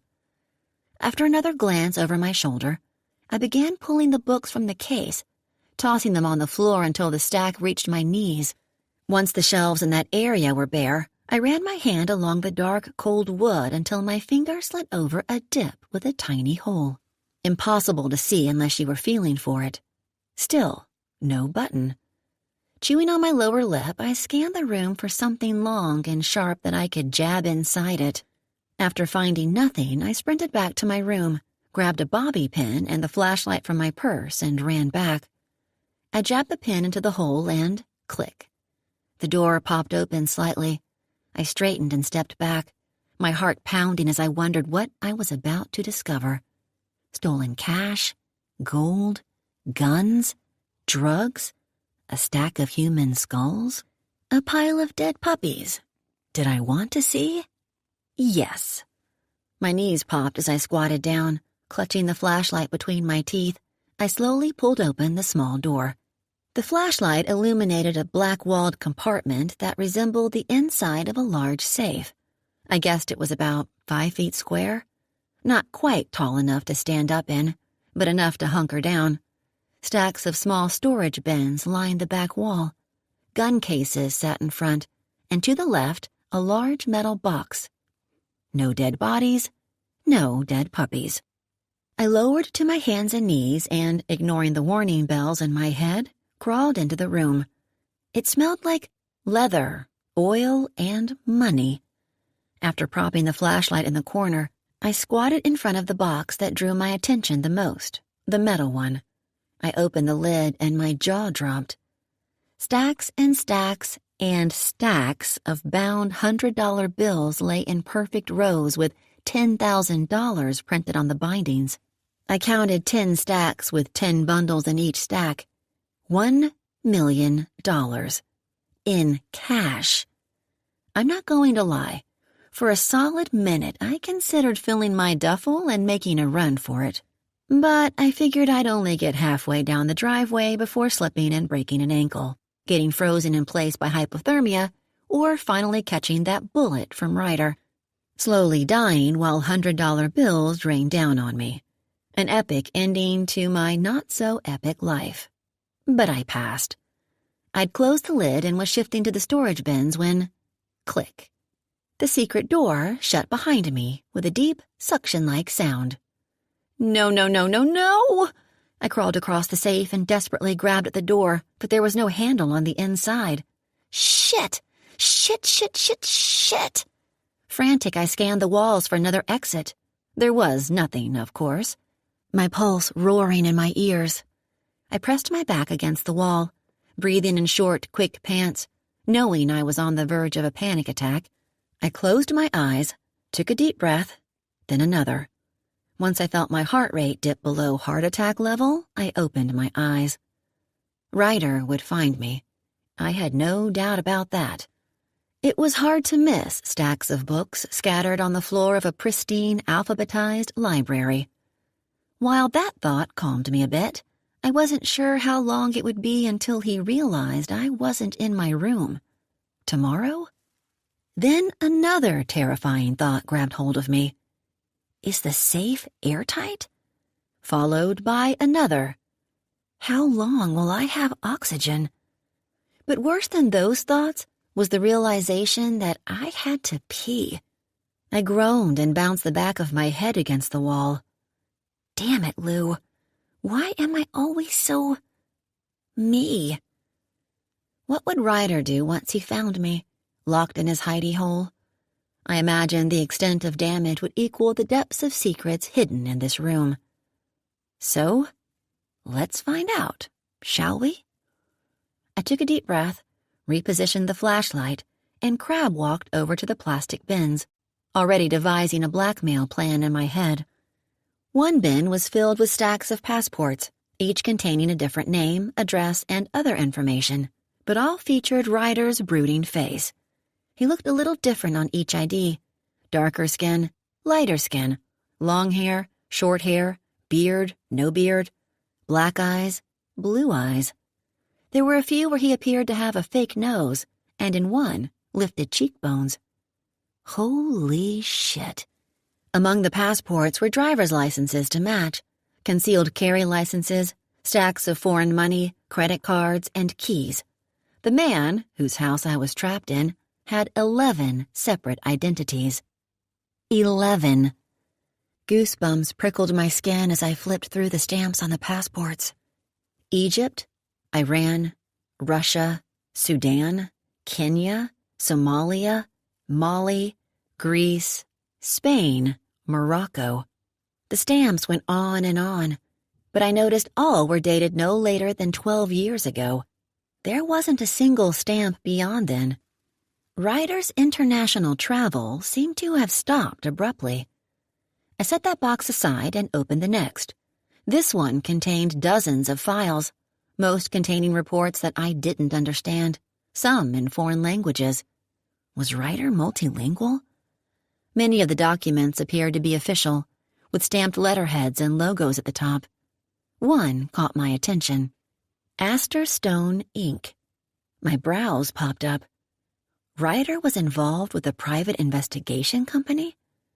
As I flipped through the papers, I realized that the work Aster Stone, Inc. did went well beyond U.S. borders and appeared to be much more than a run-of-the-mill private investigation firm, like its letterhead stated. Another file contained groups of stapled photos, each featuring a different target per the label. The last photo of each stack was stamped deceased, depicting images of the target dead, bloodied, beaten, or shot between the eyes. My hands trembled. What have I gotten myself into? I set the box aside and reluctantly picked up another. This one buried in the back.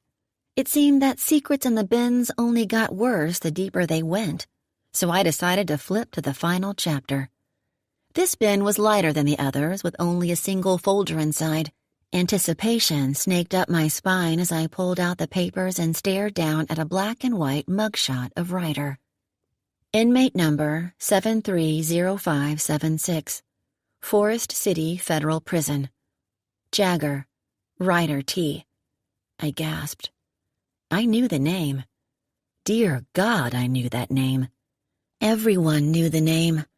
I realized I hadn't even bothered asking Ryder what his last name was. I would have known then. And I would have run. It happened 12 years ago. The story dominated statewide headlines for weeks and had even made national news. Ryder Jagger brutally beat and murdered a 19-year-old man. I couldn't believe I didn't put it together, but it was so long ago. The story was so shocking that it quickly became sensationalized, the details leaking to the public because of the sheer brutality of the crime.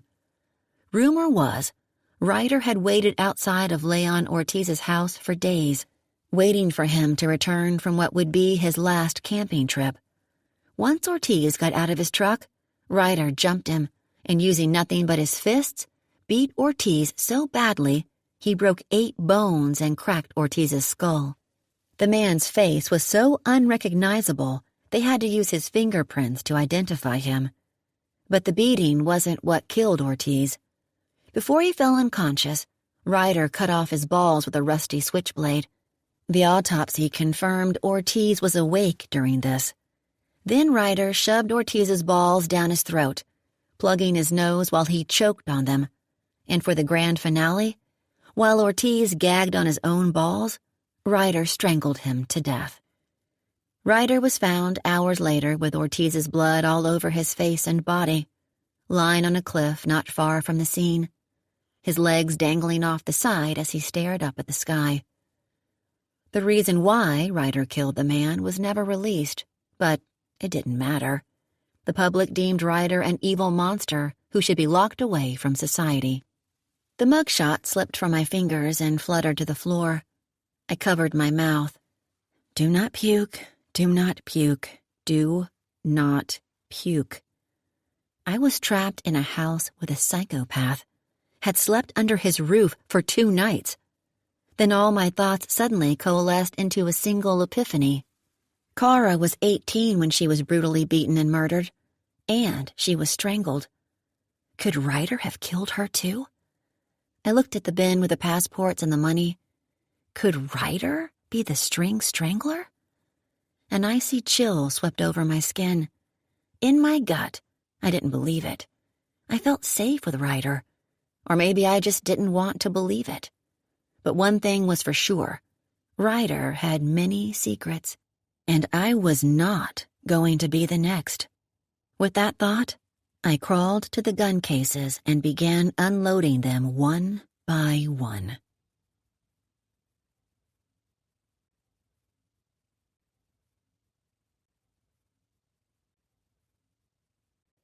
"17. Louise." The flashlight, the only light I had, dimmed to a dull orange somewhere between the 3rd and 4th hour of my being locked in the safe. I figured I had another hour before I was left in complete darkness. On the upside, I'd managed not to wet myself, although that miraculous well of strength only had another hour, at most. I also still had oxygen. I wondered, though, was that an upside? Or would it be better to simply drift away in an unconscious state, as opposed to being strangled to death? I'd had 3 legitimate panic attacks as I waited for Ryder, the convicted murderer, to find me in his secret room.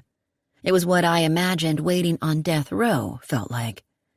I'd pushed aside the gut feeling that Ryder was not the devil, allowed myself to get consumed by fear, and fully convinced myself he was Carr's murderer.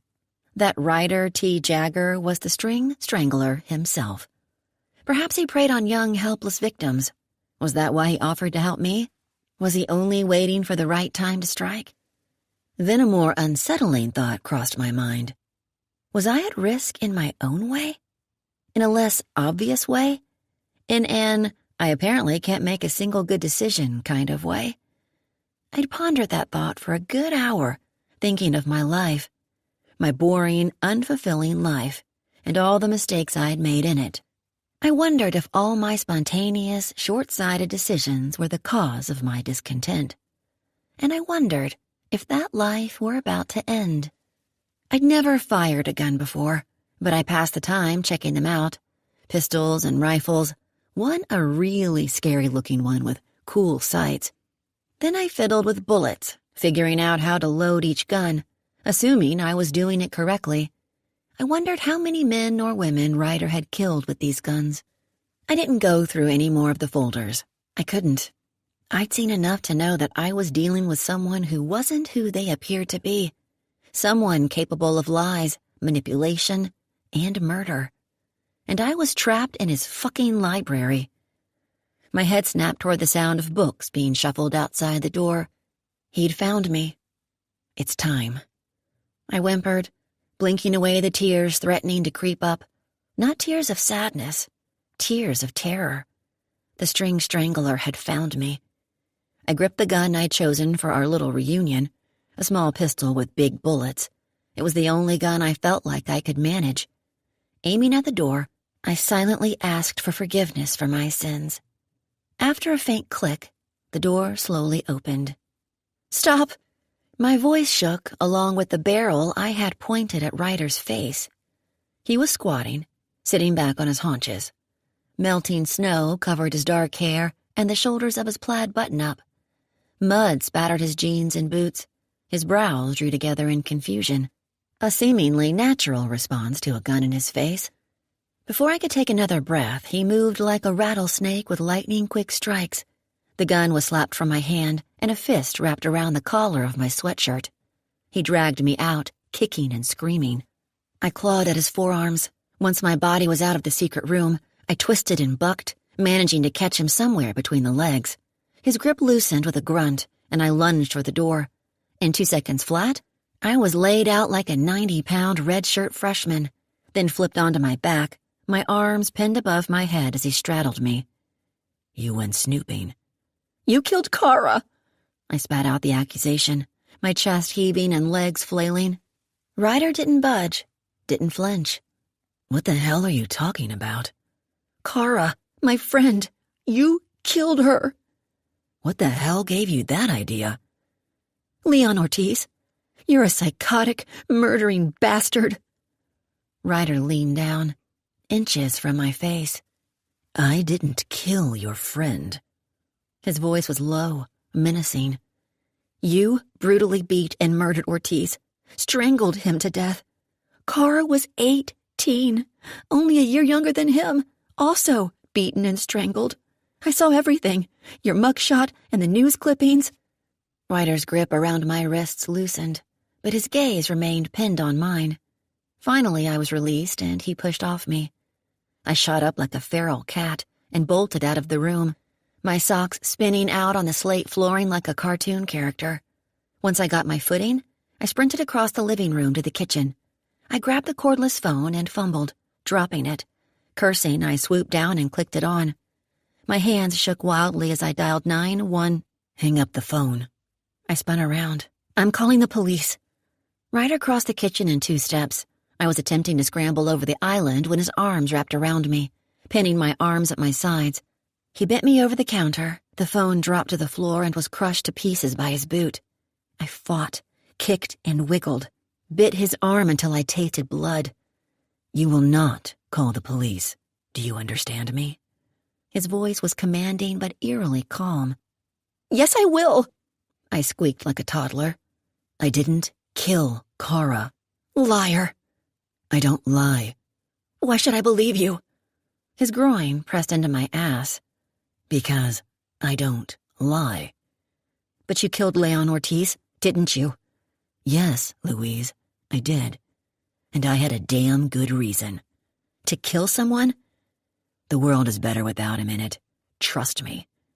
Trust me. Did I? God damn it, I did. Somewhere deep in my soul, I trusted Ryder. I stopped fighting against his hold, but his grip didn't loosen. "I want to know everything," I said firmly. "I want to know about the fake identities, what you do for Aster Stone. I want to know why you killed Ortiz." Still holding me from behind, he froze like a statue, not even breathing. "And let the fuck go of me." The moment he released me, I whipped around and took a step back, my heels hitting the island. He glowered down at me. "I didn't kill Kara, and I'm not the fucking string strangler. You can believe me or not, but I want you to make the decision right now, because I'm not going to deal with this bullshit all night." He stalked to the cabinet and pulled out a glass.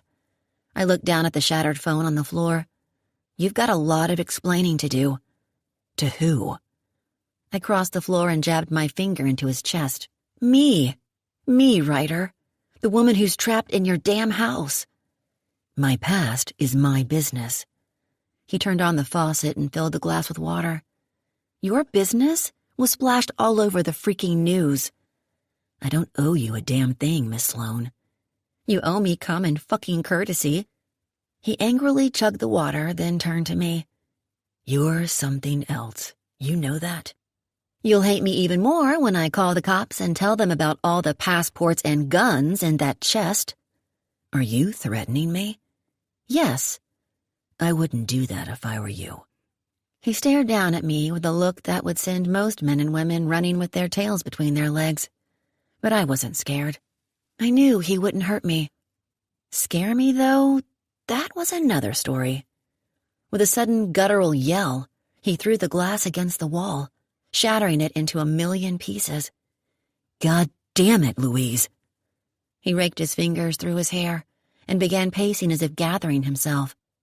Then he looked at me, his eyes wild. "You want courtesy, huh?" I swallowed the knot in my throat and nodded. "All right." He jerked open the cabinet and pulled down another glass, filled it with water and thrust it at me. "I'd rather have a real drink." "You'll do water tonight." I took the glass from him, marched over to the sink, poured it out, and replaced it with the whiskey he'd been drinking the other night. "You're gonna have to do better than that." I sipped as I leaned against the counter in front of him, eyeing him over the rim of my glass. Ryder's nostrils flared as his chest rose and fell. Seeming to come to a decision, he plucked the whiskey from my hand, poured it down the drain, and jerked my chin to face him. His hands cupped my face. My heart lodged in my throat, and before my brain could catch up, his lips were on mine. Hard, greedy, hungry. Angry kisses as if his brain was telling him not to do it, but his body wasn't listening. So raw, so intense. There was nothing else to do but give in. The moment I opened for him, he devoured me as if he couldn't get enough. as if I were the single drop of water in an endless desert. Fireworks? Mine were like a nuclear bomb. My entire body tingled, every inch of my skin. Every follicle of hair stood on end. Butterflies erupted in my stomach. The man could kiss. With his hand still cupping my face, he leaned back slightly and stared at me. Our chests heaved. When he dropped his hands and took a step back, the heat between us was instantly replaced with ice. I wanted it all back. The heat and him. "How's that?" he growled. "Not bad." I swallowed hard. "But now I really need that drink." He retrieved the antler mug, filled it with ice and water, then handed it to me. I was glad I didn't get the whiskey. No telling what I'd do after a buzz at that point. I chugged, cooling my insides. Ryder watched me closely as if not quite sure how I was going to react to what just happened between us. I set down the mug and took a deep breath. Now that we got that out of the way, talk. What's with the fake identities? What's with Aster Stone? Aster Stone is the devil's spawn. I worked for him before I went to prison.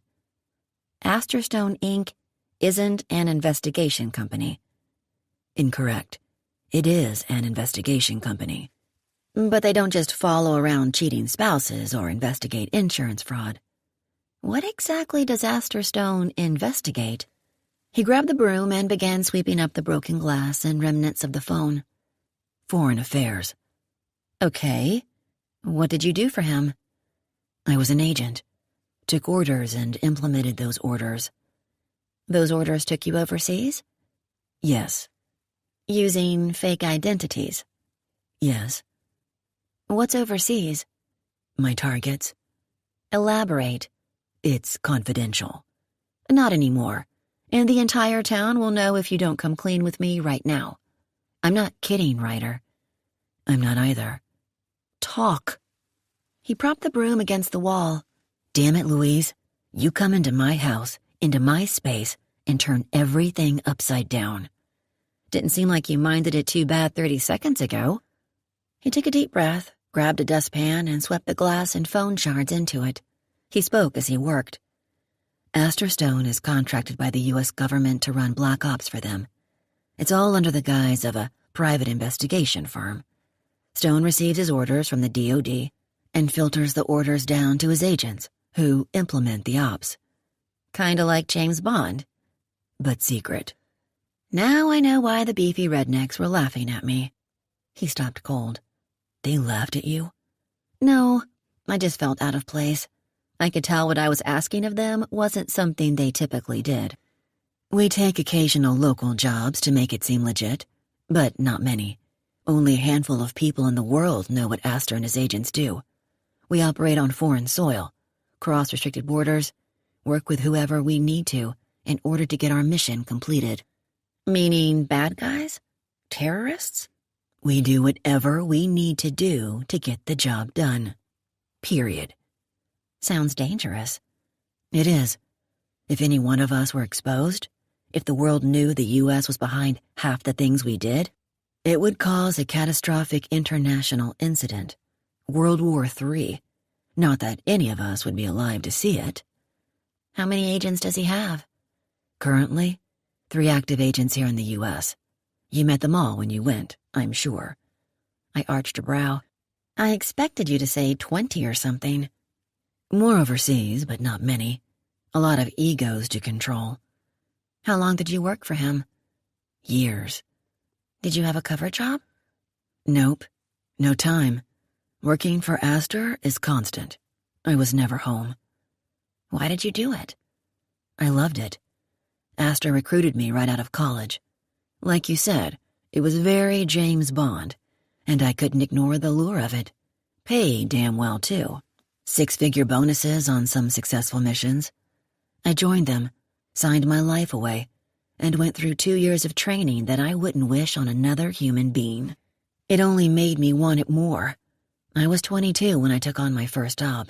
Turns out, I was a damn good agent. Good at killing people? Yes, he said coolly. I'm surprised you're telling me all this. Why? Common courtesy to the woman who's trapped in my house. Seriously. 2 reasons. 1, I don't care to have to explain this to the cops if you try to call them again. 2, even if you do, Astor will kill you if you talk. I'm warning you, and I'm not lying. He'd stage it as a car accident. You know, something believable. I rolled my eyes. I'm not that bad of a driver. Tell that to your Axel. What's with the cash? Go money. In case you have to leave the country? He nodded. What Astor does for the government is completely off the books. If any of us were picked up doing an op, Astor would deny any knowledge of our existence and throw us under the bus in 2 seconds flat. Kind of like what he'd do to you. But unlike you, I'd be 1 step ahead of him. I'd disappear and never resurface. $1 million can help make that happen. Hence the secret room. Not so secret anymore, he muttered. So you did this for a while, and then everything stopped when you went to prison for killing Ortiz? A dark cloud swept over Ryder's face, and he looked away. A super long minute passed as I waited on pins and needles for the story. What I got was, your turn, Louise. My turn what? Your turn to answer questions. Why do you drink so much? I blinked. That's kind of personal. And going through my things isn't? Touché. I looked down at the mug in my hands. I don't know. I guess it helps me to relax. You ever try exercise? You ever try not being an asshole? That wasn't a passive-aggressive way of saying you need to lose weight, because you don't. I snorted. Thought you said you didn't lie. I don't. I'm not going to say thank you because it doesn't feel like a compliment. But to answer your question, no, I don't exercise. And by the way, who the hell works out to relax? Lots of people. Exercise releases endorphins that make you feel better physically, mentally, emotionally. Gives you clearer focus. I stared at the antler mug. You seem wound up, like a jack-in-the-box, like you're searching for something, but you don't know what, and it makes you crazy. You seem like an erotic control freak, germaphobe, cold-blooded, agoraphobic. I'm not cold-blooded. Besides, you drink. You have an entire room dedicated to booze. I only drink when I'm at home. I frowned, a little piece of the puzzle clicking into place. Are you still on parole? 6 more months. My eyes rounded. I didn't realize. Okay, now I see why you didn't want me to call the cops. You don't get it, Louise. 1 misstep, 1 fucking misstep, and I'm back in a cage. He swallowed hard and focused on a spot on the slate floor. When you're an ex-con, cops will pin anything on you. You're a mark, a target, an easy arrest. You're always looked at as the bad guy. I'd be the first person they'd cuff if anything around me went to shit. 1 mistake, 1 being in the wrong place at the wrong time, 1 fuck-up, and I'll spend the rest of my life in prison. For a moment, Ryder's expression went blank, and he left the room, not physically, but mentally, emotionally, memories pulling him in back in time. Something in my heart broke for him. There was such pain behind his eyes, and I knew, then and there, that whatever led him to kill Leon Ortiz must have been something horrific. I decided not to ask again, not to push. Ryder was right. It wasn't my business. Ultimately, the reason made no difference because justice was served, and he paid the price. 10 years of his life. 10 years.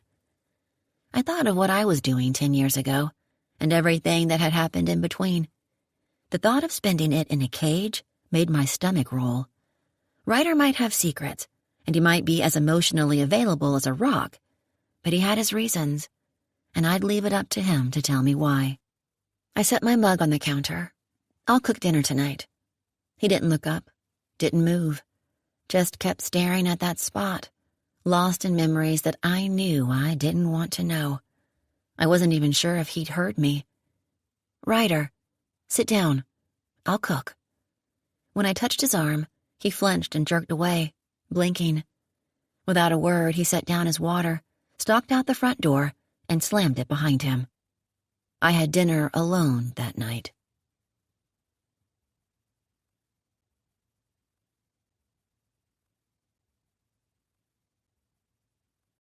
"18. Louise." After Ryder stormed out of the kitchen, I waited for him to return. Night fell, along with the temperature and more snow. After an hour of silence, I assumed he wanted to be alone, wondering if that was the most he'd opened up to anyone in a long time. I also wondered if he regretted the kiss. I didn't. I couldn't stop thinking about it. I made myself an organic chicken salad and ate at the breakfast nook, watching the snow whirl through the icy night. To my surprise, the low-carb, high-protein dinner was not only satisfying, but helped take the edge off the guilt from my confession that I didn't exercise. Why didn't I exercise? I didn't know, other than I simply hated it. But had I really tried it? Gotten past that grueling first 10 minutes that made you feel like you were going to die? No, because Louise Sloane never thought about the bigger picture. Ryder was right. I was lost. I didn't take another sip of alcohol that night. After cleaning up, I retreated to my room, his room, where I soaked in the copper tub that was quickly becoming my favorite place.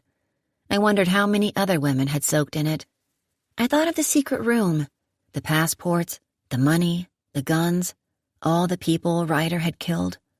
How different our lives were. How different we were. I thought about his time in prison. Somewhere between wondering what he looked like in a jumpsuit and what kind of food they served behind bars, it hit me like a ton of bricks. Suddenly, all the pieces of the weird Ryder puzzle began to take shape. And I couldn't believe I hadn't seen it before. Ryder wasn't an inherently odd, antisocial jerk. He was a victim of circumstance. As I soaked in the bath, everything added up. The massive house with soaring ceilings and hallways as wide as a racetrack, the acres and acres of fields, the miles of woods, streams, and rivers. Space. The man spent 10 years locked in an 8x8 jail cell. Ryder wasn't grandiose or overindulgent. He simply wanted space and fresh air. The minimal clothing and lack of furniture wasn't odd. It was because he simply didn't need it. He had chairs where he sat and a bed where he slept. That was all he needed. His bed and bathroom were luxurious because he'd slept on a plank and showered with serial killers.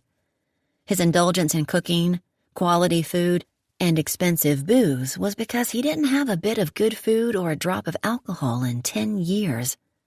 His ripped, muscular body, I imagined, was because it was his only weapon in prison. Ryder had probably spent every day pumping iron, not just to stay healthy, but more so to send a message to the other inmates. His hermit lifestyle, his solitude, it was because he didn't trust anyone. Hell, he probably hated the human race. Ryder had spent a decade living with the scum of society, and I assumed, before his conviction, he was labeled the scum of Berry Springs, in his own hometown. I couldn't imagine the gossip and sidelong glances he'd endured. Wow. The layers that made up this man were so deep, I wondered if anyone would ever get to see the real Ryder, his soul, who he truly was, deep down. And then I wondered if he even remembered who that guy was. The real Ryder, the one before he murdered a man. The thought was so sad to me. With Ryder, everything had a reason. You just had to find it. That night, my view of him changed. There were reasons for the madness. I just wished I knew the biggest riddle of all. Why did he kill Leon Ortiz? After the bath, I'm not too proud to admit that I pulled on one of Ryder's t-shirts, crawled into bed, and attempted to sleep. Sometime after 1 a.m, I got up and began pacing his bedroom, taking in every detail like the crown molding and the intricate rockwork around the fireplace. I assumed Ryder helped renovate the house. He took pride in it. After I'd memorized every inch of the space, I crept into the hallway. I wanted to explore more, learn more about the man who was slowly revealing himself to me. I glanced into the first room to my left and stopped cold. With no blanket, no pillow, Ryder was asleep on the hardwood floor, fully clothed, with his arms crossed over his chest like a pharaoh in a tomb. I froze, staring at him, afraid that if I made the slightest sound, he'd wake, and also because I couldn't take my eyes off him. Although he was asleep, his face was pulled tight as if he were in a bad dream. I wanted to hug him, hold him, tell him everything was going to be all right. Didn't he have any other place to sleep? Not a couch, a cot, a sleeping bag? And why right next to me? To keep an eye on me? Or maybe to be there if I needed something? I craved the latter. His shoulder jerked, and I spun on my heel and darted back into my room. I closed the door and jumped under the covers, where I remained the rest of the night. It was day 2 of waking up in Ryder's glorious king-size bed, but night 2 was very different from night 1. I'd barely slept a wink, tossing and turning, replaying the day before. Yawning, I brushed back my bangs and looked at the window. Based on the lack of light behind the curtains, I decided it was still early morning. I gripped my pillow and rolled over, squeezing my eyes shut, but knowing I was past the point of no return. Last I checked the time, it was 3:40 in the morning. I must have drifted off after that, but it was that weird state where you didn't know if you were asleep or not. Something pummeled into my stomach. I shot up like a cannon, my pillow tumbling to the floor. Startled and confused, I blinked at the dark silhouette in front of me, then down at the pair of running shoes on the comforter, then back to the man in front of me. "What the hell are you doing?" I rasped, sounding like a chain-smoking trucker. "Morning jog. Let's go." "Morning what? No, those 2 words don't go together." "They do in this house." I looked down at my lap. "How did you get my shoes?" "They were in your bag." "You went through my stuff?" "Doesn't feel good, does it?" I rolled my eyes, then realized he'd opened the curtains. I looked out the window. It's literally freezing outside, and still dark. "It's 11 degrees and the sun is coming up. It will be beautiful against the snow." To hear him use an emotional word like beautiful proved to me how much he loved his nature, his space. "I've already shoveled the trail," he said. "Wear those stained long johns you have under your blue sweatpants." "No shirt?" "Optional." "I can't believe you went through my stuff." "I can't believe you went through mine." "Why the blue ones?" "I like blue." "Fine." With a groan, I ripped off the covers and flung my legs over the side of the bed, not remembering I was wearing only a t-shirt over a pair of pink panties. His t-shirt. Heat rose to my cheeks. If Ryder cared, he didn't show it. Something flashed in his eyes, something that warmed my stomach. His gaze slowly slid from the t-shirt to my bare legs. Humiliated, I yanked the sheets over my legs and fumbled to find something to say. I came up with, "How do you look so perfect and put together for—" I looked around the room.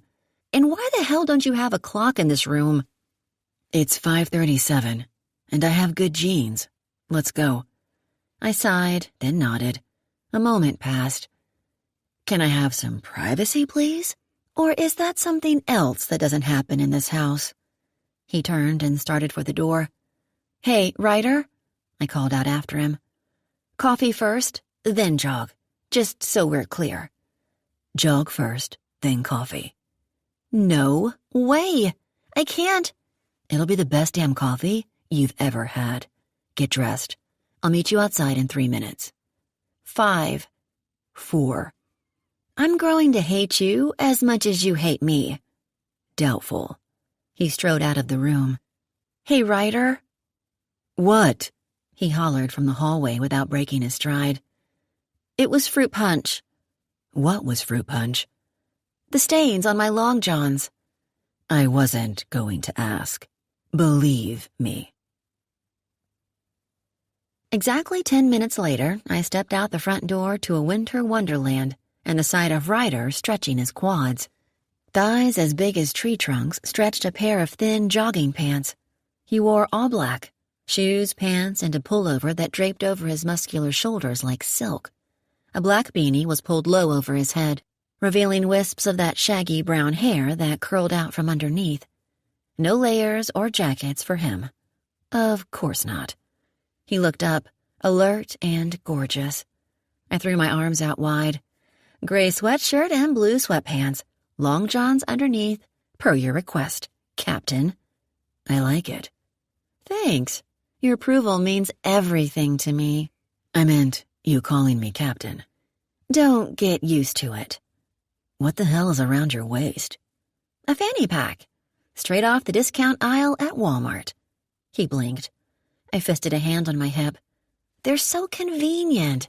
I don't know why they get such a bad rap. We're going on a simple jog, not a trek through the Andes. I shrugged. What do you have in it? He asked. This fanny pack was really throwing him for a loop. My camera and a stick of gum. I don't go anywhere without my camera. He continued stretching. I'm not holding it when you get tired. Are you familiar with how fanny packs work? The entire point is that you don't have to hold it. You know how to stretch? I know how to stretch my liver, he snorted. Cirrhosis is no laughing matter. Another thing that's missing from this house. Cirrhosis or laughter? Both. Stretch. I mirrored his widened stance and bent forward. My muscles screamed. I stretched my left leg, then the right, and glanced over to find him staring at me. Our eyes met, and his quickly shifted away. Ready? He asked. As I'll ever be. We took off across the driveway, onto a manicured trail that led into the woods. As promised, the trail was shoveled, and I wondered how long he'd been awake. I also wondered if he'd only done it for me. I doubted he cleaned the trail for himself. The guy probably never fell down. The freezing cold air burned my lungs. My legs felt like rubber bands wound too tightly. True to form, I was sure I was going to die 5 minutes in, but damn it if I'd let him know that. I picked up my pace, and Ryder matched my speed. He was pacing himself for me. The woods closed in around us, a dim blanket of white beginning to lighten a little more with every few minutes that passed. Along the sides of the trail were mounds of snow 2 feet deep. The air smelled fresh, sharp with winter. You didn't have to shovel all of this for me. I didn't. I have a skid steer loader. What's that? A machine that clears snow. You're like a one-man town, you know that? 2 now. He gave me the side eye. Speaking of, have you caught the weather on your radio today? I side-eyed him right back. More snow is coming this afternoon. Supposed to get another inch. That's the last of it, though. Thank God. I glanced over, expecting him to say the same, but he didn't. Any word from Frankie on towing my car? No. I scowled. I hate it sitting out here on the side of the road. Bothers me. Ryder glanced at me. I'll call the area hotels when we get back, I said.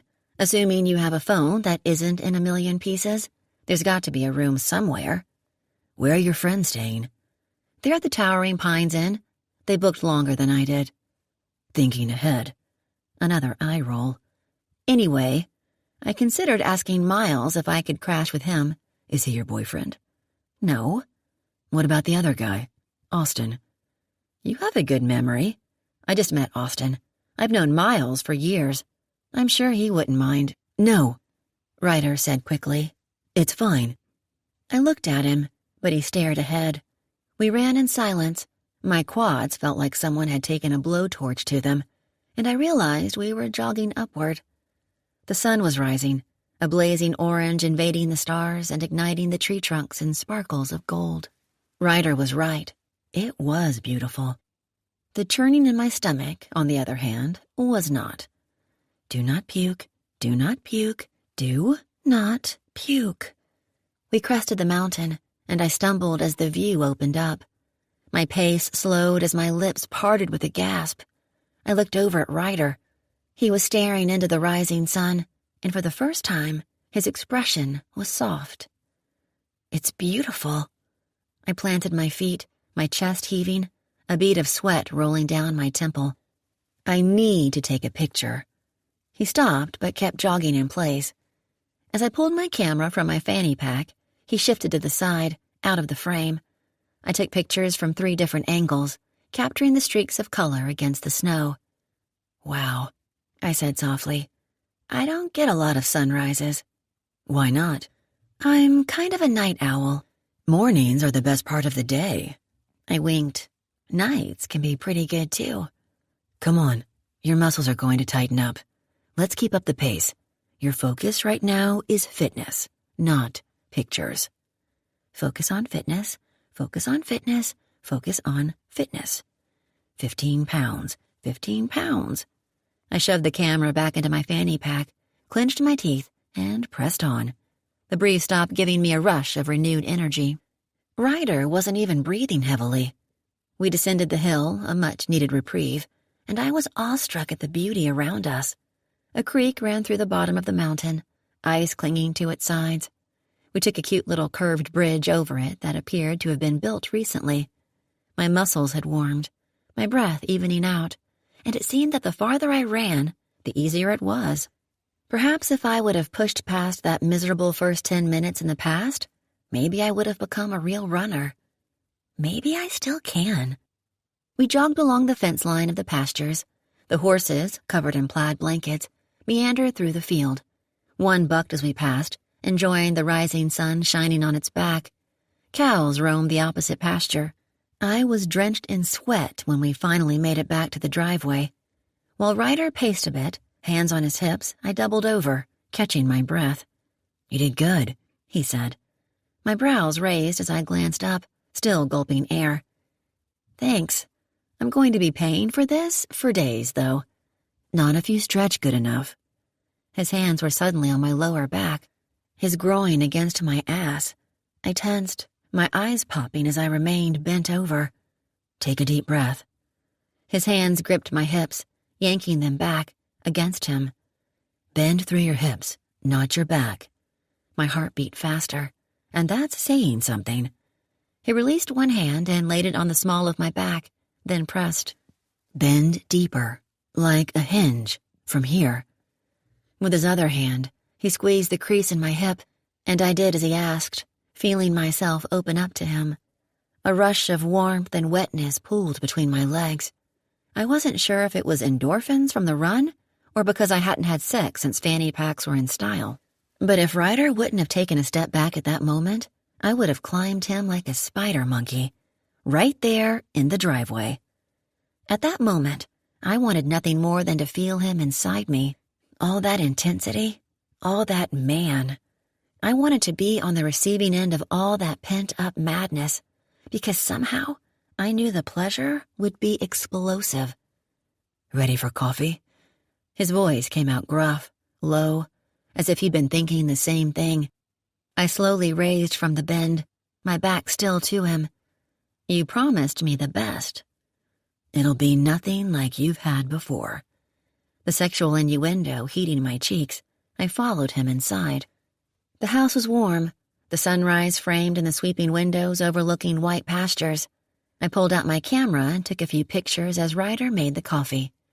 "I'm going to get my laptop to download these. Be right back." I jogged to the bedroom and pulled out my laptop. By the time I returned, the house smelled like fresh coffee. Ryder pulled down 2 mugs. "How do you take your coffee?" "I'll give you 2 guesses." "Lard and sugar cane?" "And sprinkles." He smiled. Smiled. There it was, and it was magnificent. I smiled back. He had dimples, too, as if he needed anything else to be sexier. The guy could destroy a woman with only a glance. He retrieved a small container from the fridge, poured a dash in the coffee, then something else I couldn't see from my angle. He handed me the mug, his gaze lingering as I sipped. My brows arched. Damn good. The corner of his lip curled with satisfaction. "What's in it?" "Vanilla almond milk and honey." "Healthy and healthy." "Always." He sipped his coffee. "Okay, The agenda for the day. He leaned against the counter while I settled into the breakfast nook. Space. First, he said, we'll get your car out and get it to Frankie. I thought you said they'll tow it. We'll do it. I smiled. Thanks. He dipped his chin. Will he have a rental for me to use while he fixes it? I asked as I powered up my computer. Doubt it. You can use one of my trucks. The visors work in all of them. My lucky day. What's your internet password? Bobcats99. Really? I expected a 17-digit code from you. It's my high school football number. You played football? High school and college. Berry Springs Bobcats, number 99. Wow. What? Kind of surprises me. Why? Well, you're built like an ox, so I get that. But football's a team sport. Social. You don't exactly scream team player. Ryder looked out the window, again lost in thoughts that I wondered if I'd ever learn about. Anyway, I said, trying to clear the air that had clouded all of a sudden. Okay, car towed. Then I'll find a hotel room, and then I'm going to head to Hollow Hill again. Frowning, he refocused on me. You're going back? Investigating Kara's murder is the entire reason I'm here. So, yeah, I'm going back. You're not going back to Hollow Hill. I can drive in the snow, I promise. Can you? The working visor will make all the difference. His brows slammed down. This isn't a joke. You're not going back. I am going back. And why not? You're not going alone to the last place Kara was known to be before getting brutally raped and murdered. Why do you need to go back anyway? You already went. Leave this to the cops. If I'm stuck here, I'm going to make myself useful. Period. My eyes narrowed. I'm not asking for permission here, Ryder. You can keep your truck, if that's what this is about. I'll find another way to get there. Scowling, I clicked into the pictures. I didn't hear him, but could feel him behind me. Did you take all these pictures? I stopped scrolling, images from my last trek across Yellowstone Park filling the screen. I did. He zeroed in on the sunset, electric colors blazing over jagged peaks. You're very talented. I'd better be. I own my own photography business. You do? Believe it or not, yes. Sloane's Stills at your service. Ah, that's why you named your car Ansel Adams. Just Ansel. Stop. I like that one. I want it. This one? Yeah. I enlarged an image of an animal skull on dusty ground. Soaring copper cliffs touched the stars behind it. I remembered taking that picture right at twilight, the last of that day. I want it framed, he said, and I grinned. It'll cost you. Name the price. My head tilted to the side. Another batch of hush puppies? Done. He pushed my hand away and took over the control pad, slowly scrolling through my pictures. Instead of being self-conscious, I was proud. I was good at what I did, and I knew it. After a few minutes, I resumed control and scrolled through the images I'd taken since being in Berry Springs. Ryder's hand closed over mine, and I stopped scrolling. He pushed my hand away and enlarged an image. It was the one I'd taken of him fishing before he'd invited me back to his house. The one where he looked so sad, tortured, gazing into the mountains. Instead of giving me grief for lying about taking his picture, he leaned in, staring at the image. I looked at him as he stared for what seemed like a full minute at the photo. Then he swallowed hard and pulled back. I closed the photo and scrolled down to images of the search sites, the campgrounds, of my first trip to Hollow Hill. It's creepy, isn't it? It should be bulldozed down. Agreed. I clicked into a picture of the master bedroom. Rotted beams ran across a ceiling dotted with holes, planks missing on the hardwood floor, spray paint on the stained, dingy walls, cracked windows smeared with dirt. He yanked the laptop closer to him and zoomed in on the fireplace. What do you see? He didn't say anything, just stared at the picture, the vein in his neck throbbing. Ryder, what do you see? He pulled away, blinked, then seemed to decide something. "I'll take you there. We'll go this morning." "No, you don't have to. I can—" "I'm taking you. End of discussion. Let's get moving. We've got a lot to get done." As I watched him disappear down the hall, I wondered what the hell he'd seen in that picture.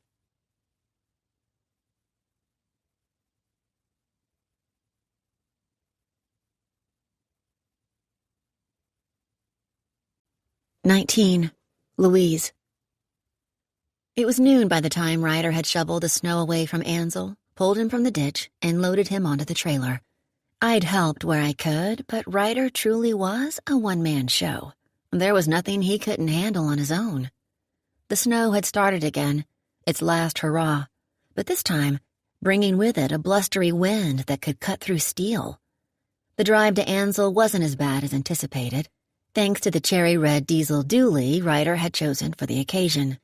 It was the meatiest vehicle I'd ever seen, even had chains on the tires, as if I'd expected anything less from Ryder. I also got the impression he had many cars to choose from. In compliment to the manly truck, Ryder looked as alpha as ever, wearing a pair of charcoal gray all-weather pants that hugged his ass like a glove, a red and navy pullover under a thick Carhartt jacket, combat boots, and a beat-up baseball cap. I, on the other hand, was officially out of clothes. Boyfriend jeans again, red sweater, and my good old super-glued boots. This was topped with the glorious puffer jacket. Although the truck had 6 tires and 4-wheel drive, we'd slid several times on the way into town, which was terrifying when you were towing a trailer. The roads hadn't seen a plow since Winter Storm Barron started. Berry Springs was a ghost town, as was the only mechanic shop in town. Frankie's auto shop was locked up. No lights, not a human in sight. Ryder called Frankie, who'd advised him to unload Ansel and promised he'd take a look as soon as he could dig himself out of his house. After unloading the 4Runner, Ryder shook the snow from his hat and climbed into the truck. He shoved the truck into reverse. "I'm hungry." He hit the brakes. "Me too, actually," he said as if suddenly realizing it. "The diner is right there." I followed his gaze to Donnie's Diner, 2 doors down. Blue and white checkered curtains framed the daily specials, written in window paint. Next to that, cartoon images of pancakes, plates of fried eggs, and bacon looked delicious. I licked the drool from my lips. He grinned, watching me. "Donnie's, then?" "Donnie's." "Alrighty, then." I grabbed my purse from the floorboard, and before I could reach for the handle, Ryder had rounded the hood and opened my door. His hand stretched for mine. I smiled, and he helped me out. "The sidewalks haven't been salted." He lifted his elbow, and I looped my arm around his. "Ryder, if you're not careful, I might start to think there's a gentleman buried deep inside that black soul of yours." He chuckled. I loved that chuckle. A gust of wind whipped around us. When I shivered, he pulled me closer. "You need a new jacket." "I need a lot of new things." He frowned, looking down at me. "Do you need some help?" I cackled, gaping up at him. "You mean money?" He nodded, serious as a heart attack. "No. God, no. I might not own a castle on a hill, surrounded by 1,000,000 pristine acres, but I get by." "Selling pictures?" "Yes. It's not a lot, but it pays the bills." "Do you like it? What you do?" The question surprised me, and I hesitated. "Yes, I do. I opened my own business because I loved photography. I'm good at it." "But you're not content." "You're observant." I slipped on a patch of black ice, then steadied in his firm hold. "Add new boots to the list." I kicked out my right foot. "Hey, these are comfortable. Broken in. What's wrong with them?" "The flapping sole is what's wrong with them, Louise. The first night I met you, they were covered in duct tape. They make new shoes that I guarantee you are just as comfortable." "All right, I'll add that to my list of things to pay for after I get the bill for Ansel." His hand dropped to mine and gripped it. Only 3 trucks other than ours were parked on the town's square, 2 in front of the diner. We pushed through the front door, A warm blast of air scented with bacon and coffee made my stomach rumble. A lone cowboy sat at the counter, nursing a cup of coffee. A husband and wife, I guessed in their mid-70s, sat in a booth by the window. An old Tanya Tucker song blared from the jukebox. Heads turned as we walked in. A coffee cup slipped from the waitress's hand, shattering on the floor, her face paling as if she'd seen a ghost. "Oh, silly me!" She bent down, a strand of gray hair falling over her face as she picked up the shards. When Ryder knelt down to help, she froze, staring at him. "Ryder Jagger," she whispered. "Mornin', Mrs. Booth." He avoided eye contact as he picked up the remaining pieces. "I haven't seen you in 12 years. They stood, her wide eyes never leaving his face, as if he were the second coming of Christ, or the devil himself. I wasn't sure which. "It'll be 2 of us," he said, breaking the awkwardness. His easy demeanor had tightened. He was uncomfortable. "Ah, sure, son. Pick where you'd like." Ryder motioned for me to choose, and you could cut the tension in the place with a butter knife. "Are you okay?" I whispered as we slid into the booth. "Fine." I dared a look at the elderly couple who were also staring at us, but with very different expressions than the waitresses. Instead of shock, their reaction was unmistakable disgust for the former inmate. I glanced at the cowboy at the bar top, whispering with Mrs. Booth. "Ryder," I leaned in. "We can go." "No," he snapped. "You're hungry, I'm hungry. We're eating here." "Is this your first time here since being out?" "Yes." An argument broke out in the kitchen, an old man in a hairnet peering out of the window at Ryder. A minute later, Mrs. Booth walked up. "We're, thinking about closing down early today on account of the weather." "Not until you serve us, Mrs. Booth. Louise, what would you like to eat?" Holy shit. I gripped the menu and rattled off the first thing I saw. I'll take the Western omelet, wheat toast and coffee." "I'll have the same." His tone was as cold as ice as he pushed the menus to the side. Mrs. Booth dipped her chin and scurried back to the kitchen to try to convince the cook, who didn't want to cook for Ryder, apparently, to make our food. A second later, the couple in the booth next to us gathered their plates, their coffees, and slid out of their booth. "God bless your soul," the woman said in a whisper as they passed, scowling. I wanted to slap the brooch from her plaid jacket. They reseated themselves 2 booths away from us. "Ryder, I didn't realize. We can get the food to go." "Are you embarrassed to be seen with me?" I gaped at him. No, not at all. But this is bullshit. You don't Stop. It is what it is. I'll have to deal with this the rest of my life. It's bullshit. I'm going to say something to that cook. No, you're not. Sit, Louise. Why? You shouldn't have to deal with this. Why?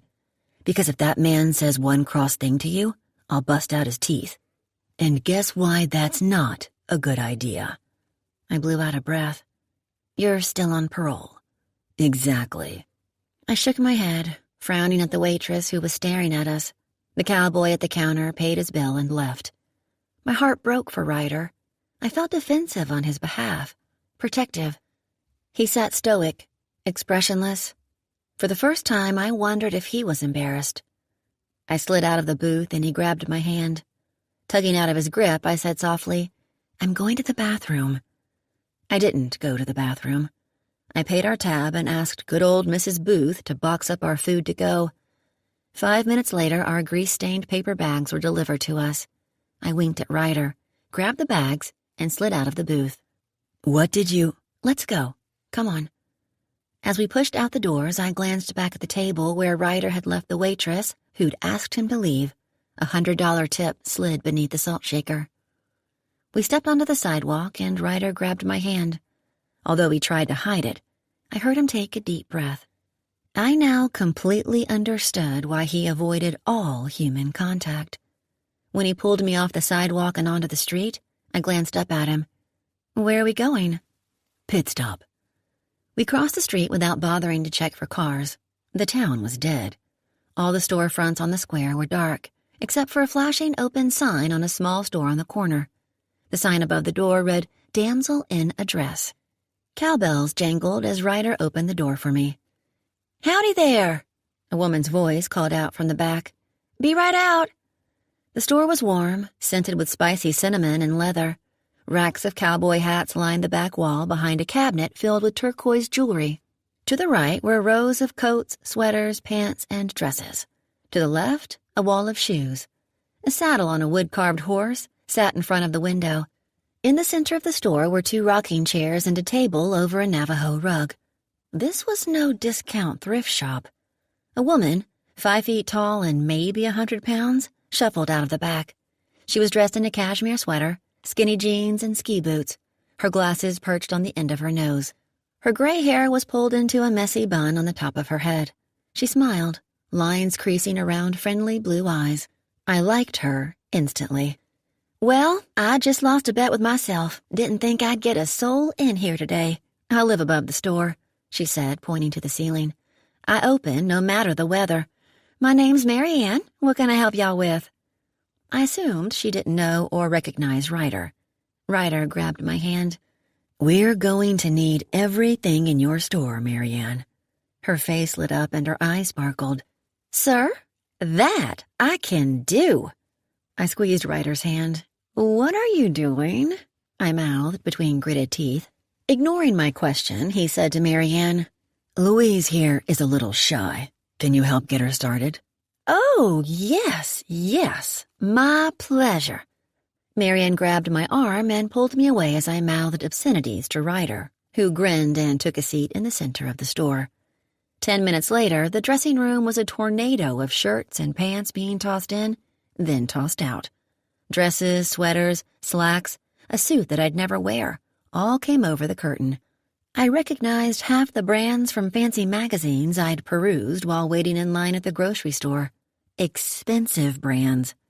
I got lost in it, feeling like a princess, while Mary Ann styled me.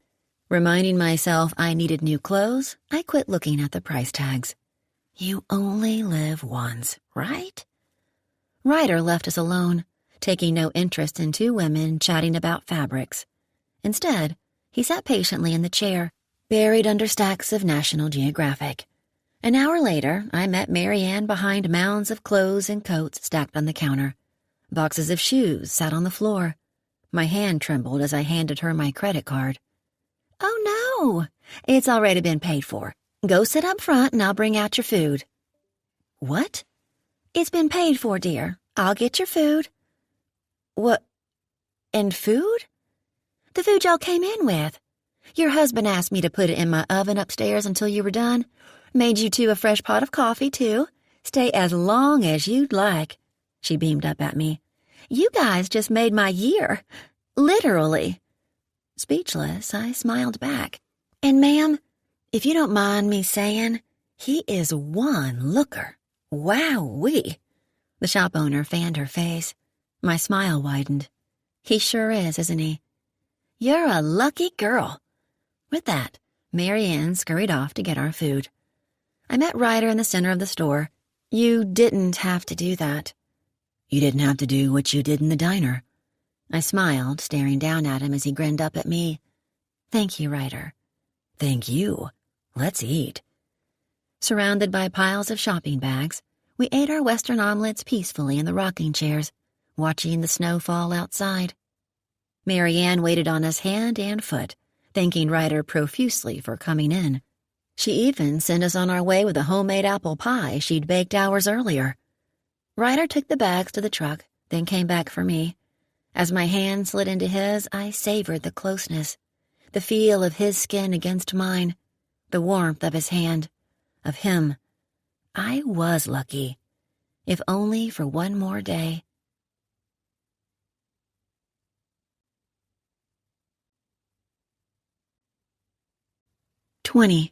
Louise. It took us almost 2 hours to get to Hollow Hill. The snow was falling quickly, sheets of ice against gray. I suggested turning back, but Ryder was hell-bent on carrying on. I asked him what he'd seen in the picture. a question he sidestepped, reminding me that he didn't like the idea of me going back out to the estate alone. I didn't push. Figured I'd find out soon enough, because whatever was in that picture, Ryder would find it, and I'd be right there next to him, in my brand-new downwinter jacket and hiking boots.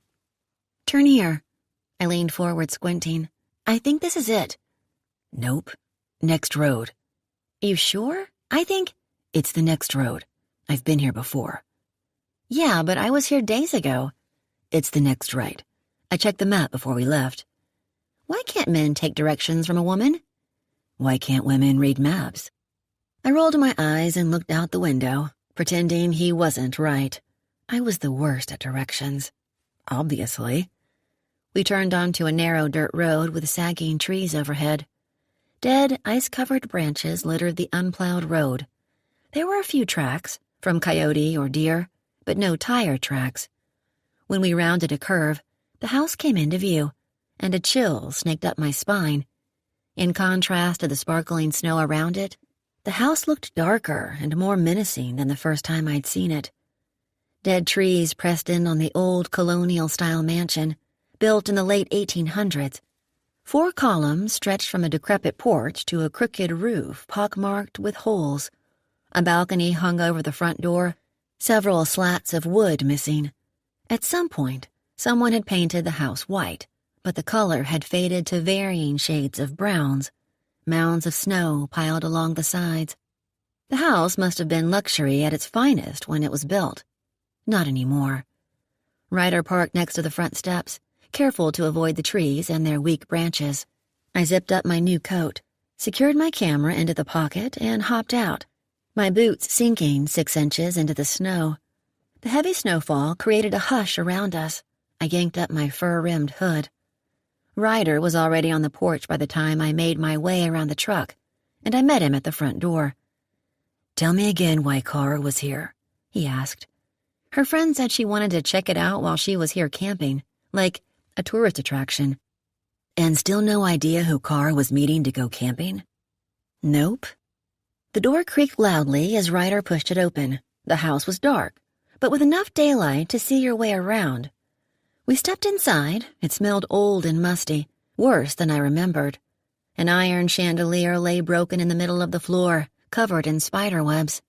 A steep black staircase faded into the darkness of the second level. Graffiti covered the walls, obscenities, anarchy, Wiccan symbols, a few gangly penises. The entryway was littered with sticks, toppled-over chairs, trash, and a few beer bottles from brave teenagers who'd used the place to party. Shards of glass from the busted windows covered the floor. I shivered, not because the house was freezing, but because of the feeling I got when I stepped inside. It was one of those weird feelings that convinced you to your bones that something bad had happened there. Maybe recently, maybe long ago. Regardless, it was the type of feeling that told you to turn around and get the hell out. Evil lurked in Hollow Hill. There was no doubt about it. "Did the cops find anything here? Any trace of her?" Ryder asked. "Not that I'm aware of. I'm hoping to find something they missed. Any clue to help put this damn puzzle together." We stepped around the fallen chandelier and I turned to go into the next room. "Stay with me," he said, taking it all in. "Please." Turning back, I wondered if Ryder felt the same evil I did. I pulled my camera from my pocket and took more pictures, paying attention to every nook and cranny as we walked through the first floor. Ryder was looking for something too, but his search was different from mine. I just didn't know why.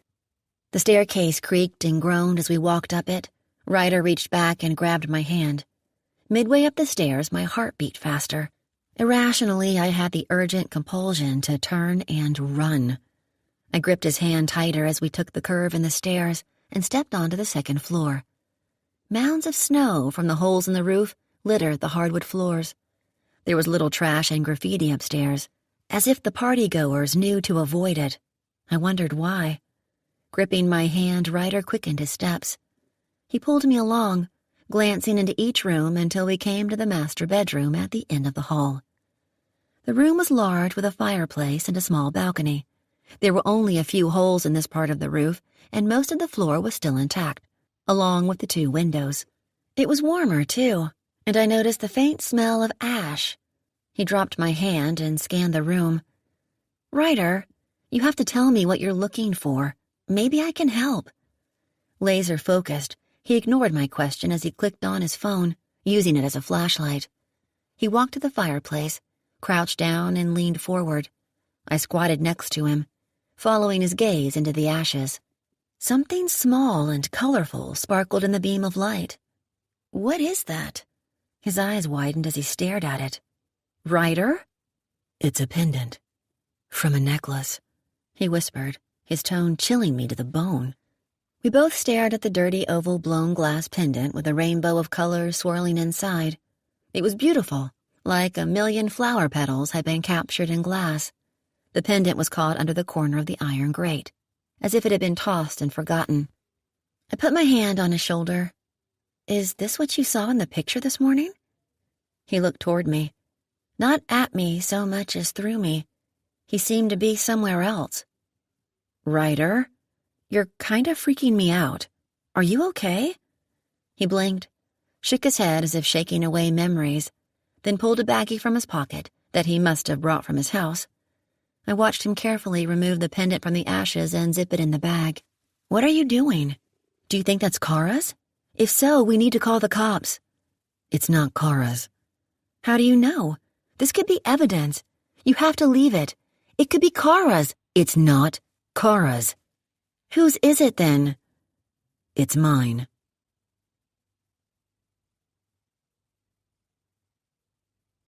"21. Louise." To say the drive back to Ryder's castle on the hill was hair-raising is an understatement. We ran off the road once. Ryder handled it, of course, and had to make 2 additional stops to clear fallen branches. A drive that should have taken 20 minutes took over 2 hours. Winter Storm Baron was going out with a bang. Like a stubborn child, Ryder made it clear he had no interest in discussing the pendant on the way back. It was past 7 o'clock and dark by the time we reached his house.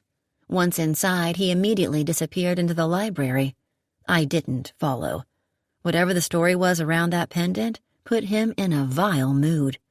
So I went to the bedroom, changed out of my wet clothes, and threw on a pair of new skinny jeans and a fitted cashmere sweater, both courtesy of Ryder and damsel in a dress. It was officially the tightest outfit I owned, and as I spun in front of the mirror, I surprised myself by liking the view. The jeans lifted my ass like no boyfriend jeans could do. Who knew?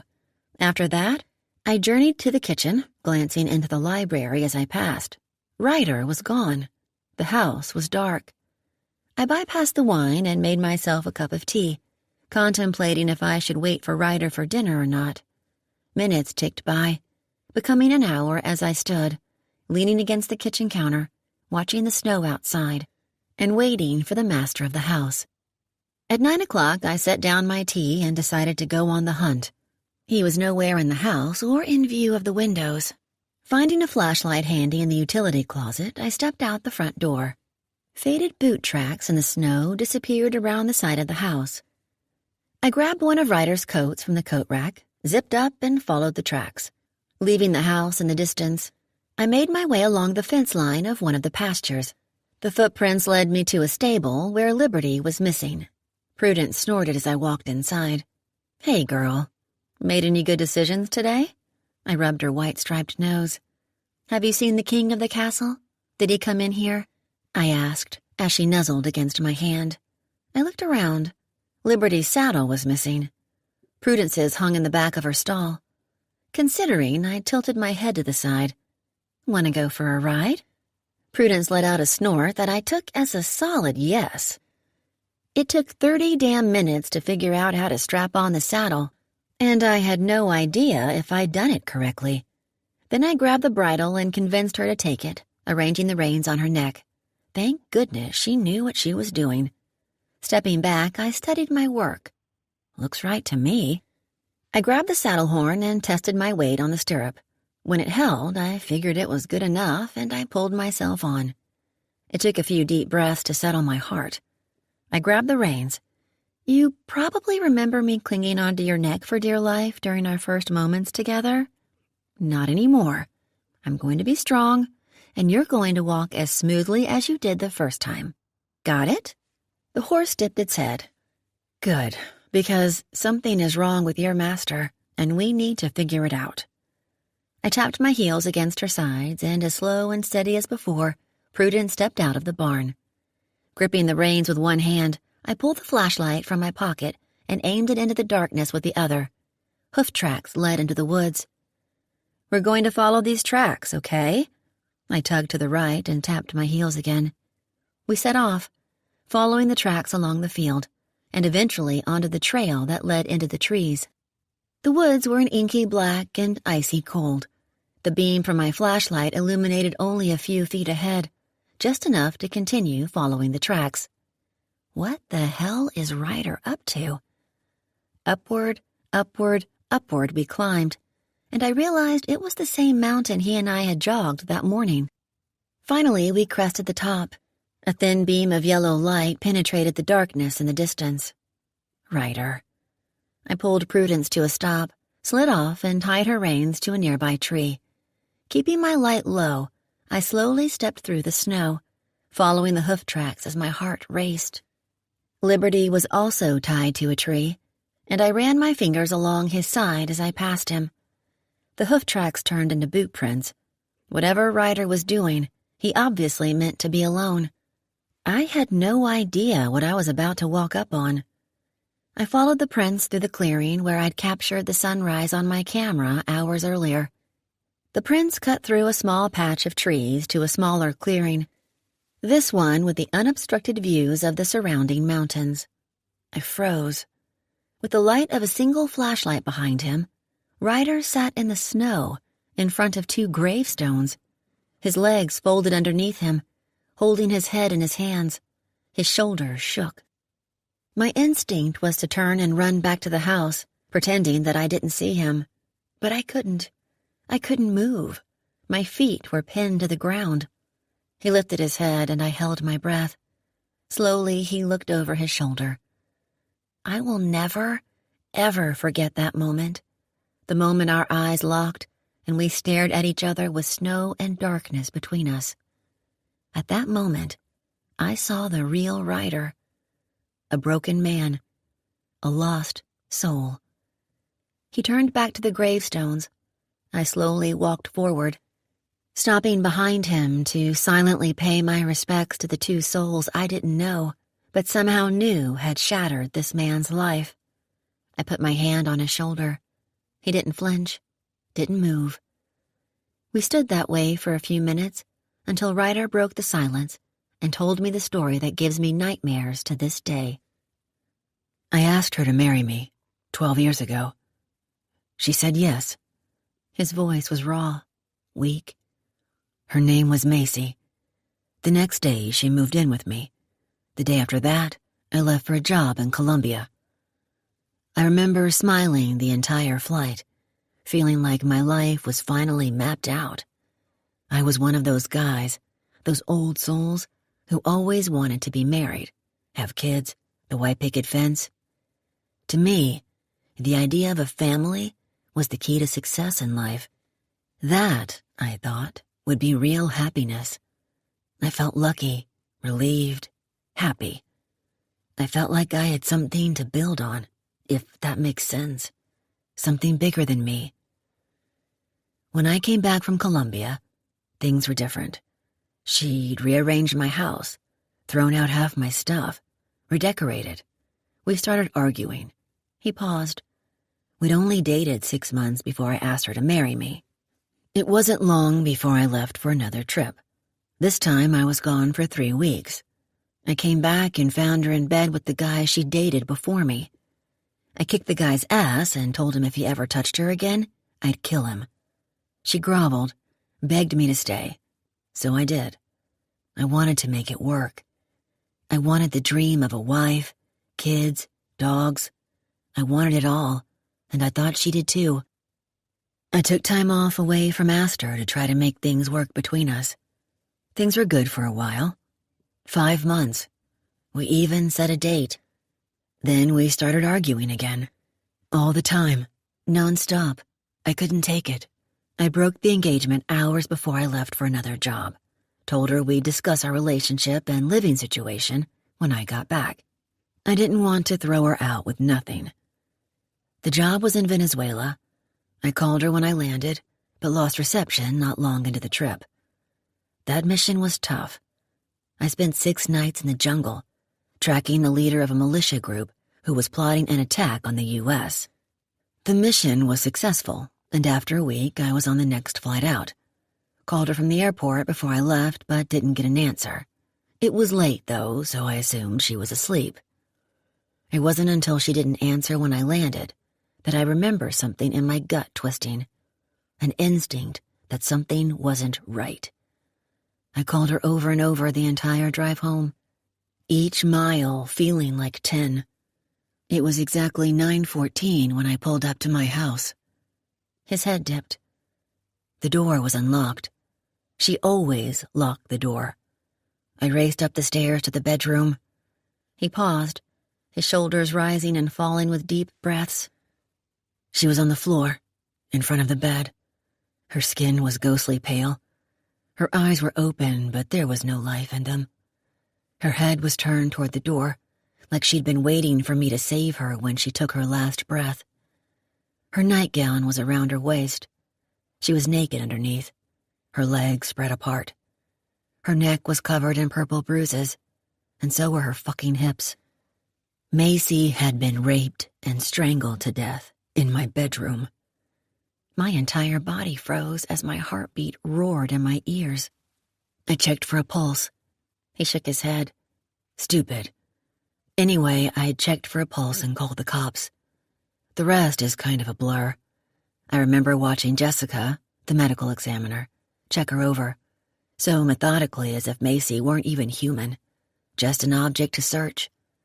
I watched them zip her into the body bag. That was the last time I saw her face.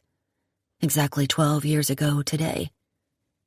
5 days after that, I murdered Leon Ortiz, the man who raped and murdered her. I was arrested hours later and thrown into jail, where I remained for the next 10 years of my life. The headstone on the left is hers. The headstone on the right is for the baby she was carrying in her stomach when she was murdered. His gaze shifted to mine, the pain so vivid that goosebumps broke out over my skin. Macy was 9 weeks pregnant. I didn't know. She'd kept it from me because we were so volatile. She'd had the blood test and everything to confirm the sex. I found the papers. She was pregnant with my baby, my son.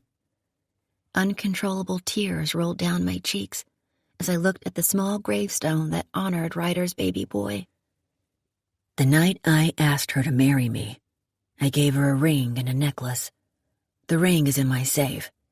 The pendant that we found in Hollow Hill, the pendant that's now in my pocket, is hers, was hers.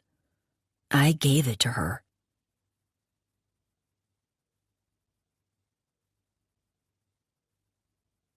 "22. Louise." After placing flowers he'd picked from his greenhouse by the gravestones, Ryder and I rode Liberty and Prudence back to the house in silence and went our separate ways. I tried to offer him my bed, his bed, but he wouldn't have it. I was so worried about him, I couldn't sleep. So I took a hot bath, then spent some time stretching and doing a few relaxation poses I saw on a yoga program once. Sometime around midnight, I tiptoed to the kitchen and made myself a cup of chamomile tea. Sipping, I slowly walked around the house, looking for Ryder. I found him in the library, with only a dim light on, sitting in his leather chair as he stared into the darkness outside. I hesitated, knowing that he wanted nothing more than his space at that moment. But then I wondered, would the old Ryder want his space? I patted across the room, noting his eyes were puffy and shaded. When he looked at me, his drawn face revealed not only his sadness and pain, but also his emotional exhaustion. I handed him my tea, plucked a book off the stack next to the chair, and handed it to him. It was one of his action-adventure books, this one featuring a couple running out of a cave on the cover, Very Indiana Jones. He took the book, staring at me. "May I read with you?" I asked. "Yes." I chose a book with a shirtless man on the cover and settled in next to him, tucking my legs under my body. He stood, pulled the folded plaid blanket from the back of his chair and draped it over me. "Thank you." His eyes met mine. "Thank you." With that, he sat, opened his book, and with the snow falling outside, we read together for an hour in a comfortable silence, a companionable silence. I fell asleep after the first few chapters. I pretended not to wake when Ryder gently lifted me from the chair and carried me down the hall. I pretended not to wake as he laid me in his master bed and pulled the covers to my chin. I pretended not to wake as he stroked my head. When the warmth of his skin left mine, I opened my eyes as he quietly slipped from the room. Ryder slept on the floor again in the same room as the night before, right next to mine. Sometime after 2 a.m, I covered him with a blanket. I was awoken the next morning the same way as the morning before, with a pair of running shoes pummeling my stomach. This time, though, I didn't groan and piss and moan. I was dressed and jogging through the snow with Ryder 4 minutes later. We didn't say much the first mile or so, same as the night before after he'd poured his heart out to me. The first mile of our morning jog was rough. My legs were sore and stiff, but like the day before, the muscles seemed to loosen about 15 minutes in. It felt good. It was the first clear day in weeks, a big bright sun beginning to peek over the mountains. As we jogged next to each other, I felt a newborn bond between us. I was one of the few, maybe the only one, who got to see the real Ryder, the man behind the armor. I waited until we were into the second mile before bringing up what I'd spent the evening thinking about. "Hey, Ryder?" "Yeah?" "I've been thinking." He flashed me the side eye. "Oh, yeah?" "You're sure the pendant was your former fiancé's, right?"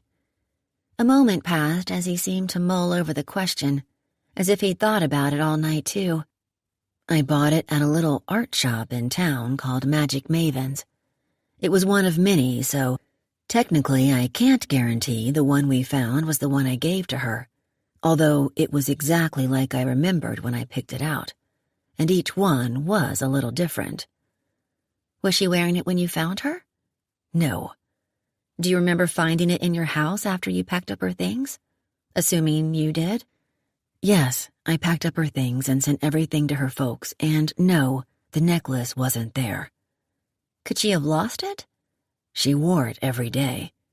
"So, she was wearing it the day you left for your job in Venezuela, and when you returned and found her, it wasn't around her neck."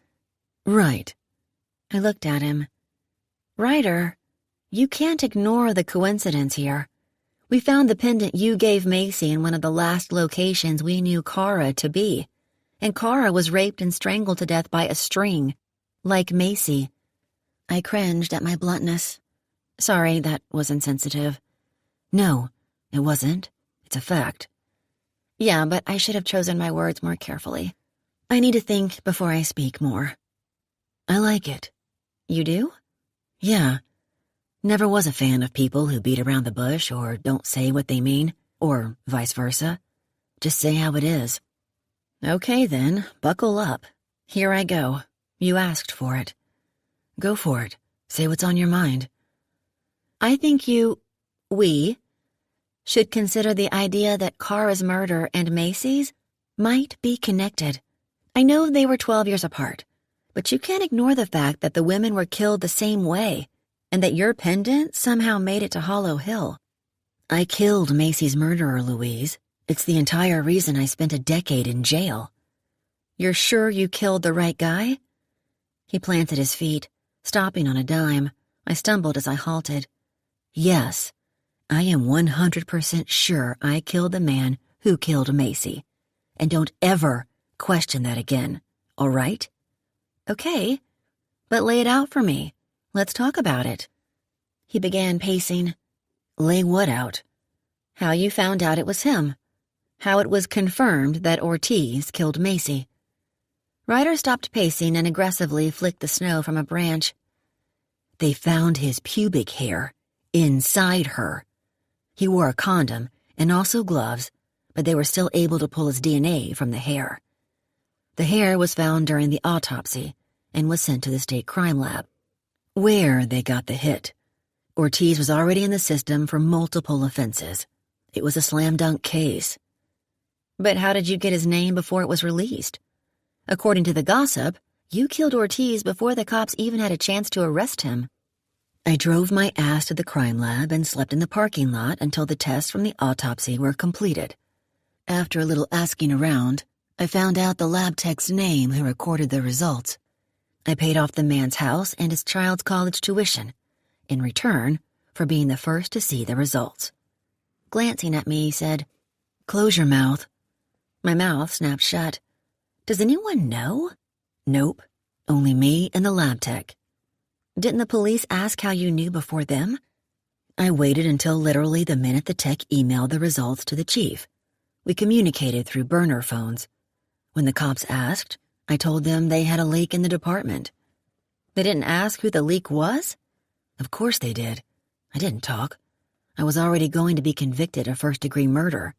What the hell difference does a little lie make?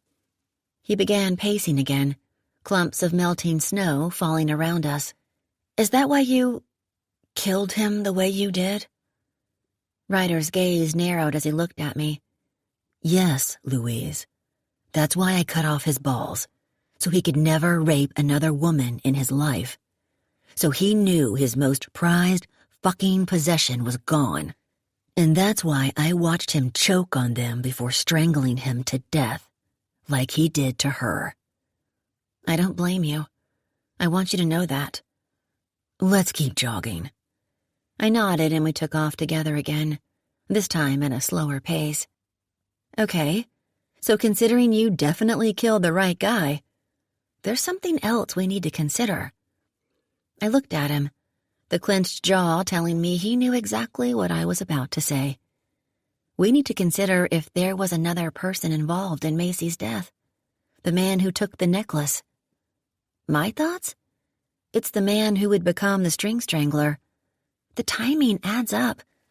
Macy was killed around the time the strangler killed his first victim. Or second, I might say. There couldn't have been another person there. There was no trace of anyone else. You said it yourself. You think the strangler is smart. Maybe he and Ortiz were buddies. When Ryder didn't respond, I continued. We have to go to the cops. We're not going to the cops. You're not going to the cops. I can't go digging around murder investigations. Don't you get that? I can't have my name associated with a recent murder. Hell, I don't even leave my house for fear I might get into a freak accident and hurt someone else.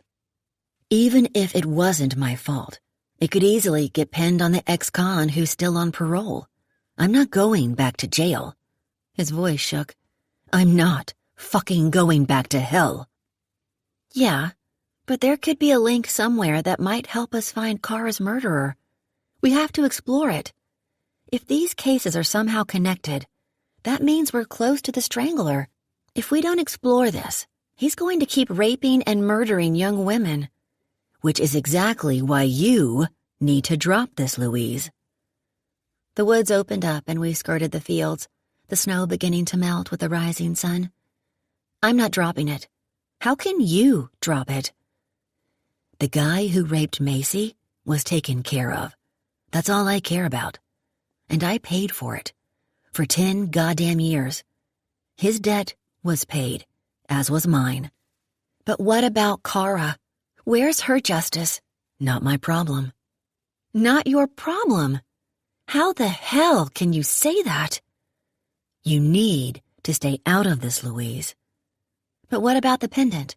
Aren't you the least bit curious to know why it was at Hollow Hill? I can't afford to be curious, he yelled, his voice echoing through the trees. Frustrated, I pressed my lips into a thin line. I understood Ryder, but it bothered me that he wouldn't even entertain the idea of exploring my theory if it would bring Kara justice. It felt like no one was helping me. No one was giving Kara's case their full energy. I pushed into a sprint. Ryder hung back, giving me space for a change. By the time I reached the house, I made a promise to myself that I wouldn't leave this town until the man who killed Kara was brought to justice. Help or no help. I'd just stepped out of the shower when Ryder burst through the bedroom door. I squealed like a toddler and spun around, water from my wet hair splattering the wall. The towel I'd haphazardly wrapped around my body fell to the floor. He froze in mid-stride, his eyes locking like laser beams on my breasts. "Ryder!" I shrieked. He snapped out of it. "Oh, shit, sorry." I dropped to the floor in the fetal position, wrapping my arms around my legs. "Don't just stand there. Jesus, get me a towel." The Neanderthal finally sprang to action, covering his eyes with one hand while hurrying into the bathroom. I squeezed my eyes shut in pure horror. A towel was dropped over my face. I yanked it off my head, wrapped it around my body, and jumped to my feet, my cheeks scorching with embarrassment. "You good?" Ryder asked, his hand still covering his eyes. "Yes." He dropped his hand, and I glared at him. "Don't you knock?" He dared one more glance at my chest before he turned and sauntered out of the room, turned back, and knocked on the doorframe. I rolled my eyes. "Come in." He stepped inside. "Thanks for allowing me in my own room." "You're welcome, jerk." "Hey, I can't help it that you didn't lock the door." I wanted so badly to deliver an earth-shattering smart-ass response, but I was too flustered. Ryder smirked as he continued to stare at me.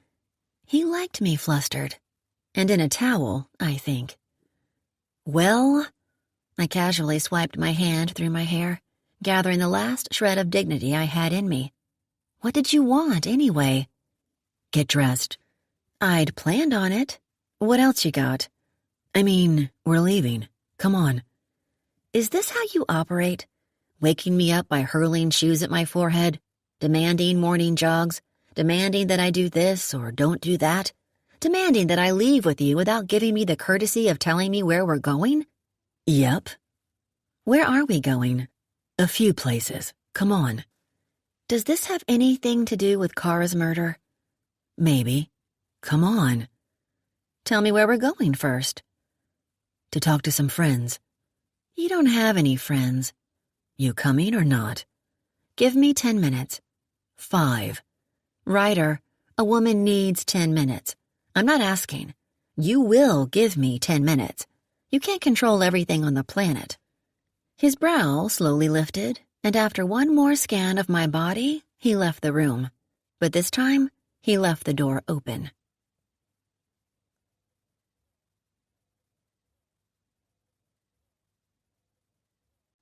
"23. Louise." 30 completely intentional minutes later, I made my way out of the master bedroom. I'd taken my time for 2 reasons. 1, Ryder needed to understand that although he controlled every aspect of his own life, he couldn't control mine. 2, after a man who looked like Ryder saw you naked, you put your best effort into your appearance for the next meeting. I spun my hair into a sexy bedhead tousled knot at the top of my head and combed my bangs until they were sleek and straight. I applied makeup and even a little eyeliner and lots of lip gloss.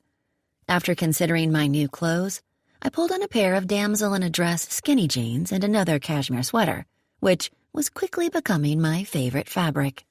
I looked good, big ass and all. Ryder was in the kitchen, wearing his usual jeans and untucked plaid button-up under a thick jacket. He turned as I walked in, scanning my body, and heat rose to my cheeks. He handed me a mug. "You're 20 minutes late." And the world is still spinning, isn't it? I took the mug. "Thank you, gracious and thoughtful host."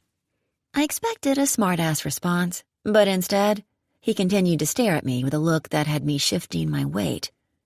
"Well, you ready?" He tore his gaze away and grabbed his mug. "Where's your coat?" "In the bathroom?" "How's it going to keep you warm in there?" I raised an eyebrow. "Are we going on a hike?" "It's 38 degrees outside. You should always be prepared." "It's got to be exhausting being you." Not too bad. Don't you ever want to be spontaneous? If spontaneous is walking through the middle of the woods during an ice storm while drunk on wine, no thanks. Brought me here, didn't it? He blinked. Meaning, I said quickly, following up, because of my stupid decision to drive to Berry Springs in the middle of an ice storm with not much more than a box of wine, we might have found a link between your past and Kara's murder that could help find her killer. That's something. I sipped the coffee, eyeing him over the rim. See, Ryder? Sometimes unexpected blessings can happen in chaos. Sometimes throwing caution to the wind can lead you to things you never knew you wanted. His head slowly tilted to the side. What do you want, Louise? Butterflies flapped in my stomach as I tried to decide how to answer a question that I was sure had hidden meanings. I meant, it can lead you to things you wouldn't have seen before. You know, like the link in these cases. Ryder released a throaty huh, then nodded. On that note, let's get going. 30 minutes later, we turned onto a barely there dirt road that I wouldn't have noticed driving by. Where are we going? You'll see. Will I? Because all I see right now is millions of trees and not much else. Exactly. About that time, the woods opened up to a clearing where 3 trucks were parked under the trees. These trucks were parked outside of Astor Stone's PI firm the other day. Yup. He rolled to a stop and parked. These are your former co-workers, right? Yup. Ryder shut off the engine and pulled the keys from the ignition. Grab that coat you said you didn't need. I slipped on my new leather coat and got out. Shouts and loud banging echoed in the distance, followed by a few gunshots. Where are we? Training facility. You're joking. Nope. He led me down a path flattened by boot prints and not much else. Why is it all the way out here? Privacy. The woods opened up and my eyes rounded. A massive field had been cleared, the snow plowed. Where once was thousands of trees was now a massive military-style obstacle course, a shooting range, and a long black building that resembled the office I'd visited days earlier. Wow, this really is very James Bond. Ryder laughed at this, the sound settling warmly in my stomach. That building looks like the office I went to. What's with the prison compound look? The buildings are built for security. Think of them like bunkers. They're soundproof, bomb-proof, fireproof, and totally off the grid. What do you mean, off the grid? Meaning, all communication inside that building is basically hack-proof. If you didn't notice, your cell phone stopped working the moment you walked onto the property. All signals are blocked. No one outside any one of Astor's buildings can track or see any communication or signals inside. If a drone flew over, it wouldn't pick up any technology. Not even heat signatures of the people inside. The place runs solely on a secure satellite connection and generates its own power. Are these his only 2 offices? No. Astor's main office is in New York. He chooses Berry Springs solely for the location. It's in a landlocked state, in the middle of the country, less likely to be a target of terrorists, and in a small, unassuming town in the middle of the mountains. He's got offices on both coasts, London, Paris, Tokyo, and I think he recently opened in Dubai, although I'm 90% sure that's just because he likes vacationing there. Does the government pay for all this? God, no. They send us target packets and pay a fee for each completed mission. A lot of money. Failed or not? Ryder nodded. Why would they pay for a mission that failed? Astor is a hell of a businessman. Still, he caught himself on the word. They're the best in the world. Astor trains his agents for years before they're released into the field. Do you miss it? Shrugging, he glanced down. You think you'll ever work again? My ranch is my work. I get that. But, Ryder, for the rest of your life, you're just going to spend every day, all day, on that ranch by yourself? He opened his mouth to respond, but was cut off when someone jumped out of the woods, startling a squeak out of me. Ryder didn't flinch. "Well, holy fucking shit." Mac spat out the toothpick that was hanging from his mouth. "Either I've had too much to drink, or I'm staring at the man, the myth, the legend himself, right here at our training facility. You shouldn't be drinking at 9 in the morning, Mac." "Louise Sloane." Mac cocked his head. "Quite the surprise. How do you know this asshole?" "My car broke down and he helped out. Have you found out anything about Kara's case yet?" "Working on it." Just then, another super silent ninja emerged from the woods. "Well, holy shit. Seems to be the general consensus," Ryder muttered as Justin stepped onto the path. The two men shook hands, and I could tell they were closer than Ryder and Mac. "Knew you'd come to your senses." Justin slapped him on the back. "Glad you're back, bro." Mac laughed. "Aster's gonna shit when I tell him you're back." "I'm not back." Mac frowned. "What do you mean?" "I'm here because I need a favor. Stone won't do shit for you unless you sign on the dotted line. You know how he is." "Then I need a favor under the table." Justin's brow furrowed as he looked back and forth between Ryder and me. Ryder shifted closer to me, angling his body between me and the two men. "Well, come on then." Justin eyed me, obviously picking up on his former partner's protective body language. "Let's head to the range." Ryder motioned me ahead of him as we fell into step behind Mac and Justin. I felt him close at my back as we walked along the obstacle course and finally into the shiny black building. The inside resembled the office I'd visited, with sleek black walls, no windows, and endless security and palm print locks. Wires ran across the ceiling. Once we passed through 2 doors of security, the building opened up to an enormous room. To the left was an indoor shooting range with 4 lanes. To the right, an expansive gym and 2 boxing rings. In the back, a few chairs gathered around a big-screen TV that I assumed was for mission research and updates. My body jerked as the sound of a rapid succession of gunshots ripped through the air. A hand softly squeezed my waist, sending a different kind of reaction through my body. Justin led us past the range where the tattooed agent, Roman, lowered his gun, his gaze fixing on Ryder. There was no acknowledgement between them, unlike with Mac and Justin. "Do you know him?" I whispered. "No, he's new. Former SEAL. Discharged for fighting." "He's kinda scary." "Then stay away from him." "You don't trust him?" "I don't trust anyone I don't know. He's from Ireland and moved to the U.S. when he was a teen. Lived in Missouri, I believe, before moving to the area not long ago." As we were led farther into the building, I glanced over my shoulder to see Roman still watching us. Ryder's presence seemed to rattle everyone. Justin pulled open a door hidden in the back wall. This led us down a short hall and finally into an impressive kitchen, considering how undomesticated the place was. "The boys like to eat," Ryder whispered in my ear. "Well, that's one thing we have in common," I said with a wink. He grinned, his hand finding my waist again as he gently guided me toward the table. I sat, but Ryder didn't.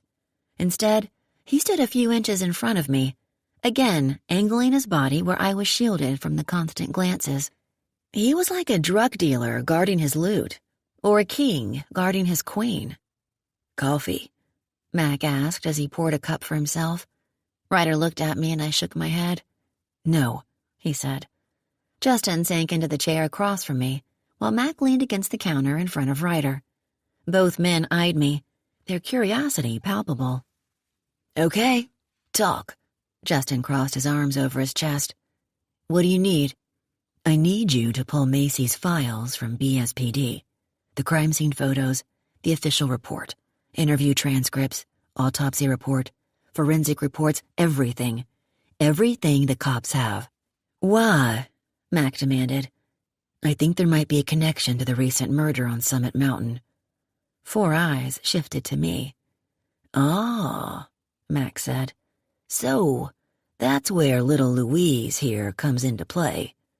Ryder's voice turned cold. "Miss Sloane." Mac's brows slowly lifted. "Miss Sloane," He glanced at Justin. Justin jumped in. "Ryder, don't you think you should stay out of— I just want the files. To read over them. That's it." "So you've come all the way here, asking us to hack into BSPD's files and pull your girl's file?" "Macy's," Ryder said tersely, correcting him. "Dude," Justin spread his palms, "you're trained, just like we are. You're one of our best hackers. Why can't you do it?" "He's still on parole," I blurted. "He could get in trouble." Mac and Justin's gazes narrowed, assessing. "Why, man?" Justin asked. "Why now? It's been 12 years. You got the guy. Why open it back up?" "To close it." The room fell so silent, I swear I could hear my heart beating. "I'll do it." My head turned toward the doorway where Roman was standing. I didn't even hear him come in. "When do you need it?" Roman asked. "Now." "I'll have it by this time tomorrow." As Ryder dipped his chin in thanks, Justin shook his head. Mac pushed up from the table. "That's it?" All eyes locked on Ryder. "That's it." When I stood, Ryder grabbed my hand. He took a moment to look at each man before leading me through the doors, clearly telegraphing, "She's mine." "I thought you said earlier that you didn't want anything else to do with this. Why the change of heart?" I whispered as Ryder pulled me through the building. "You're not going to drop this, and I won't let you do it alone." I squeezed his hand. "Thank you. For Kara, and for every woman whose life has been destroyed by the Strangler. Thank you." Ryder nodded. "Where to now?" "The one place I promised myself I'd never go again."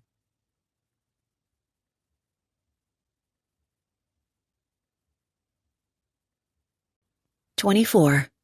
Louise." My heart pounded as we pushed through the doors of the Berry Springs police station. Although Ryder tried to conceal it, I could tell he was nervous. Me? I was a wreck. Ryder was about to walk into the last place he'd been as a free man. The last place he'd been before being thrown in an 8x8 cell for 10 years. The place where his life changed forever. And he was doing it for me. For Kara. For every woman who'd been raped and murdered and whose case was sitting in an evidence freezer somewhere. The receptionist, Ellen, looked up from her cell phone and flashed a welcoming smile at me. Then she looked at Ryder, blinking a few times, paling much like Mrs. Booth had at Donnie's Diner. The cell phone slipped from her hand, clattering onto the desk, but she didn't notice. "Afternoon, Ellen." "Hey, Ryder." Apparently, the two knew each other, as did everyone else in this small town. It was like I no longer existed. Ryder squared his shoulders. "Is Chief McCord in?" Let me check. Reason?" "I'd like to talk to him about Kara Myers." His voice was level but loaded. Her eyes widened more. Yep, the convicted murderer was here to talk to the chief of police about a woman who'd been murdered weeks earlier. Ellen refocused on her computer, rapidly typing over what I assumed was an internal instant message system. After a minute, she looked up. "He'll be right out." "Thought so." The minutes waiting felt like hours as I sat in a cold plastic chair while Ryder stood next to me, his hands in his pockets, staring at the door that led into the station. I reached over and lightly grabbed his forearm. The touch seemed to startle him, and he looked down at me. "Everything's going to be okay," I whispered. "We're doing the right thing." The door opened with a loud beep, and I shot to my feet. Dressed in a navy dress shirt under a wool vest, a pair of starched jeans and cowboy boots, McCord locked on Ryder as he crossed the floor, the click of his boots echoing in the silence. The air was instantly sucked from the room. "Ryder?" McCord reached out his hand, but Ryder didn't shake it. "Hi, Chief McCord," I said quickly. "Thanks for seeing us." The balding chief shifted his attention to me. "Miss Sloan, I don't have any new information about the Kara Myers case." "We do," Ryder said. McCord's brow cocked. "Do you now?" "If you have a second," I said, "we'd like to talk to you about something we found at Hollow Hill." The chief's gaze flicked back to Ryder before settling on me again. "I've got 5 minutes." "It won't take 3, Ryder muttered. "Even better." McCord turned and strode across the lobby, our cue to follow. You could have heard a pin drop as we were led through the bullpen, heads peeking up from tiny gray cubicles. Not even a single phone rang. I assumed Ellen had already spread the word. I glared at each pair of eyes as we passed. Ryder didn't deserve this. We were led into the corner office at the end of the hallway. McCord pulled the papers from one chair and haphazardly pulled another from the corner. This one was some sort of sticky substance dried to the armrest. The office was a pigsty, and I wondered how someone who fancied himself a leader would allow such chaos around him. His oak desk was covered in folders, coffee mugs, napkins, wrappers. A file cabinet sat next to an overpacked bookcase. An American flag hung on the wall, behind his power chair, the only decoration on the bleak gray walls. No pictures, no plants. McCord tossed a greasy paper bag into the trash can and sank into his chair. I sat in the seat across from him. Ryder remained standing. He pulled a small plastic bag from his pocket. "Inside this bag is a pendant Louise and I found at the Hollow Hill estate yesterday. I believe it belongs to Macy Jones." A moment passed as McCord slowly squinted. "You sure?" "I gave her a necklace with a pendant that looked exactly like this, a few months before Leon Ortiz killed her. She wore it every day. It wasn't on her when I found her, or in the house." McCord leaned back in his chair, expelling air from his lungs. "Do you know how many teenagers have been in and out of that place over the last 12 years? "No, I wouldn't," Ryder deadpanned. "No, I guess you wouldn't. Many. We patrolled it frequently for a while, and because of that, no one goes out there anymore.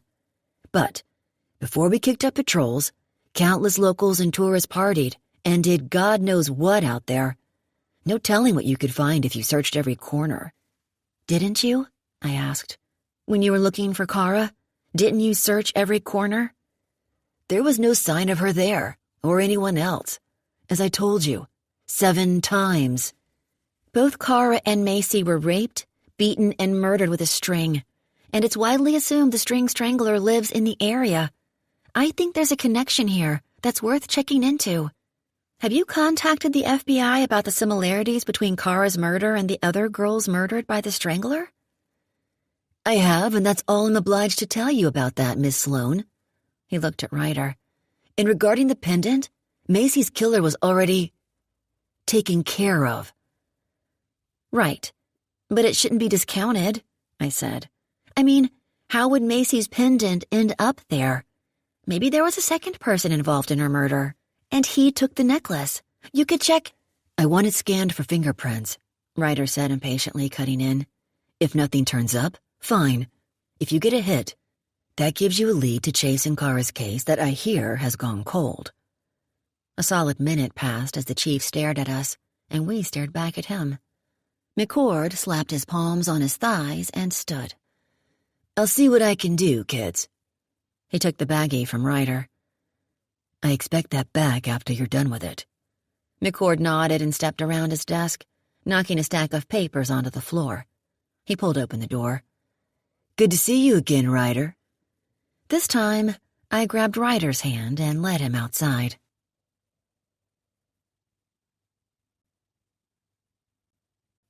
"25. Louise." Our next stop was at the location where I'd found Kara's body.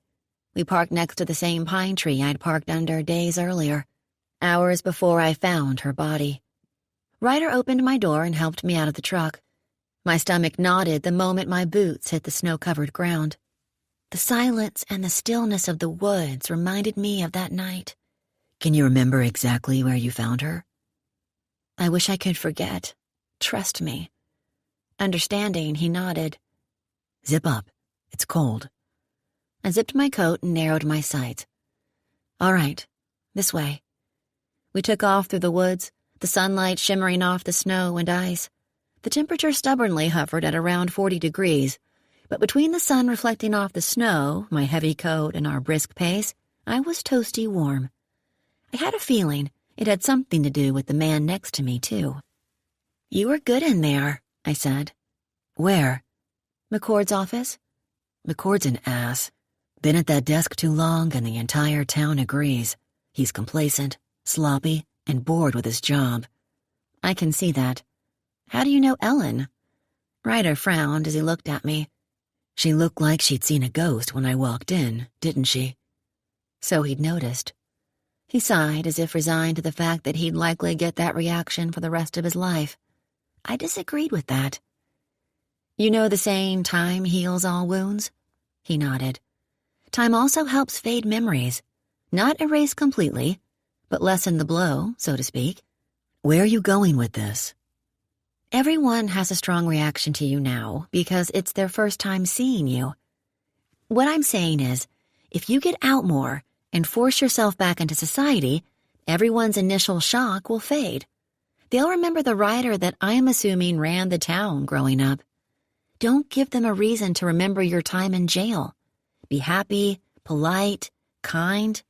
They'll forget. You just have to get out there, out of your damn house." Ryder snorted. "Easier said than done, especially when I run into people like Elaine.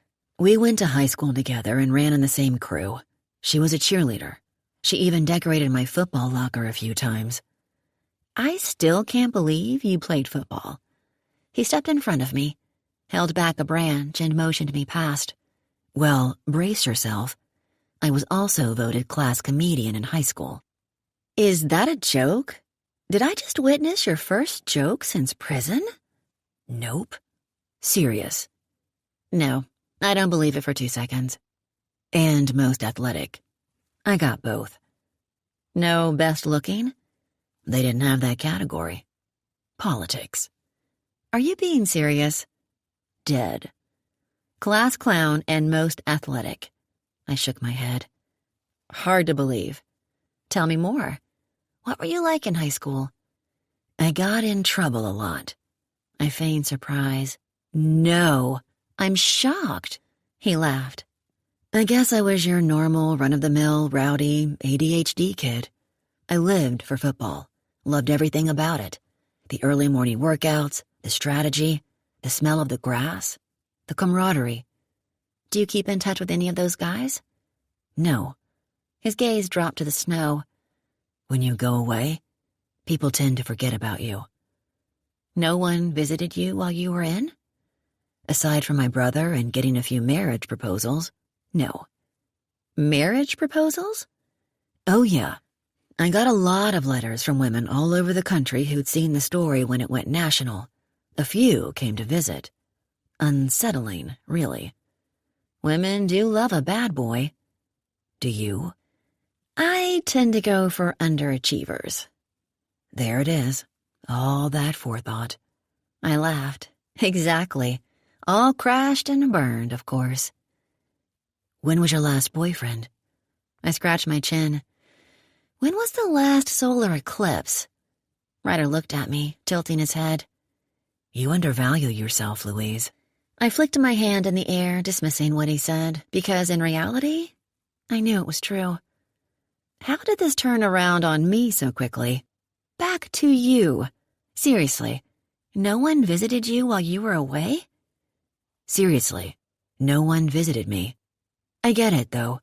No hard feelings. I know what I did was vicious, brutal. I get why people would look at me differently afterward. I understand why they would want to distance themselves from me." "Do you regret it?" His face hardened, and then he looked at me with a forced smile. "There you go, asking the hard questions." "Sorry," he exhaled. "Honest answer?" "Yes." "Can you handle it?" "Yes." "No, I don't regret it. I don't regret killing Leon Ortiz." "I don't blame you, Ryder." "So you've said." "I really don't. I want you to know that." "Thanks." A moment passed. "I don't regret it, but I wish I would have thought it through, maybe. Not been so impulsive." "First, you're in good company there," I winked. "And second, how so?" "Maybe if I would have had more self-control, a clearer head, Maybe if I would have let a few days pass, things might have been different. Maybe I wouldn't have killed him, in which case... Ryder breathed out. God, I can't imagine having the last 12 years of my life back. I think about that a lot. Where would I be right now? What would I be doing? Would I be married with kids? Coaching football? Who knows? Or, on the other hand, maybe I still would have killed Ortiz, but I would have planned a solid exit strategy. I could have been in Tahiti, sipping tequila and starting a new life as Louis Makatozi. Louis Makatozi? He winked. Yup, that's my go name if I ever need to skip town. You now know my deepest, darkest secret. I don't know if I should feel flattered or insulted that the name resembles mine. Louise is a classic name, timeless. Okay, tell me about this name. Well, my favorite author of all time is Louis L'Amour. Heard of him? He writes old westerns, right? Cowboys, revenge, justice. Exactly. No one writes about the good old days anymore. What about the what? Tozy. Makatozi. Joseph Makatozi was the hero in my favorite book of Louis L'Amour's, Last of the Breed. It's about an Air Force pilot who gets shot down by the Soviets and captured. Badass. Anyway, I put both names together. Bada bing, bada boom, and got my go name. Louis Makatozi, I repeated. I could see him lounging on the beach, or eating his weight in Polish sausages for some reason. Ryder tipped his head back and laughed. A loud, boisterous laugh. Sounds not too bad right about now, doesn't it? I guess my point to all of that is I spent 10 years in that prison cell, realizing how important it is to think through your decisions, especially the big ones, with a clear head. You're mad? Sit it out for a while. Walk away. You're scared? Change tactics. Think before you act. Think before you act. That's why you're so hard on me for getting my car stuck. Yes. Every decision you made that night was dangerous. If you would have turned around when you heard the weather warning, or better yet, stayed home and stayed out of this, you wouldn't have had all the trouble you did. You understand that I legitimately could have killed you when you broke into my house. You were nothing but an intruder to me. But you didn't pull the trigger. No, because I took a breath, assessed before I acted. Noted. We walked a moment in silence. I don't know, I said with a sigh. All my life I've been spontaneous. Never set goals, just took life day by day. Kinda lost, I guess. Always searching for something but not knowing what that thing is. Kind of like now. I didn't respond. Have you ever considered the fact that maybe you're taking Kara's case so personally because you're craving something meaningful in your own life? You've dedicated your life to this case because you have nothing else in your life to be passionate about.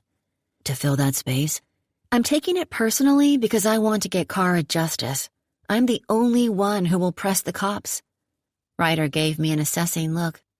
I get that, but you're going above and beyond, inserting yourself into the investigation, interviewing people, searching her last known locations. Maybe you're making it your personal mission because you're craving to make a difference, somehow, and you've sunk your teeth into this. So, what you're telling me is that you enjoy self-help books as much as romantic thrillers. Calling it like I see it. Well, call it somewhere else. You're making me uncomfortable. Okay, he said. Answer me this. When you were a kid, what did you want to be when you grew up? Aside from the garbage man? Like the truck, huh? So much. I'd wait by the window on trash day. Truth? A detective? Bingo. You're a born problem solver. You're a do-gooder. You just haven't found the right avenue to apply that passion. You know I never went to college. There's nothing wrong with that. I guess not. Only 10.6% of the U.S. population own their own business. That's nothing to sneeze at. It's the American dream. How'd you get into photography? Well, simple story, really. After high school, I needed a job. So I applied for the first one I came across. which was a receptionist at the local newspaper. One day, the only journalist on staff called in sick, and my boss asked if I could take a few pictures of the county fair for the weekend story. Smiling, I indulged in the memory. I remember that day so vividly.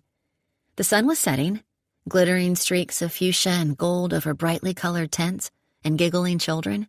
It looked like a postcard. Once the families realized I was taking pictures for the newspaper, I became almost as popular as the miniature ponies. I'm avoiding a self-deprecating-ass comment here, just so you know. Small steps. Good job. Anyway, as I clicked away, I remember feeling like something came to life inside me. I was having so much fun. I loved the thought of capturing moments that would last forever. I loved finding the angles, the light, the perfect backgrounds. I stayed for hours taking pictures, laughing, connecting with strangers, and that was it. I found my calling, my passion. You know the saying, a picture is worth 1,000 words? He nodded, hanging on my every word. It's so true. Sometimes, when you're talking to someone, you see them, but you don't see them, if that makes sense. Photographs are a way to capture our spirit, who we truly are.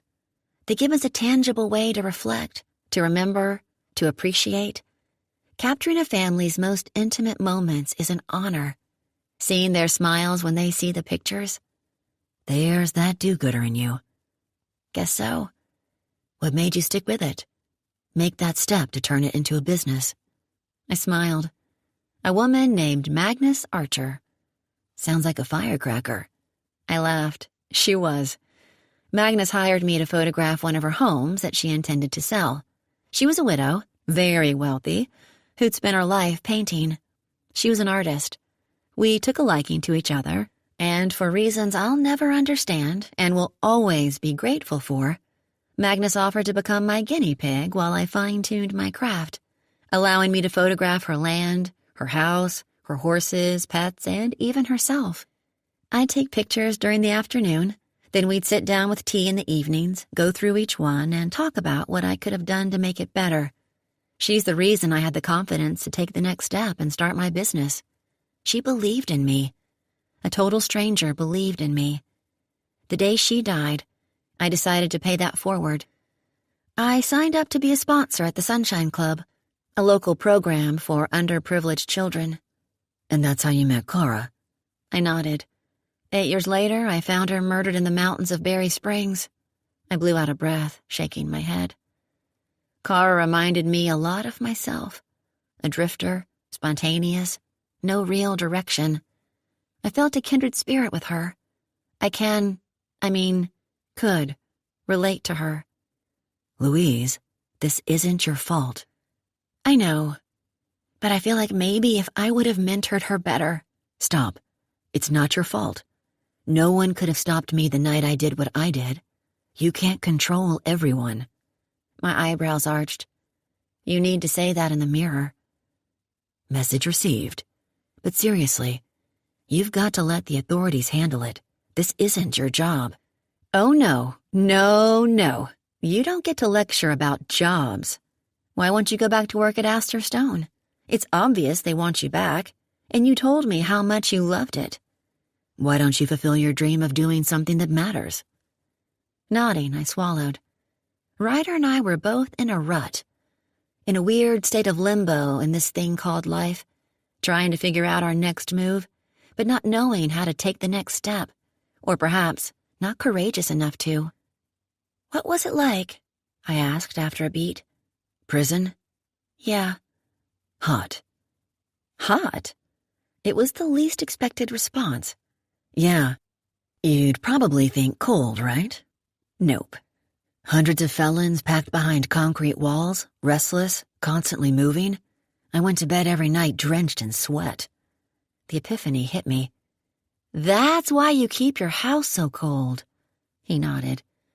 It's nothing you'd understand unless you experience it. It truly is hell on earth. Was there violence? Every single day. Some days every hour, it seemed. Did you get in fights? In the beginning, a lot.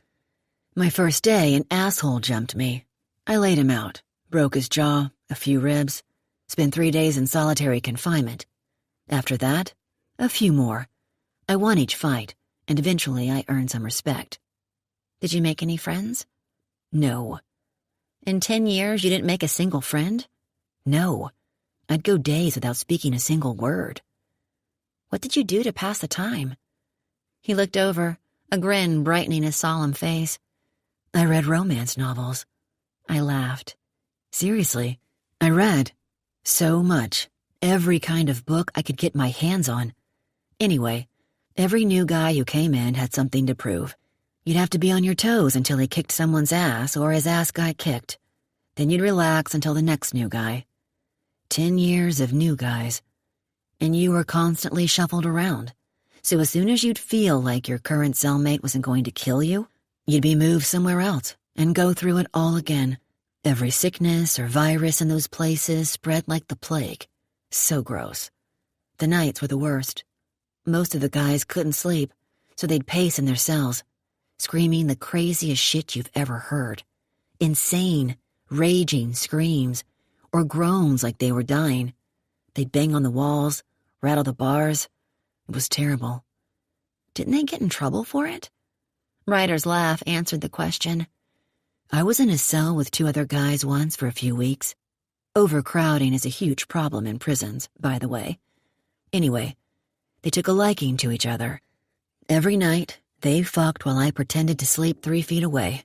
For hours. I remember the smell. God, it was awful. He looked over. Sorry. It's okay, I lied, resisting putting my hand over my churning stomach. A nightmare. Hell on earth. I couldn't imagine. He continued to talk as if it were a release. Every time I'd be up for parole, the damn prosecuting attorney would show the pictures of what I'd done to Ortiz, and parole was denied. Every time. Despite the fact that the son of a bitch murdered my unborn baby. What did you do your first day out? My brother picked me up. He had a truck for me. I got in and took off, despite his pleas for me to stay with him, and drove straight to the mountains. I spent the day hiking aimlessly, swam in the river, ran in the fields, slept under the stars that night. He laughed, like a wild mountain man. I watched the sunrise on the mountaintop, where I eventually placed 2 headstones to honor Macy and my baby. Where you saw me that night? I nodded. While I was hiking that day, I came across a for sale sign. The next day I purchased the house. My house now, along with the 400 surrounding acres. The rest is history. Lots of space. Exactly. I walked in silence for a few moments. Drips of melting ice fell from the trees, catching in the sunlight before plopping to the ground. I'm sorry. He didn't look at me as he apologized. For what? For how I treated you the first couple of days, especially for making you sleep on the floor the first night. You were kind of an asshole. I know, I'm not used to someone in my space, and that's an understatement. I didn't want people in my space. I also don't trust anyone. And the cherry on top of those psychological issues is that spending a decade in prison made me a bit of a germaphobe. You don't say, I winked. I really am sorry. I accept your apology, because now I understand the whys behind it. I stared at him a moment. I will say, though, that I hope your circumstances won't continue to define your life, Ryder. Just then the trees opened up to rocky terrain. Boulders shot up from the ground like spears. I pointed ahead. That's it. I found Kara's body right up there. Nerves tickled my stomach as we walked up to the boulders where Kara's body had been tossed to rot. Ryder's brows squeezed in concentration as he looked around. She was right in the middle of these rocks. Here. Someone dragged her out here. Agreed. Question is, Ryder said thoughtfully, why here? Why this location? The strangler drops his victims' bodies in remote areas. The county owns this land. It's big for hunting. It has to be someone who knows the location. Hunts, maybe. Ryder knelt down and sifted through the snow and dirt. I pulled out my camera and took pictures of the rocks, the trees, even the sky. Noticing Ryder had stilled behind me, I turned and found him staring at something on the ground. I crossed the rocks and squatted beside him, squinting at what appeared to be a blue scrap of fabric. What is that? A part of a t-shirt? It's a piece of a tarp. That's how he carried Kara here. Son of a bitch wrapped her in a tarp and dragged her. He glanced at the jagged rock. Probably snagged it when he unwrapped her. How did the cops not find this? Could have been buried under boot prints or under a rock. It's been over a week since she was dumped. No telling what unearthed it. Did your brother say that her autopsy showed that she'd been dragged? The body was too decomposed and ravaged by scavengers. Would have been hard to tell. I don't recall him saying anything about polyethylene on her skin or hair either. Poly what? Polyethylene. It's what most tarps are made of. If a body is transported by tarp, occasionally the fibers are found in their hair, or under their fingernails if they tried to scratch their way out. I shuddered, staring at the blue scrap of fabric, wondering if Kara had been alive when she was dragged through the woods.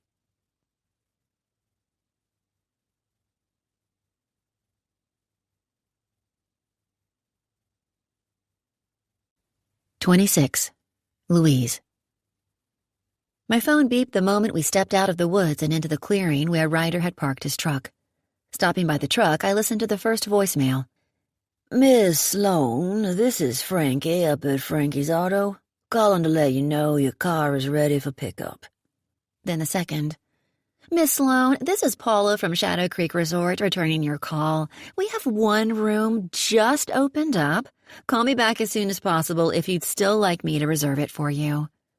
"Everything all right?" Ryder asked. "My car's ready. And they've got a room for me at Shadow Creek Resort." We stared at each other with the weight of 1,000 words. Please ask me to stay. Please ask me to stay with you. But when I opened my mouth to speak, Ryder spoke up first. "Well, do you need to call them back?" I snapped. I don't know why it happened at that moment, but I was so sick of the mixed signals Ryder was giving me. Did he want me to stay with him? If so, why the hell didn't he ask? Did he hate me? Like me? Want to kiss me again? "I don't know, Ryder," I said, laying on the attitude. "Do you want me to call him back?" He lifted a shoulder, like it was no big deal to him. I grabbed the door handle. "Take me to my car. I'm going to go home. Maybe you're right. I need to get the hell out of here." The door was locked. "Why?" he asked as I yanked aggressively. I spun around, sliding on a slick rock. Ryder grabbed my arm, but I yanked it away. "Why? Because I'm so damn sick of your mixed signals. I'm going to just get out of here." "The roads aren't cleared, Louise. Especially not all the way to Ponco. That's a 3-hour drive." "What the hell do you care anyway? All of a sudden you're worried for my well-being? All of a sudden you've had a change of heart and like me? Bullshit." His eyes narrowed. "You don't think I know why you didn't shoot me the night I broke into your house? Because you're still on parole. You didn't want another dead body on your hands. And why you picked me up at the lake when I had nowhere else to stay? Because if I would have died that night from hypothermia, or from the freaking string strangler himself, it would be a body linked to you. You would have been the one that left me." Taking a breath, I said, "You couldn't get me out of your damn house fast enough the next morning. And when you realized my car was broken down, you'd rather ride hours on horseback in a snowstorm to escort me to my hotel, rather than offer me shelter for just one more night in your house of ice." His eyes narrowed on me. He didn't like that. But I did. I was a bomb slowly exploding, and it felt damn good. So I kept going. "You wanted nothing to do with me. That's the only freaking reason you've helped me out, to get me out of your hair." Frustrated but on a roll, I began pacing. "But then you hold my hand, seem protective of me, give me glimpses of someone I want to know so badly. You kissed me, right there in your house, gave me the best goddamn kiss of my life. And you give me a look that sends goosebumps right down to my toes. I want to get to know that guy, the old you. I meant what I said earlier. You can't allow what happened to you to ruin the rest of your life. It's fucking annoying.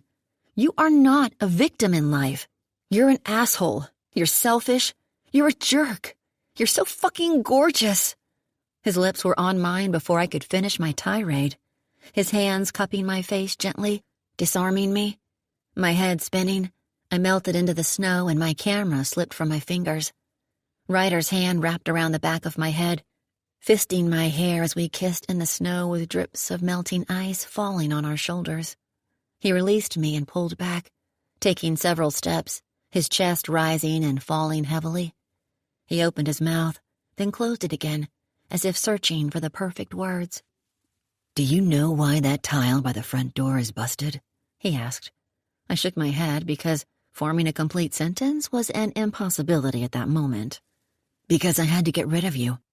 All of you. Because even though you were no longer in my space, I couldn't fucking stop thinking about you. It was like you were suddenly tattooed on my brain. Someone I didn't even know. It didn't make sense. I didn't like it. I didn't like this kind of instant power you had over me."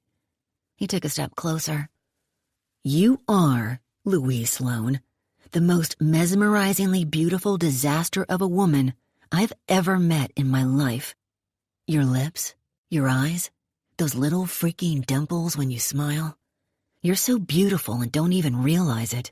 And that only makes you more beautiful. When I saw you wearing my t-shirt that day," he looked down and shook his head, then looked back up. "I liked it. You fit. Right there in my room, in my bed, in my shirt. I liked it. Do you know why I asked you to wear the blue sweatpants?"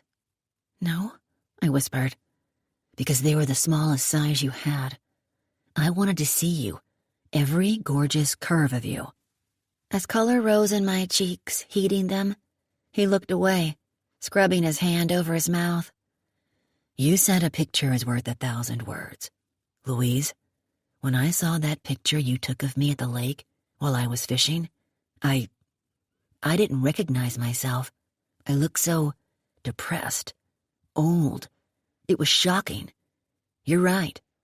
The picture you took was like a slap in the face. How sad to spend the rest of my life like that guy, alone, tortured.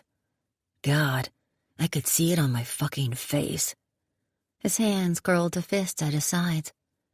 "I don't know how to change it," he growled. "The last woman I was with died tragically, and my baby with her. I killed the man who killed them. I don't see myself having a relationship ever again, like I'm jinxed or something. And more than that, why would someone want me and all my damn baggage? I can't even take someone on a date in this town without being side-eyed out of the room." Frustrated, I waved my arms emphatically. "That's exactly why you can't allow this to define you. What happened in the past doesn't mean the next woman you allow into your life is going to face the same fate.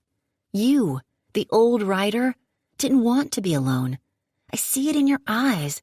You want a family. You are worthy, like you told me I was. You just have to let the past go, one day at a time, which is the complete opposite of how you operate now." I closed the inches between us and grabbed his hand. "One day at a time." Ryder blinked, the tip of his nose turning red. I figured that was the closest the man came to crying. "Something about you has made me feel again," he whispered. "Alive. Life." He tucked a strand of hair behind my ear, looking down at me. "I'm not ready to let you go, Lou. I'd like you to stay with me tonight. Please? I'd like you to come home with me." Lou.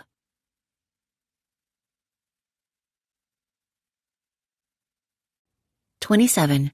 Louise." I turned into the long driveway to the castle on the hill with Ryder on my bumper as he'd been the entire drive. Ansel had not one, but 4 new tires, a new axle, new headliner, an oil change, his radiator flushed, and even one of those pine tree air fresheners hanging from the rearview mirror. I wasn't sure what to make of the last improvement, but it smelled fantastic. The best part, though? The brand spanking new visor that didn't flap in my face. He drove like a new car. Even the steering felt tighter. When I went to pay, Frankie told me the bill was already taken care of. I pissed and moaned, fought and kicked, but he wouldn't take my money. I promised Ryder I'd pay him back, but he cut my words short with a kiss. Damn good way to shut me up, I learned. I would pay him back, though, every penny, for both the repairs and the clothes.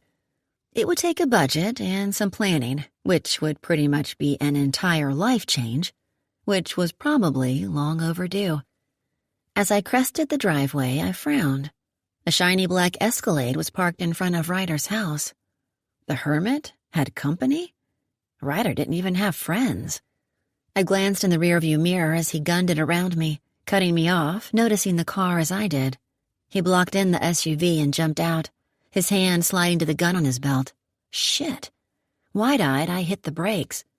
Ryder held up his hand, clearly meaning, wait there. My heart pounded as I gripped the steering wheel, watching Ryder do a 360 of the vehicle and then disappear on the other side, between the house and the SUV. A minute passed. 2, 3. When he finally emerged, this time from the garage, he motioned me to drive forward. What's going on? I asked once I'd parked in the garage and gotten out. Uninvited guests. Who? I followed him inside to the kitchen where Mac and Roman were pouring scotch into short glasses. They glanced up and dipped their chins in greeting. Their expressions grim. They refocused on the drinks. Something was off. Wrong. Talk. Ryder snatched the glass from Mac and downed the shot it contained. Mac pulled another glass from the cabinet and filled it. Still slick as shit out there. You didn't come here to talk about the weather. Roman sipped his drink. We didn't want to do this over the phone. You think someone's tapped my phones? Not necessarily. He's afraid you'll go apeshit and burn down the town. Mac knocked back the shot. Damn, that's good. Ryder practically growled. Someone better tell me what the hell's going on. Roman pulled a laptop from his bag and set it on the table. His fingers flew over the keyboard as he logged into several secure screens. I stayed back, but close enough to hear. You asked me to pull Macy's file from BSPD. That's right. Roman turned the laptop around. Ryder yanked it from him and began scrolling. I read through it, and something stood out. What? Ryder asked as he scanned the files.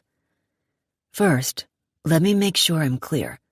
As I understand it, the story goes that Ortiz broke into your house and raped and strangled Macy before slipping out the back door. We know this because the front door lock was busted. Verifying that he broke in. His DNA was found on her body, verifying he raped her, and boot prints led out the back door, verifying he left out the back. Correct? Yes. What the hell is your point? Is there anything else you remember? Did the cops tell you anything else at all? Ryder straightened, one hand lingering on the laptop keys. With the other, he picked up his drink almost mindlessly, as if he sensed he needed it to prepare himself for whatever Roman was about to tell him. No, it was pretty cut and dry. Maybe not. A second set of boot prints was found at the scene. A moment of silence ticked by, so weighted that goosebumps spread over my arms. Mine, Ryder said. They had to have been my prints. Were they mine? Mac shook his head. Size 10.5. You wear a 14, if my memory serves me correctly. Ryder froze, not even breathing as those words took their time sinking in. I stepped forward. Someone else was there?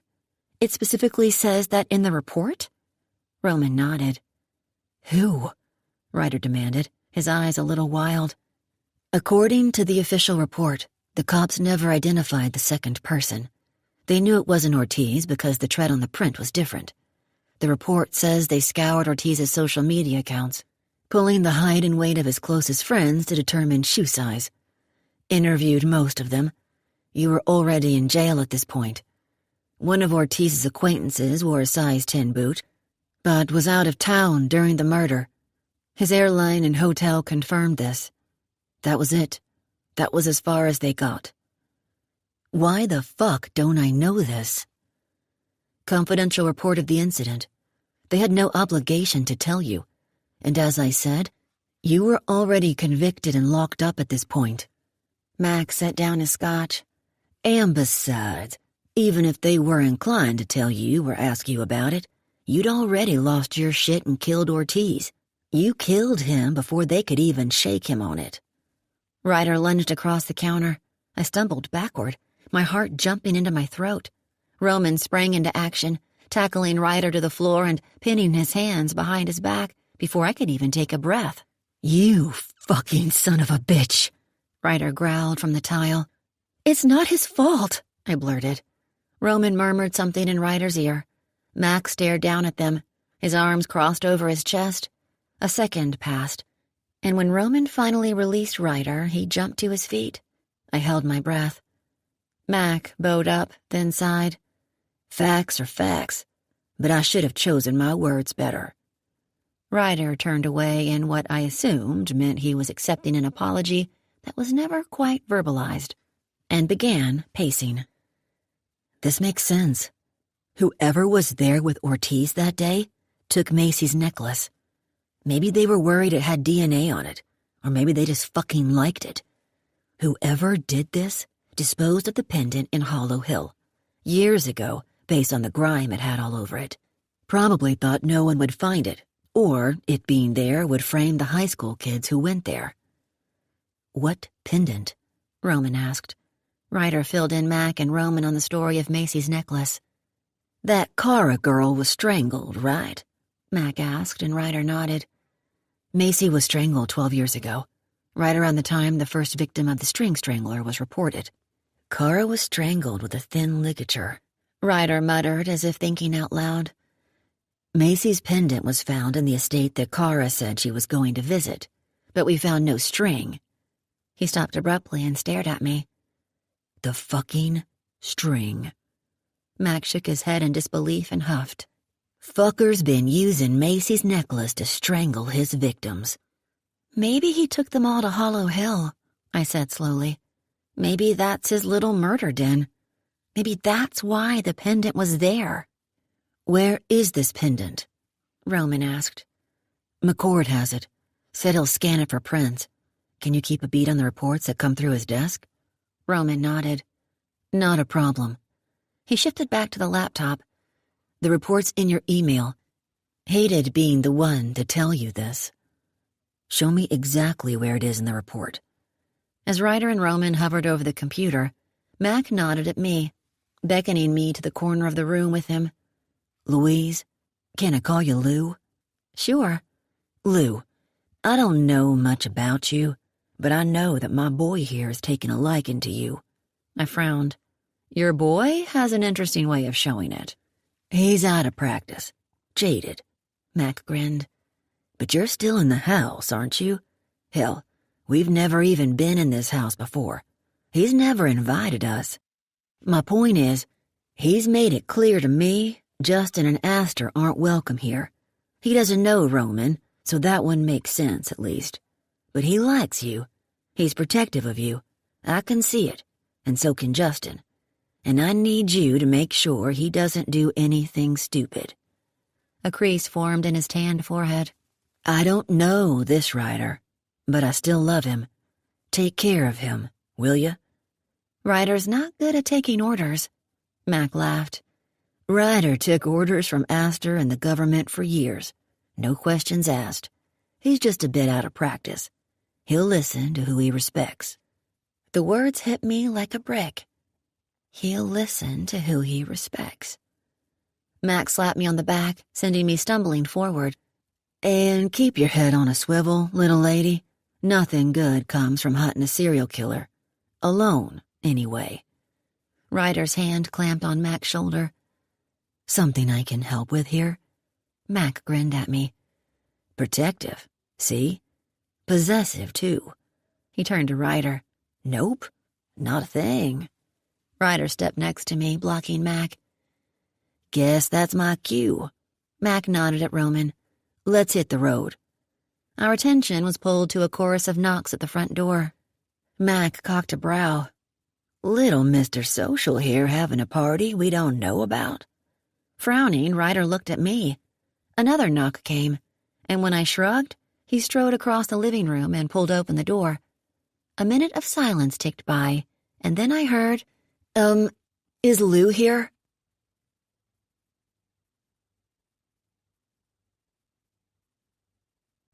"28. Louise." No freaking way. I hurried across the living room. Ryder turned from the door and looked at me, his expression a mix of rage and confusion. On the porch stood Miles, Margie, and Austin, bags in hand. I repeat, bags in hand.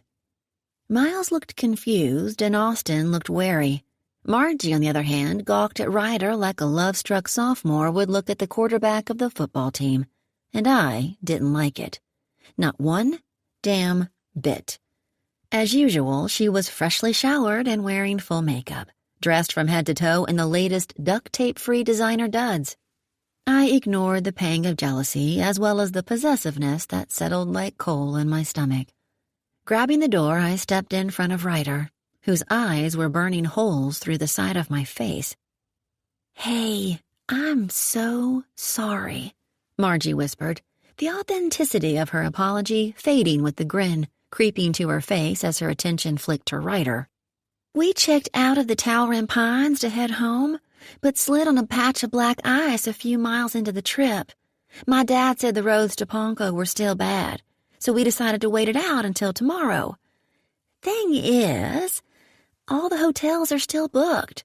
We tried to call you, but it kept going to voicemail. I guess you don't have reception here." "Did you leave a voicemail?" I asked, which was totally irrelevant at that point. "No. Anyway, I remembered the message you asked Austin to give us a few days ago." My gaze shifted to Miles, to Austin, then back to Margie, but it was Austin who spoke next.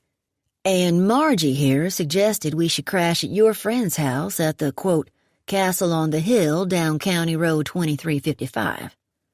Ryder released a pained grunt from beside me. "Shit. Damn. Fuck." Mac's laughter echoed from the kitchen.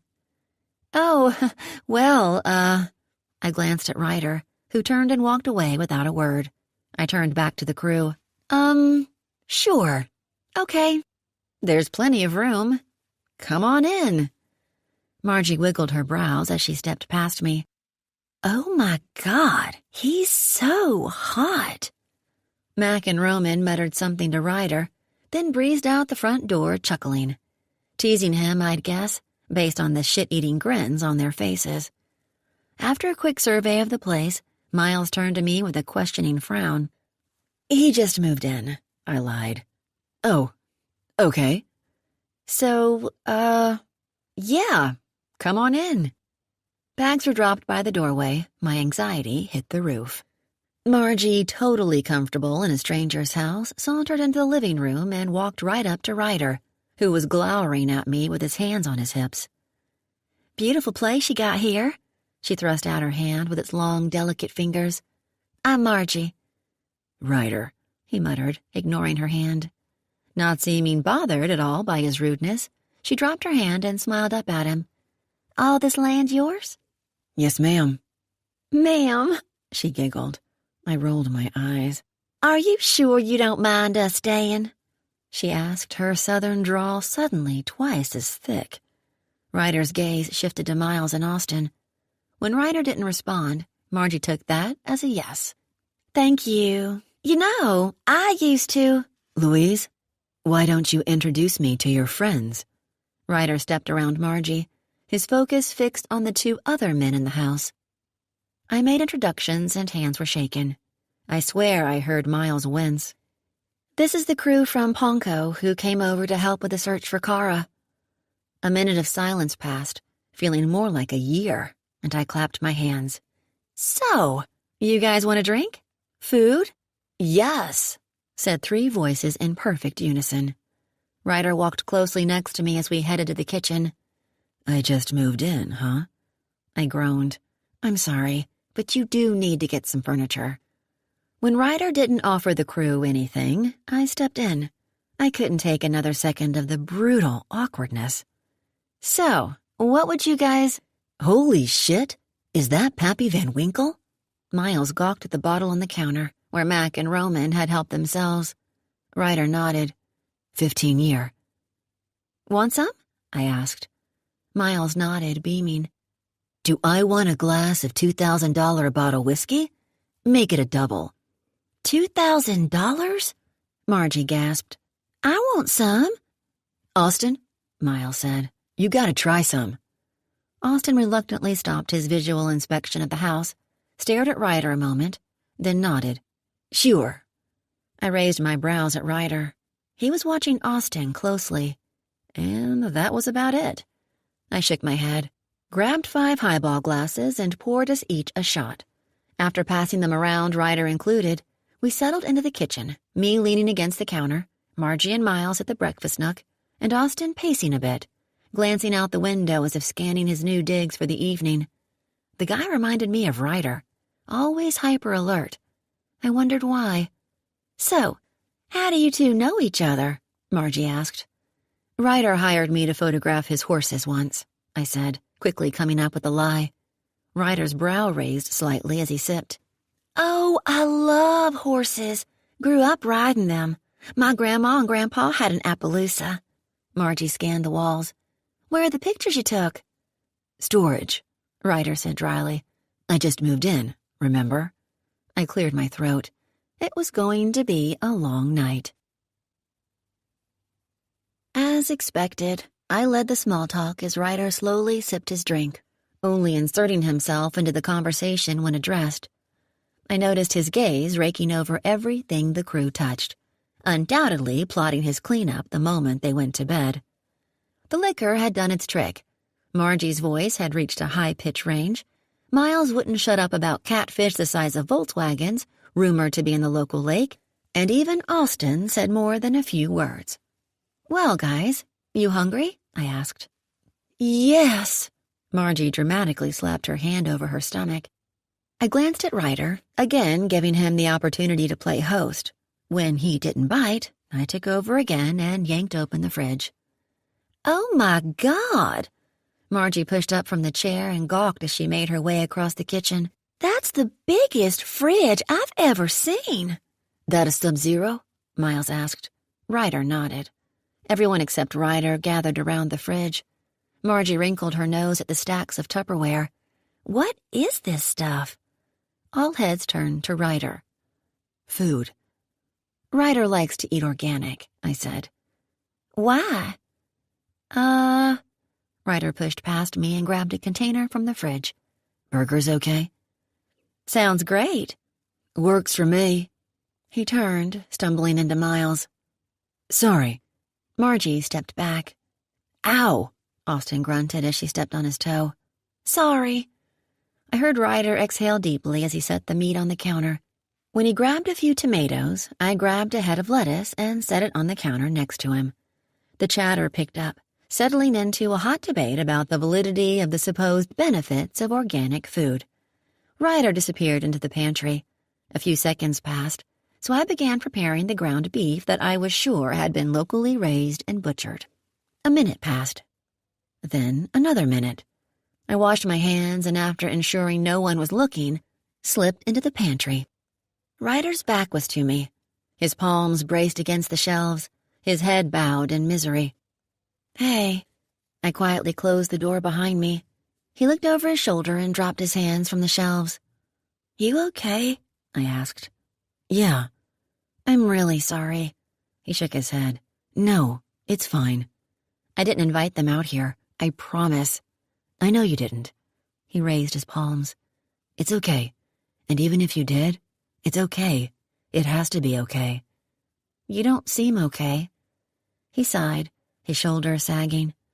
It was the first time I ever saw Ryder appear tired, legitimately tired. No, it's fine.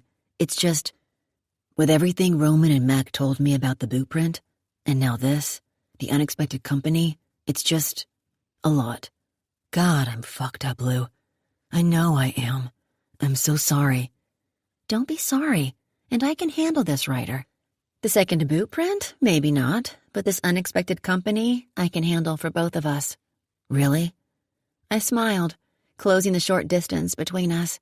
I can make small talk with the best of them. Don't necessarily like it, but I can do it. You don't like small talk? No one likes small talk, but sometimes, Ryder, it's a part of being human. His expression softened, his hands finding my waist and jerking me to him. Goosebumps popped out on my skin. Thank you, Lou. I like it when you call me Lou. I like you, Lou. We laughed. He kissed my nose. Okay, I've got this, I said. Go for a walk. Go ride your horses. Or hell, take a relaxing bubble bath in that glorious copper tub. I have a feeling I'm the only one who's ever used it. It's so nice. Or go lock yourself in the library and read a romantic suspense. His lips quirked. No, I'll stay. Thank you. He wrapped me in his arms and kissed me. This kiss wasn't as desperate and frantic as the ones before. Instead, it was soft and sensual, melting me from the inside out. Laughter broke out in the kitchen. I pulled back and glanced over my shoulder. Someone's about to come in here. Let them. He turned my face back toward his and went in for another kiss. No, I laughed, swatting him away. Come on. Or don't. Like I said, I've got this. Do you know how to make burgers? Ryder, I deadpanned. Have you seen these thighs?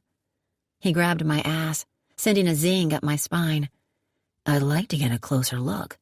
Maybe throw on those blue sweatpants, or take them off. Either way. How much have you had to drink, young man?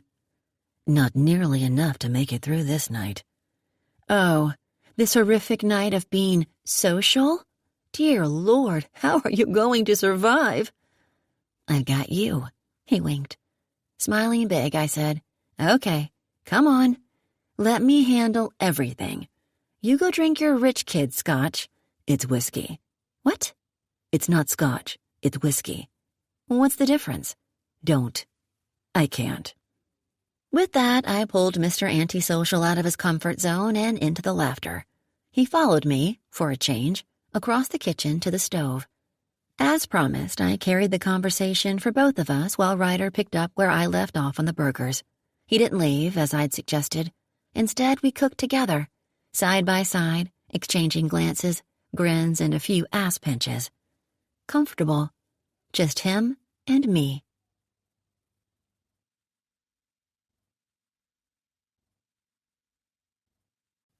29. Louise. The first bottle of Pappy Van Winkle was emptied before dinner. Ryder brought up another bottle, plus a bottle of red wine as I plated the cheeseburgers, grilled to perfection on his fancy stove with a grill top. The house smelled heavenly. Margie had turned on her phone to a dinner party playlist because, of course, Ryder didn't have more than a small radio. If anyone noticed that he also didn't have a television, they didn't say anything. Margie's constant attempts to engage Ryder in flirtation fell flat. Each time he'd look at me and wink. Eventually, she gave up, sending me a glance that suggested she knew he and I were more than just friends. I shrugged, and she turned her attention to Miles for the evening. To my utter shock, Ryder and Austin had taken a liking to each other, engaging in a full-blown adult conversation about Austin's time in the military. The two were indeed similar, I realized. It made my heart swell, watching Ryder loosen up and maybe, just maybe, even have a good time. His hand found my lower back a few times as we cooked, his fingers tangling in my hair as I plated the veggies. I liked it, loved it. It felt very couple-like, as if we were hosting friends. I could do it every night. Ryder insisted on cleaning up while everyone else indulged in homemade vanilla ice cream. Yep, Ryder made his own ice cream. If I weren't after the hush puppies, I was now officially in love. Because of the no furniture thing, where to sleep was an issue, so we decided to give Margie the master bedroom and Miles and Austin separate bedrooms. Luckily, Ryder had an entire closet filled with camping gear, which included blow-up mattresses and sleeping bags. Based on the amount of whiskey both men had consumed, I guess they'd have been just as comfortable in the driveway. It was just after midnight by the time everyone retired to their rooms, with Austin having to practically carry Miles to his.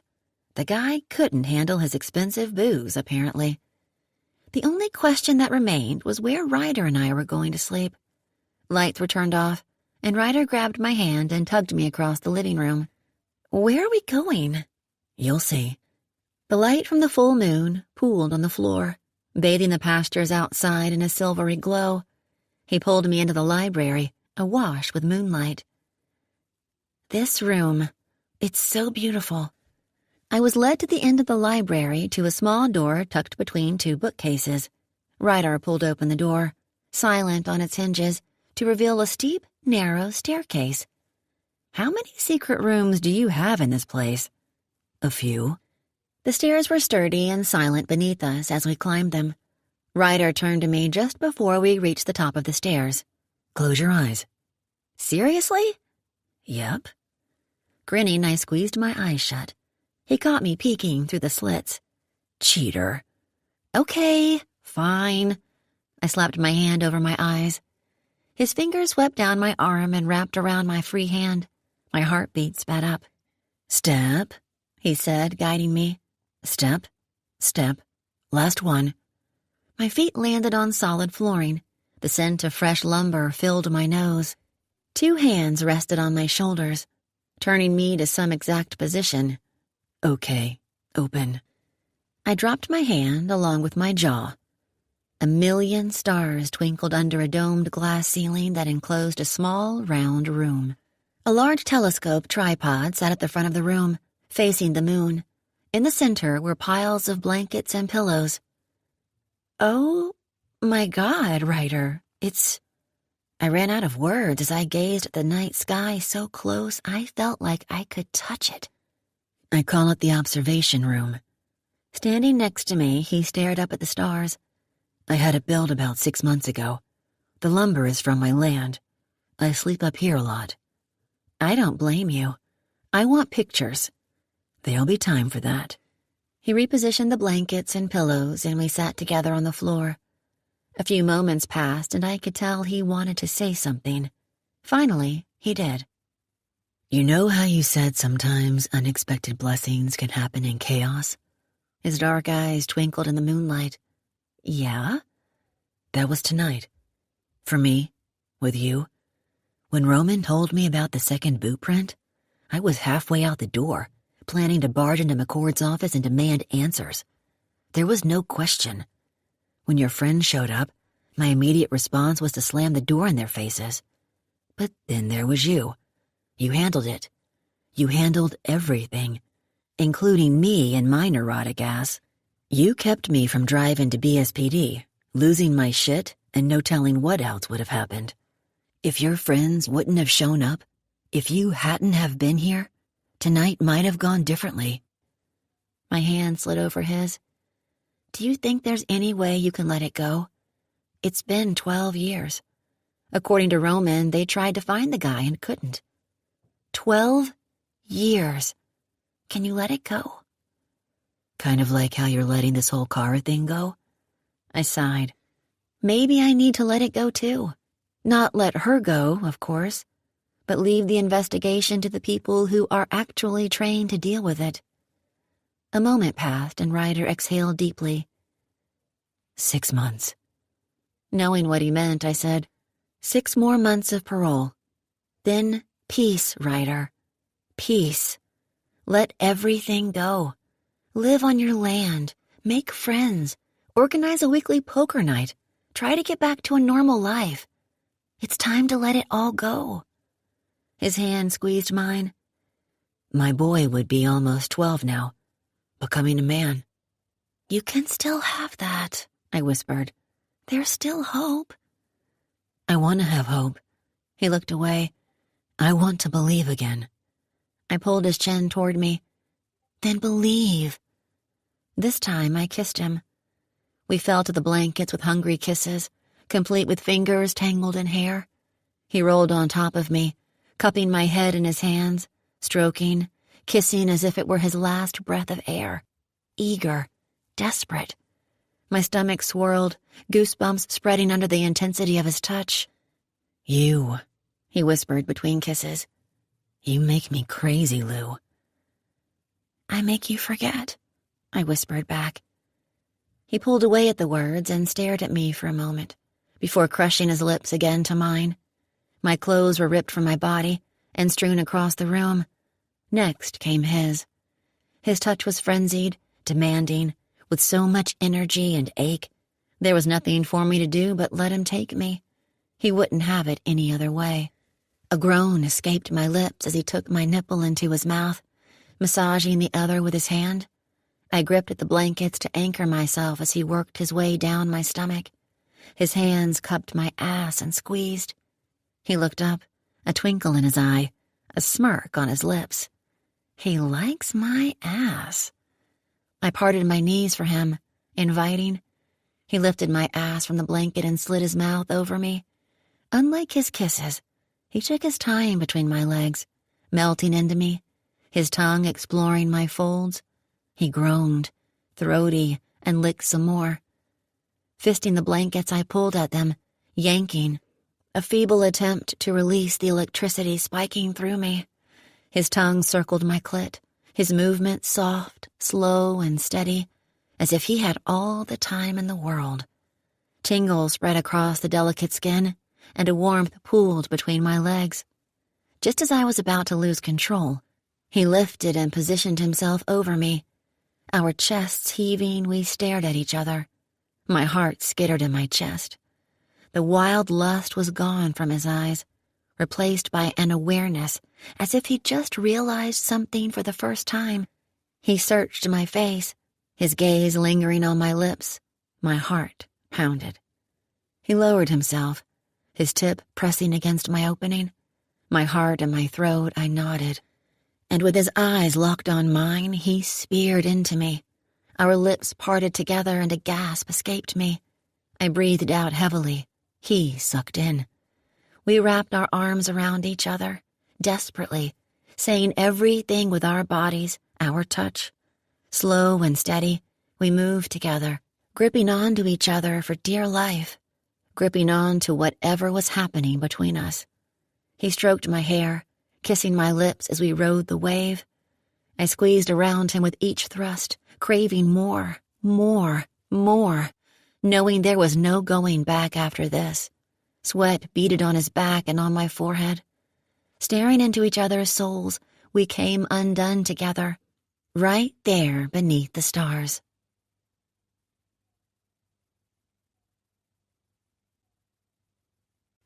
"30. Ryder." It had been 12 years since I'd had sex. 12 years. No joke. Despite my better judgment, I confessed that little fun tidbit to Louise after the fact. Her reaction was the opposite of what I expected. She seemed pleased by this. I was glad it pleased someone.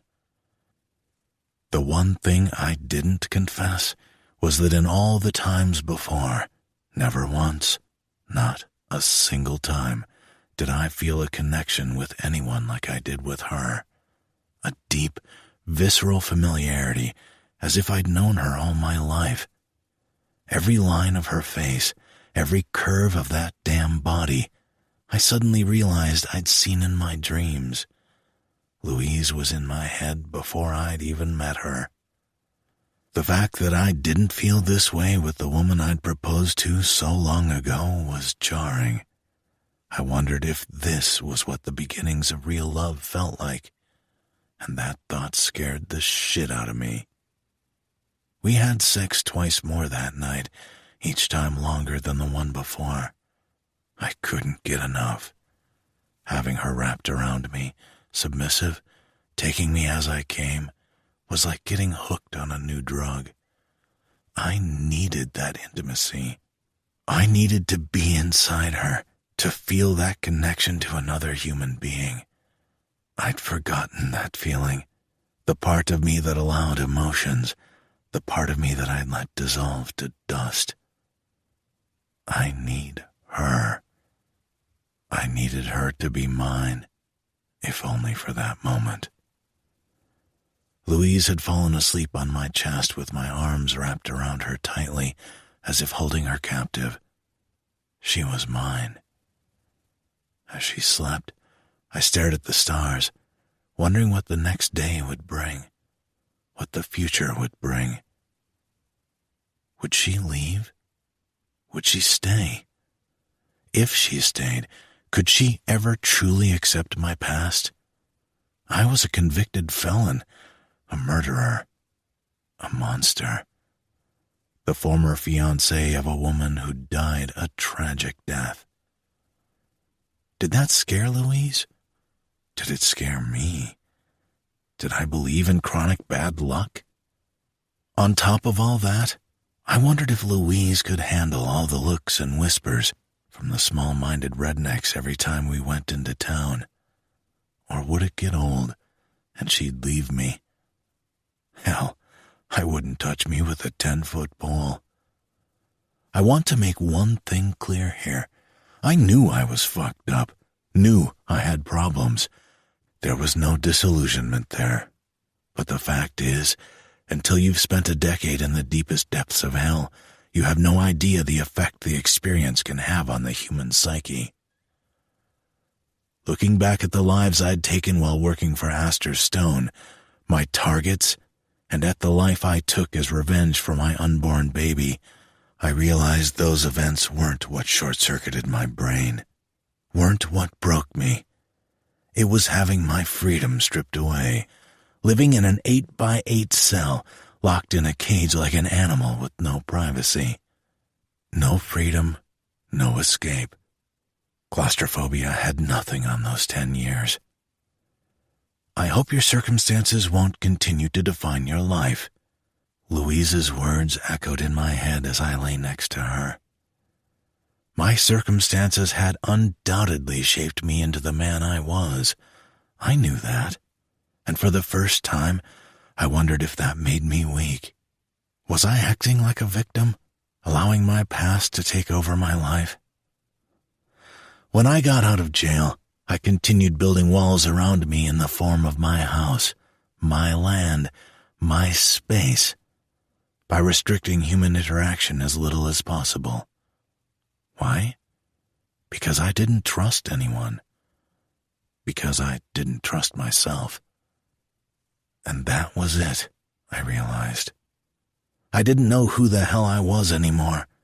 All I knew was that I was capable of cold-blooded murder, and that the man who went into prison wasn't the neurotic asshole who came out. Who the fuck am I? Why would anyone want me? I'd seen glimpses of who Louise referred to as the old me since she'd come into my life. I had moments, fleeting, but moments nonetheless, where I'd forget my past. And holy fuck, it felt good. But then, like an incurable virus, the past would slap me in the face again, and like a switch, I'd flip back. Weak. Louise and I were incompatible on every level. While she lived from day to day, taking life as it came, I planned every minute detail in order to ensure life never threw me something that I didn't expect again. To ensure that I never lost control again. Minimize, isolate, control, coast. That was my plan. Not Louise's. She still had that sparkle in her eye, that hope, that life I'd lost so long ago. I loved that about her. But how could two opposite personalities make it work? Or would we be perfect for each other? Was Louise the only person to bring back the old Ryder? Was she the type of woman to stick with a man through good times and bad, through the nightmares, the sleepless nights, the days planned minute to minute so I wouldn't have to think about the past? Would Louise stay with me until I found that part of me again, or would she run when the going got tough? I was about to find out.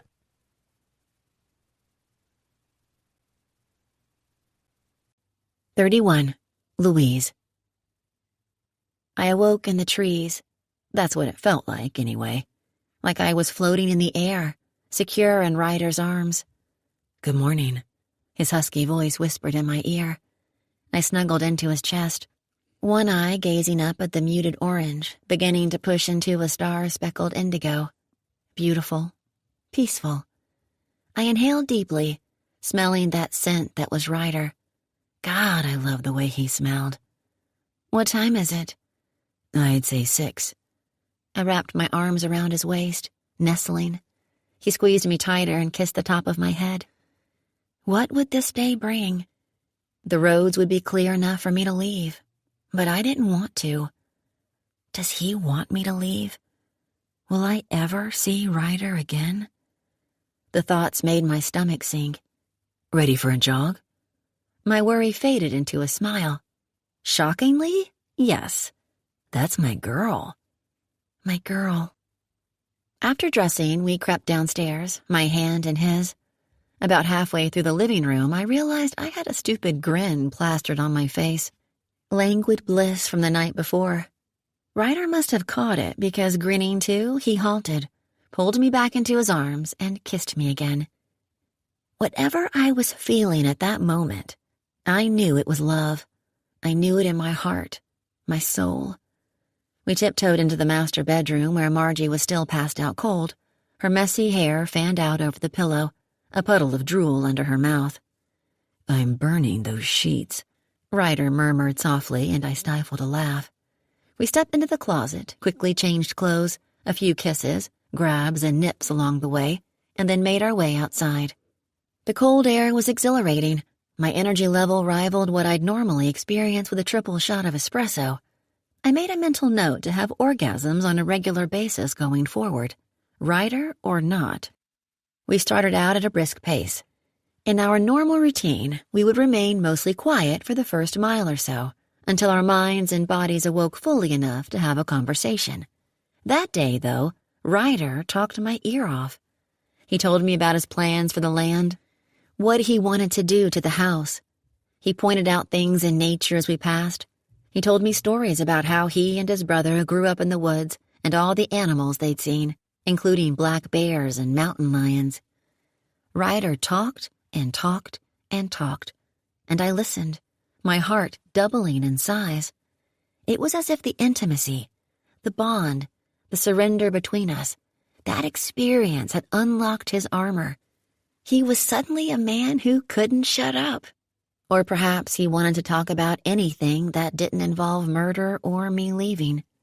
He was relaxed, happy. I listened with a smile on my face, nodding and interjecting when I could, but careful not to say too much, for fear he'd clam up again. This went on for miles. When we breached the mountain and passed the tombstone that honored his unborn baby, he didn't even look over.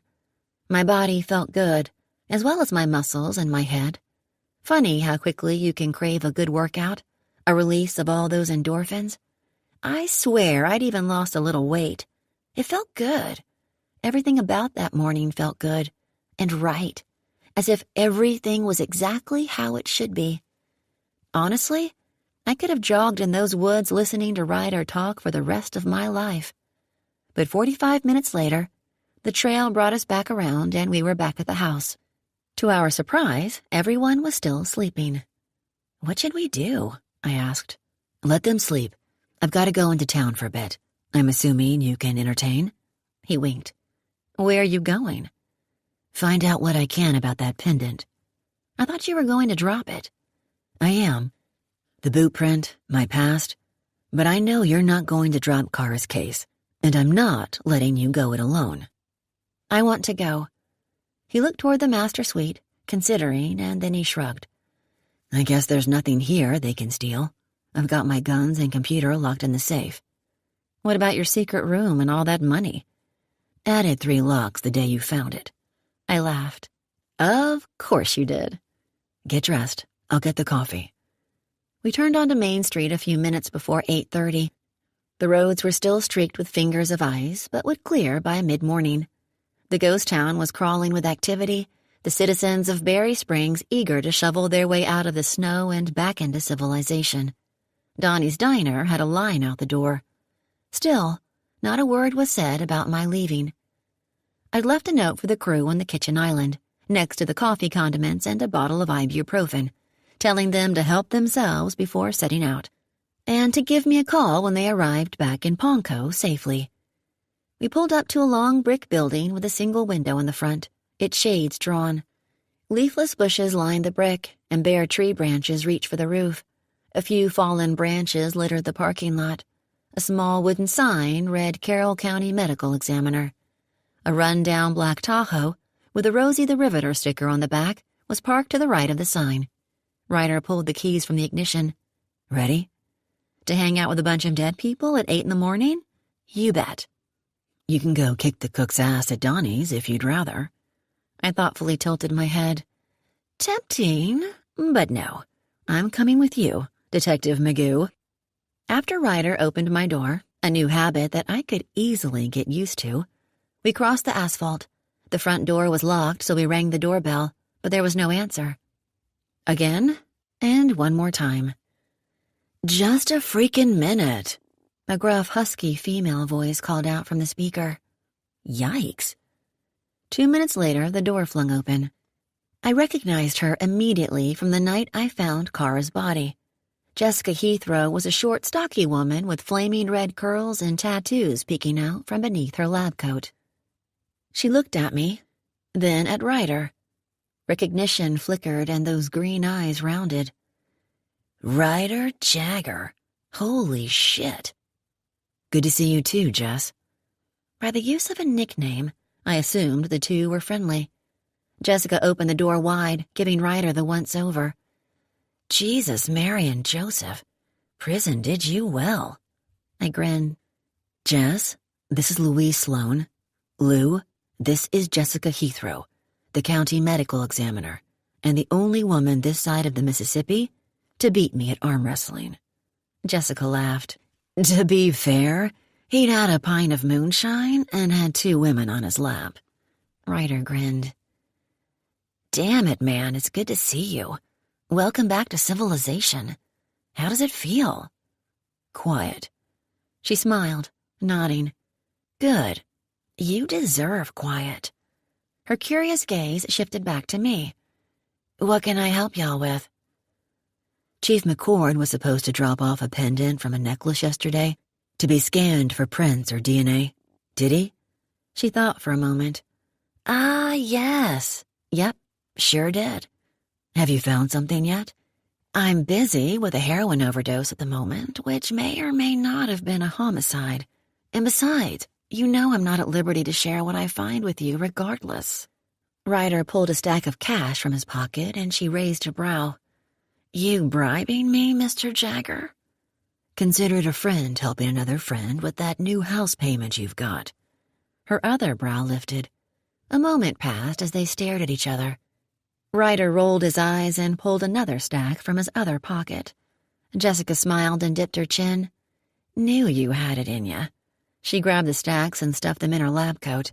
"Now that that's out of the way," Ryder said, "I'd like you to look at the pendant as soon as possible." "Well, McCord told me no rush, so I hadn't planned on rushing." Not one to miss much, Jessica tilted her head to the side. "What's going on? What didn't he tell me?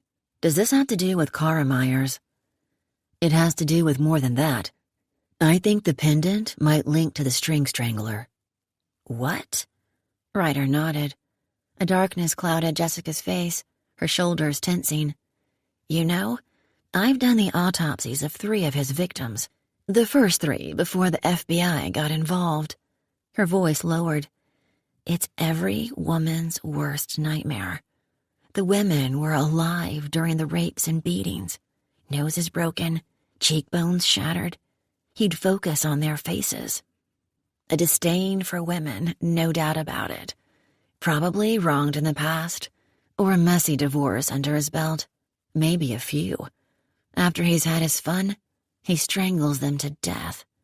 She shook her head. "Not proud to say I've lost a few nights' sleep over the strangler." We think Macy might have been the first one. Jessica's mouth dropped open. She blinked, connecting the dots. How? Why would you think this? Macy was raped and strangled to death with a thin ligature. I know. I did the autopsy. Ryder nodded. The pendant you have back there is the one that I gave to her.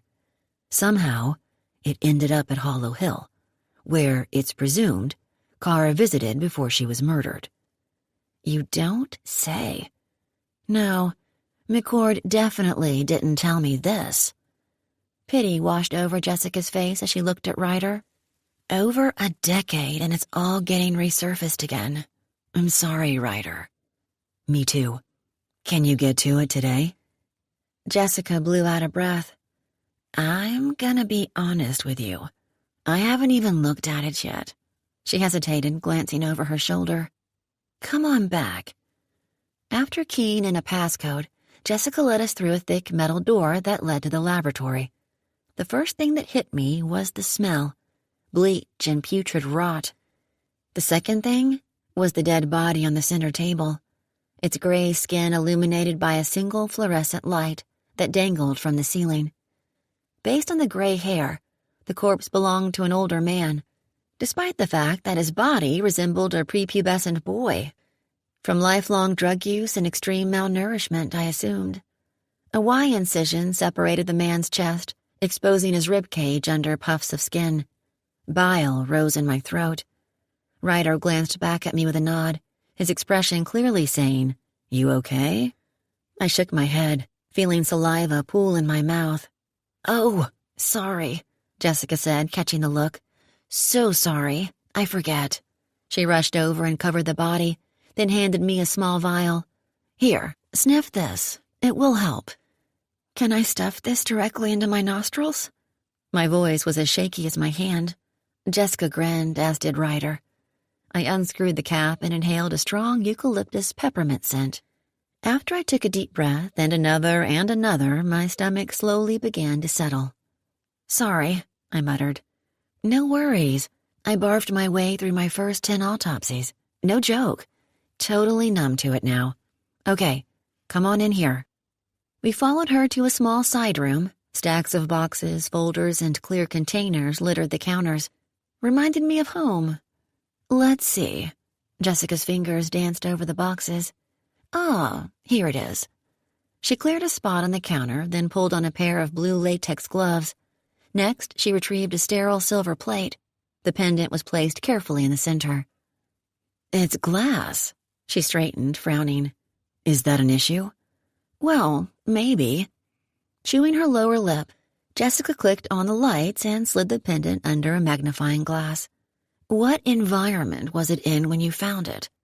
Indoors, in a fireplace to be exact, like it had been tossed to the side and meant to be burned, then forgotten. Indoors is good. Do you have an idea of when the prints would have been transferred? No. We don't know how long it had been in the house. But Macy's incident happened 12 years ago, so... A minute passed as Jessica leaned over to examine the pendant. She stood up, fisting her hands on her hips. I'll have to superglue it. Superglue it? Cyanoacrylate fuming. It's a technique that uses vapors of superglue to develop latent fingerprints. Works great on glass. She looked at the pendant. Fingerprints are left from sweat, which is made up of amino acids, fatty acids, and proteins. The vapors adhere to these components, making the prints visible. Then I dust over it and use tape to pull the print. How long does that process take? A while. There are multiple steps involved, including time in a developing chamber. She nodded over her shoulder to a small white box with a window. Sounds easy. Not quite. There's always a risk of overdeveloping the evidence by allowing the glue to seep into the ridges and distort the print. What I'm saying is, it's laborious and requires a lot of attention. And I've got a backlog the size of my ass.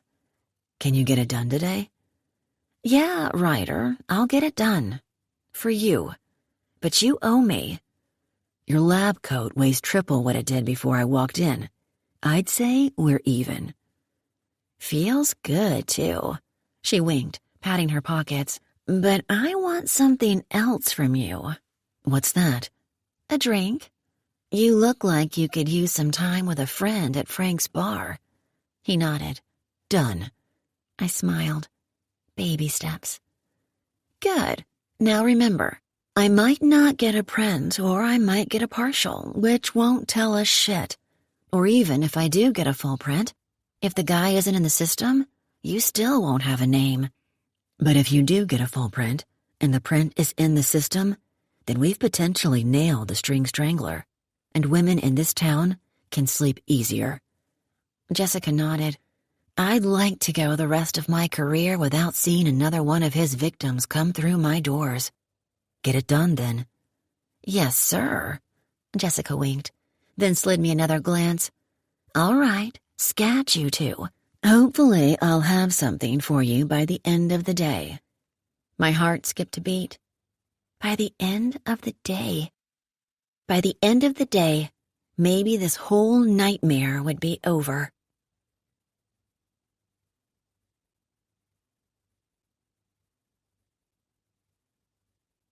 "32. Louise." The sharp sound of gunshots made Ryder veer off course as we pulled up his driveway. Brows furrowed. He pulled the gun from his hip and placed it on his lap as he drove around to the back of the house. Someone's at the range. Who? You said you locked up your guns. I did. His steely eyes narrowed.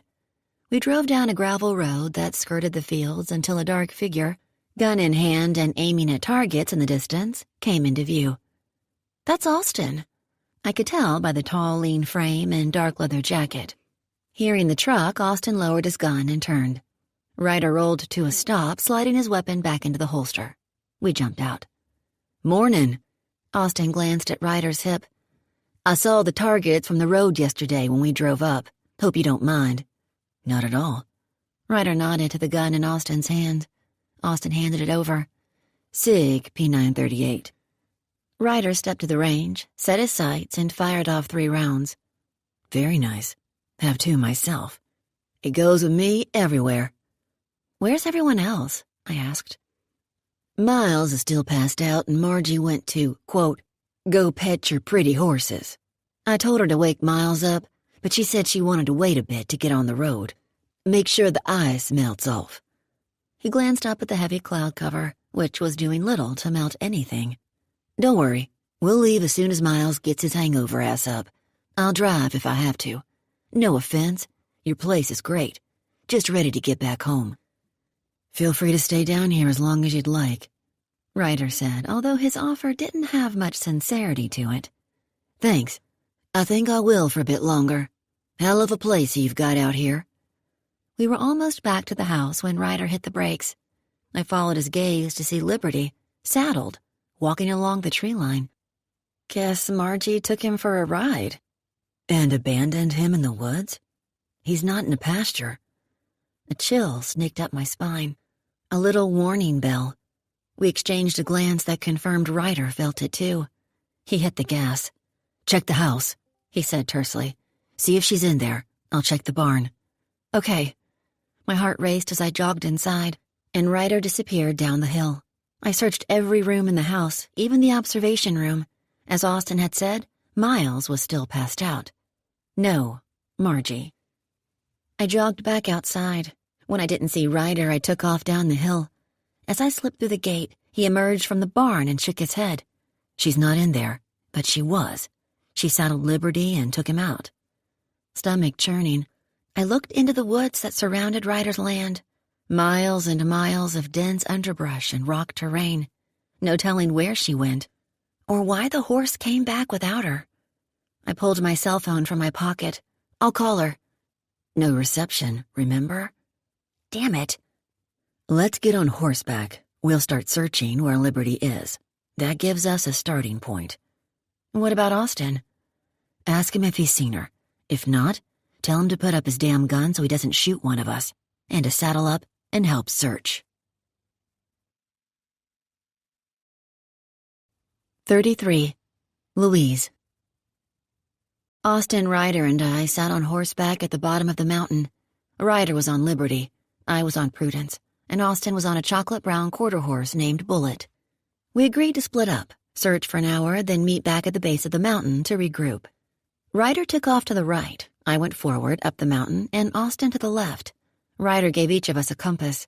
In the event we got lost, he instructed us to head southeast, which would take us back to the fields. I saw glimpses of the man who used to run Black Ops for Astor Stone. Cool, calm, collected, and laser-focused. Ryder was in his element. He was a born leader, there was no question about that. I, on the other hand, was a total mess. Flashbacks of finding Carr's body sent renewed anxiety through me as I guided Prudence through the brush. I was right back to where I'd been days earlier, searching the woods for a missing girl. The clouds had thickened, blocking the sun and darkening the woods that seemed to close in around me. It was cold and still. Ice clung desperately to the branches, and snow was mounded on rocks and boulders. Everything was dead, brown, gray, and dirty, and so freaking quiet. I'd heard Ryder's and Austin's shouts for the first little bit, but the comfort of their voices was soon replaced by the wind through the trees. I wrapped my scarf tighter around my neck as I scanned the terrain from my saddle. Cupping my hand to my mouth, I called out for what seemed like the 100th time. "Margie!" God, it was cold. God, I was uneasy and nervous. I checked the time on my phone again. 40 more minutes before I needed to head back. "Margie!" This time, my voice echoed. I slowed Prudence as a ravine came into view. I guided her to the edge, stood up in the stirrups, and peered over her head. The ravine was steep, with jagged rocks spearing up from the bottom. I guessed it was a 30-foot drop. From my vantage point, I couldn't see the entire bottom, so I slid off of Prudence. My heart beat like a drum as I carefully stepped to the edge and looked down. Margie stared up at me, lifeless. Like Kara, her broken body was contorted around the jagged rocks, her pants around her ankles. 34. Louise. I don't remember screaming, but Ryder said I did. What I do remember is turning around and falling into his arms. "Shh," Ryder whispered, stroking my head until my ragged breaths began to slow. When he was sure I was okay, he pulled away and gripped my shoulders. "Lou, I need to check to see if she's alive. I don't think she is, but I need to get down there and check. Is that okay?" Yes, I nodded frantically. "Go." "Stay right here, okay? Are you sure you're okay?" "I'm okay. Go check on her." He pulled the gun from his belt. "You know how to use this?" "Aim and pull the trigger?" "Yes. Assess, aim, and pull. If anyone you don't know comes up to you, I want you to yell for me first, then aim the gun and tell them to stop. If they don't stop, you shoot. Do you understand me?" I nodded, my heart racing. He kissed my forehead. "I'll be right back." Holding the gun in my shaky grip, I watched Ryder make his way down the ravine, with a speed and agility that suggested he'd done it 1,000,000 times. When he reached Margie, I began pacing, uncontrollable tears flowing down my cheeks. Finally, he looked up and shook his head. My heart squeezed in pain and panic. "Ryder?" I called out, my voice cracking as he climbed back up. "Oh my God, she's on your land. You have a dead woman on your land. You're on parole. Oh my God, what if—" His jaw clenched as he climbed over the edge and stepped close to me. Apparently the thought had already crossed his mind. "It's fine. Everything's going to be—" "No, it isn't." I threw my hands into the air, waving the gun like a maniac until he gently took it from me. "What if you go back to prison? For the rest of your life?" My voice squeaked. I was losing it. "I didn't do it, Lou." "Yeah, but everything is tied to you. The pendant, another body. You're a convicted murderer, Ryder. You said it yourself. You'll be the first person they'll look at. They'll try to pin it on you. You'll be taken to the station and interviewed. What if they put you in jail again until—" "Lou, stop. Stop. You're spinning." "What if we hide the body?" I couldn't believe the words coming out of my mouth. "Or dump it just off your land."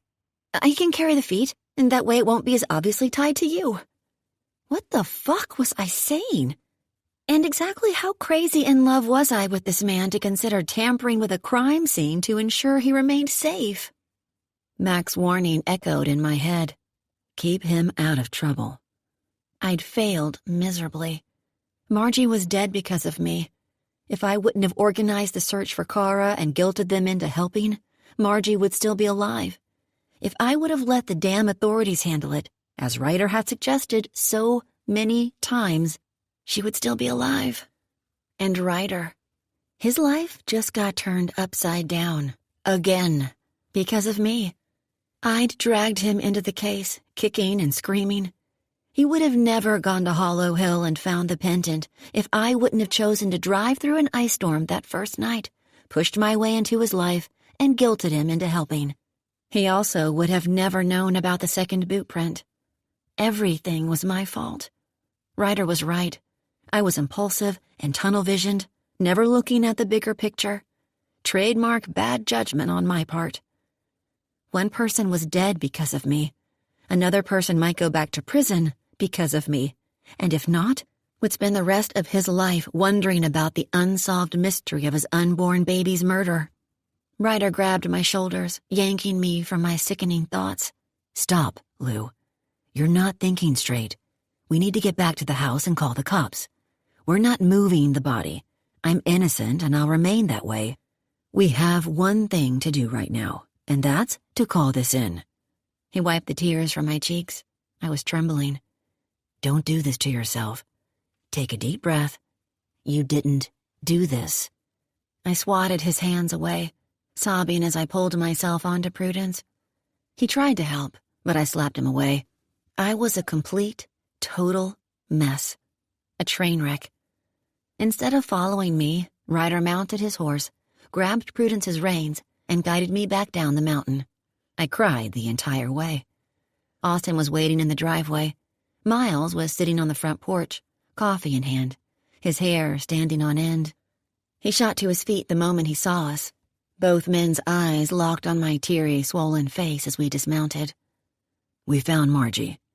Ryder's tone remained controlled as he delivered the facts unemotionally. She's been murdered and was left at the bottom of a ravine about a half-mile from here. Based on the marks around her neck, she was strangled. Miles' jaw dropped. Austin's gaze shifted to the woods. I need to call the cops. Everyone, get inside and stay put. They'll want to interview all of us. 20 minutes later, the castle on the hill's serenity was shattered by wailing sirens as 2 patrol cars raced up the driveway. Chaos ensued. Waiting my turn to be interviewed, I looked around Ryder's home, his land, everything he'd built to protect himself from the outside world, everything he'd built to put the past behind him. I'd shattered it all. I kept it together during the interview, keeping my eye on Ryder the entire time. Not surprisingly, he was interviewed away from the group by Chief McCord and another officer. Ryder had stood strong and stoic as he told his story. I loved him so damn much. The officers broke off, a plan in place. Ryder walked over to me, his expression so intense my stomach flipped. They've asked me to take them to the body. The body?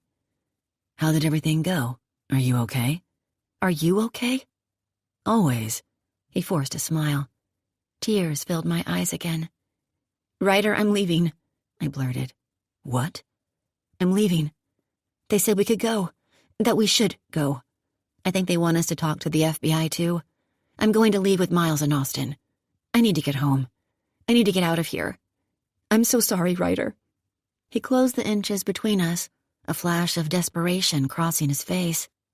Lou, no, stay, please. You can't leave me right now. You can't leave just because things got tough. Don't do this. He clamped his mouth shut as if disgusted with the words coming out of him. Then he sucked in a breath and squared his shoulders. Why? All of this is because of me. Don't you see that? I snapped, angry that he wasn't holding me accountable. This is all my fault. Everything. You would have never been in this situation if I would have had better judgment. Like you've said, I'm a fucking shit show, and you're... You're perfect. I'm not good for you. My lip quivered. I'm so sorry for all the hurt I caused you. He grabbed my arm, but I jerked it away. I love you, Ryder. I do. I'm so sorry. I turned on my heel and stumbled inside to gather my things.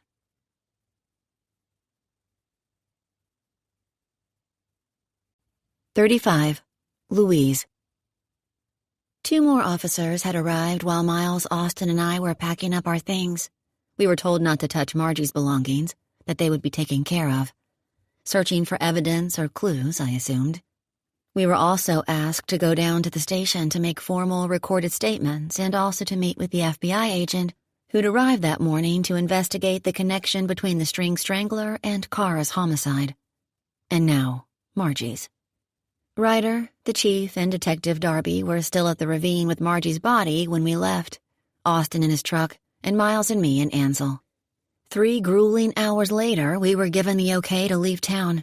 Side by side, we pushed out the doors of the police station and staggered across the parking lot like zombies. "Well, guys, I'd like to say it's been fun, but..."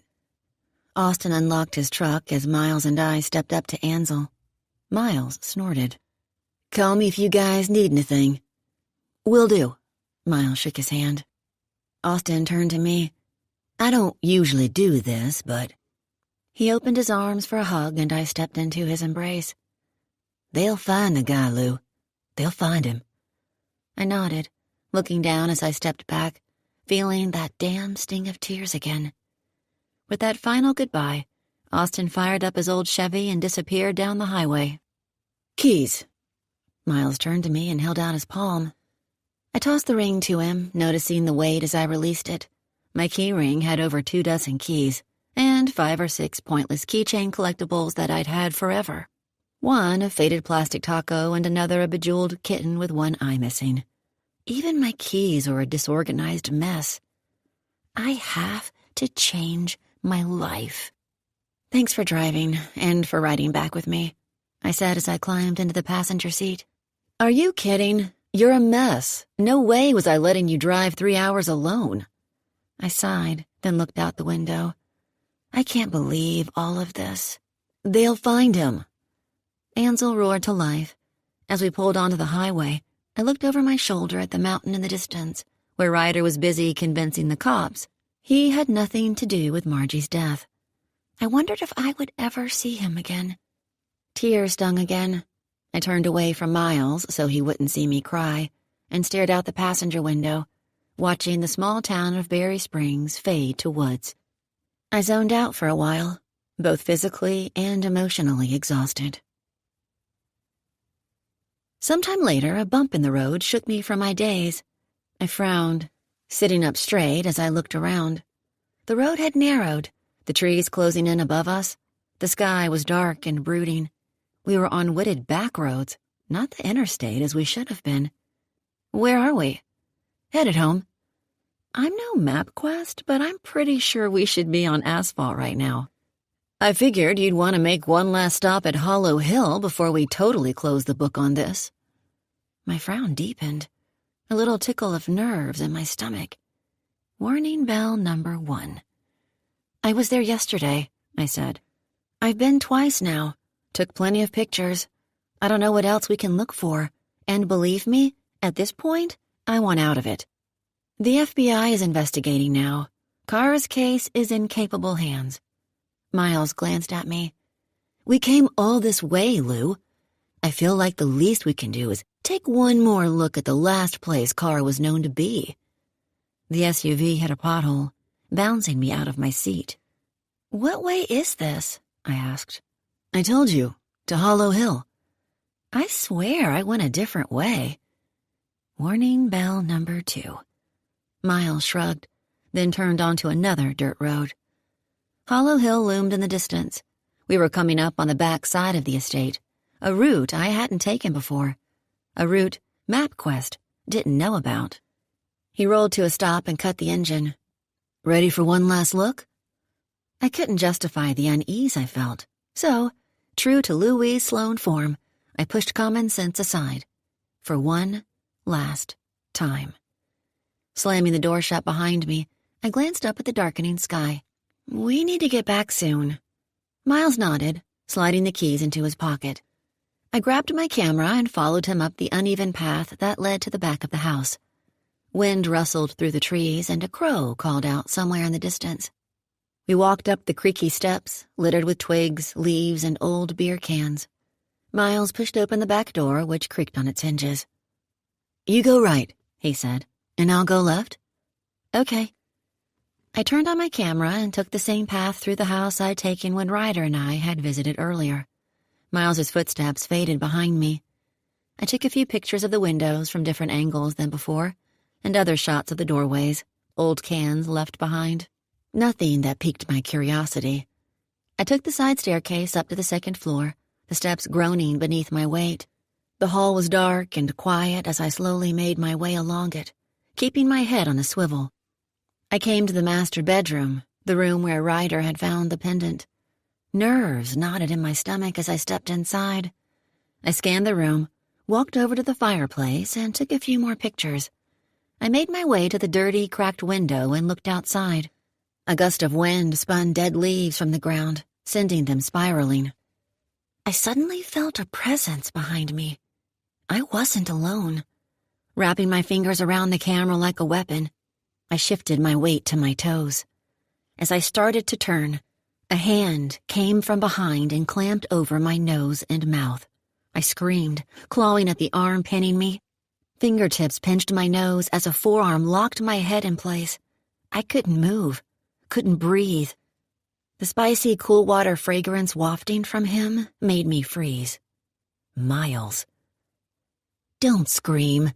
Don't fight," he snarled in my ear. "It will only make it worse for you. Jesus Christ, Lou. Why couldn't you leave well enough alone?" I wanted to say so many things to him. Questions, please, but I didn't have the breath. Miles dragged me backward, and I stumbled, dropping my weight. He let me go and shoved me to the floor, where shards of broken glass cut into my hands and knees. "You son of a bitch!" I flipped onto my back, fighting like a rabid animal. He grabbed my head, sending his knee into my nose. Seeing stars, I went limp from the shock of it, the pain. Warm blood rushed down my face, and bile rose in my throat. He flipped me onto my stomach, and even though I fought, he managed to secure my arms behind my back with a zip tie. Terrified, I screamed again. A boot slammed into my kidney, making me vomit on impact. My ankles were bound, and duct tape secured over my mouth. I was hog-tied and silenced, then flipped onto my back to face the horror I was about to experience. Miles stared down at me, his chest heaving and eyes wild, his face distorted with bloodlust. He looked like a completely different person. Adrenaline shot through me, and I started bucking again, the will to survive overcoming all else. He aimed a kick at me again, this time at my face. That's when everything got fuzzy, as my mind and body retreated to a place of self-preservation, not self-defense. Blood trickled down the back of my throat. Blinking, I tried not to gag as the room spun around me, until a single object came into focus. A long, thin black string dangling from Miles's hand. Macy's necklace. Miles was the string strangler. It wasn't until he unzipped my pants that I began to cry.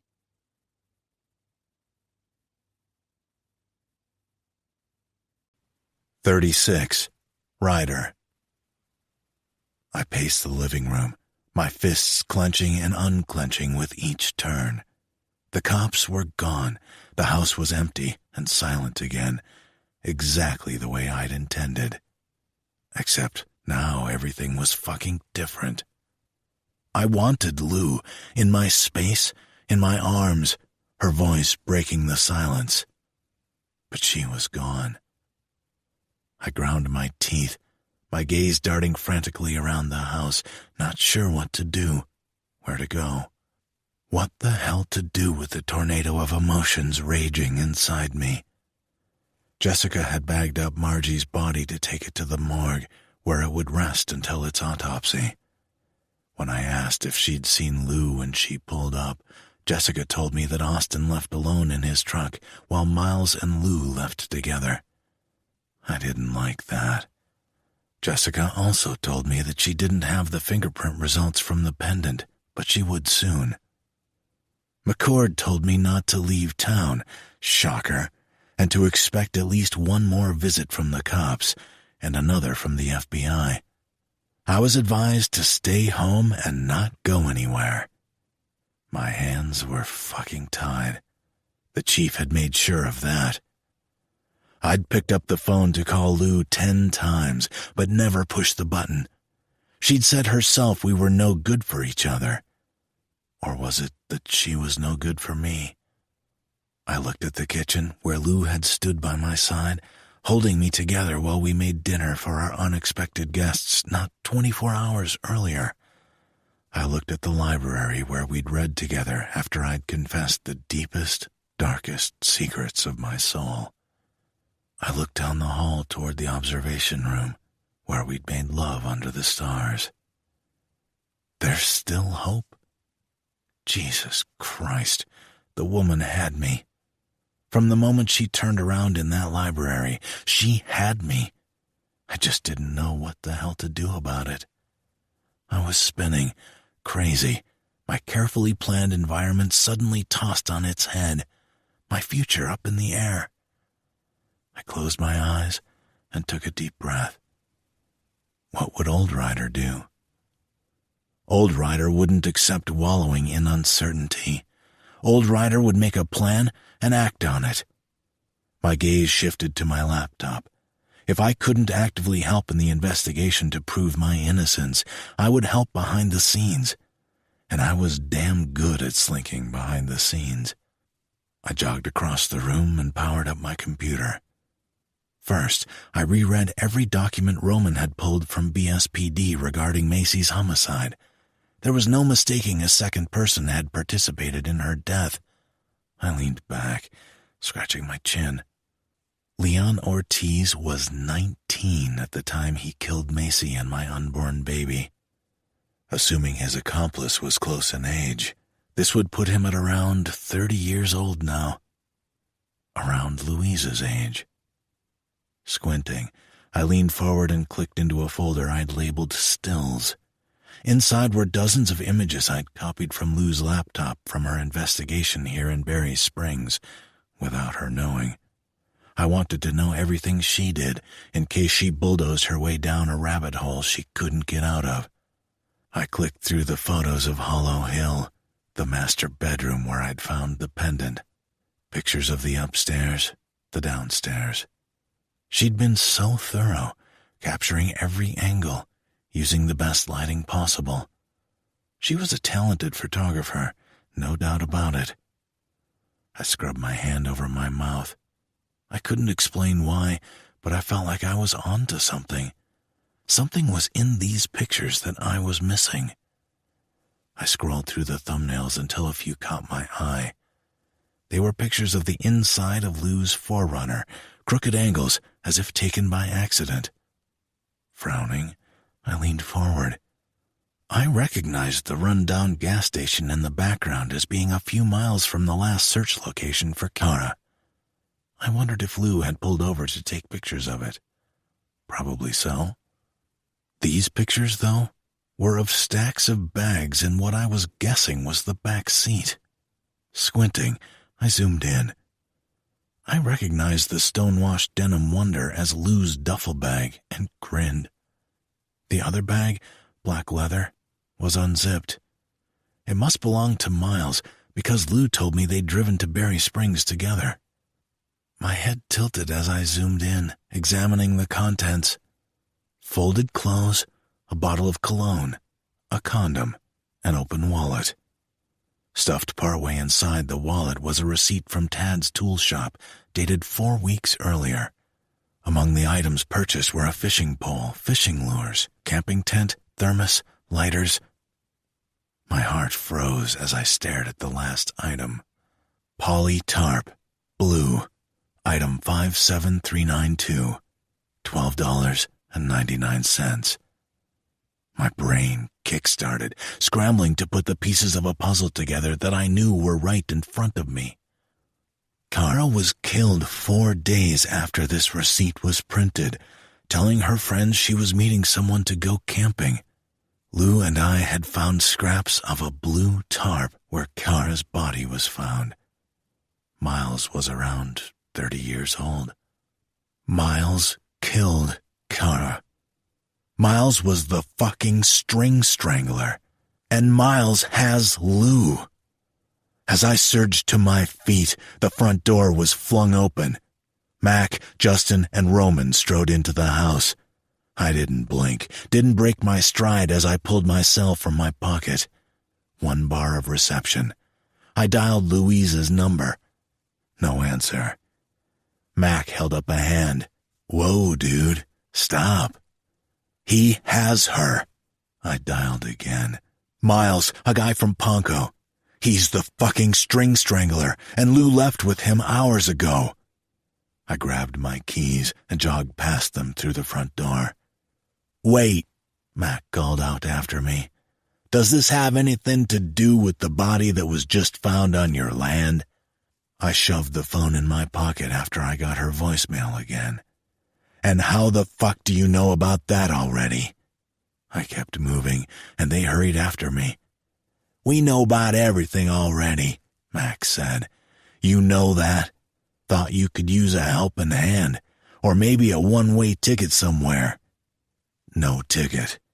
I pulled my gun from my belt holster. Could use plenty of hands, though. Where to? Justin pulled his own weapon and gave it a quick check. Hollow Hill, I said quickly. I think that's where he takes his victims.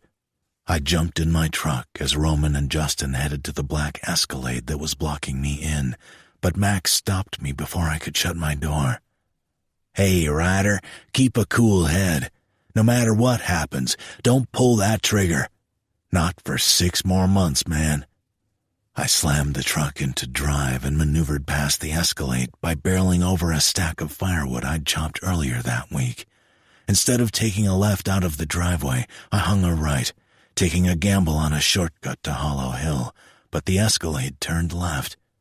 I knew these mountains better than Astor's boys, and I only hoped my internal compass was guiding me correctly now. Picturing the back roads in my head, I created a mental map while I sped down narrow dirt roads barely wide enough to pass through. Branches scraped down the side of my truck, but I didn't notice. I tried Lou's cell 3 more times with no luck, and desperation forced me to make the next call. Though the reception was spotty, Ellen at BSPD Dispatch repeated the words String Strangler and Hollow Hill. I could only hope she got the message. Rocks and ice spun up from my tires as I fishtailed around a corner. Hollow Hill came into view, dark, menacing clouds looming overhead. My heart hammered as I pressed the gas, sliding to a stop next to Lou's 4Runner. Double-fisting my gun, I crept along the side of the house, adrenaline pumping through my veins. I knew how to do this, how to track a predator. The thing was, time was of the essence. I knew it in my gut.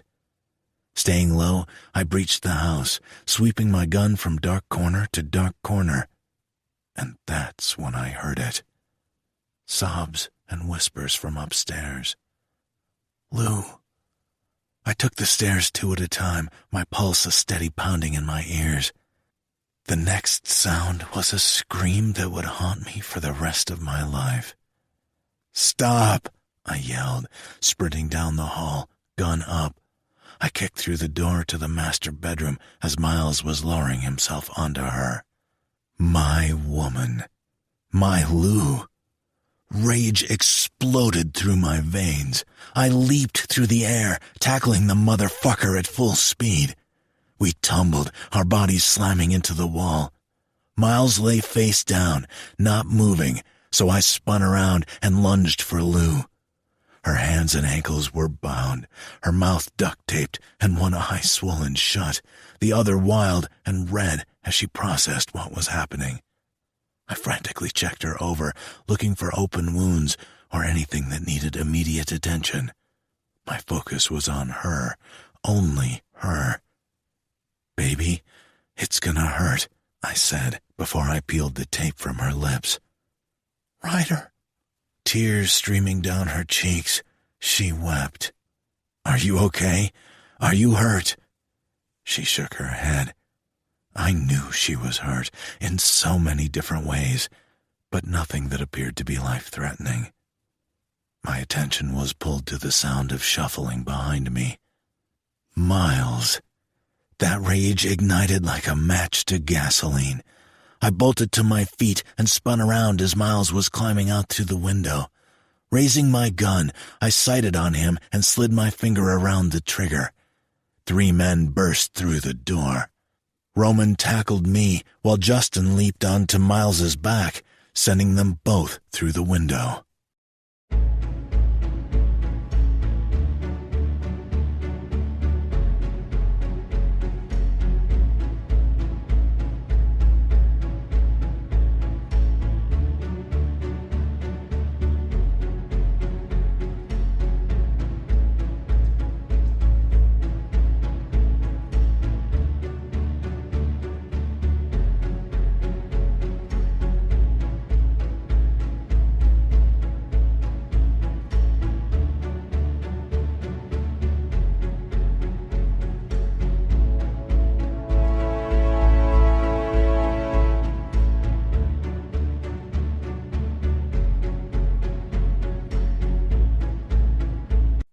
"37. Louise." 6 months later. I drained the last of the coffee I'd picked up at the gas station on the way into town. I took a deep breath, my stomach churning, my body pumping with adrenaline that I knew from experience would stay until sleep would finally take me.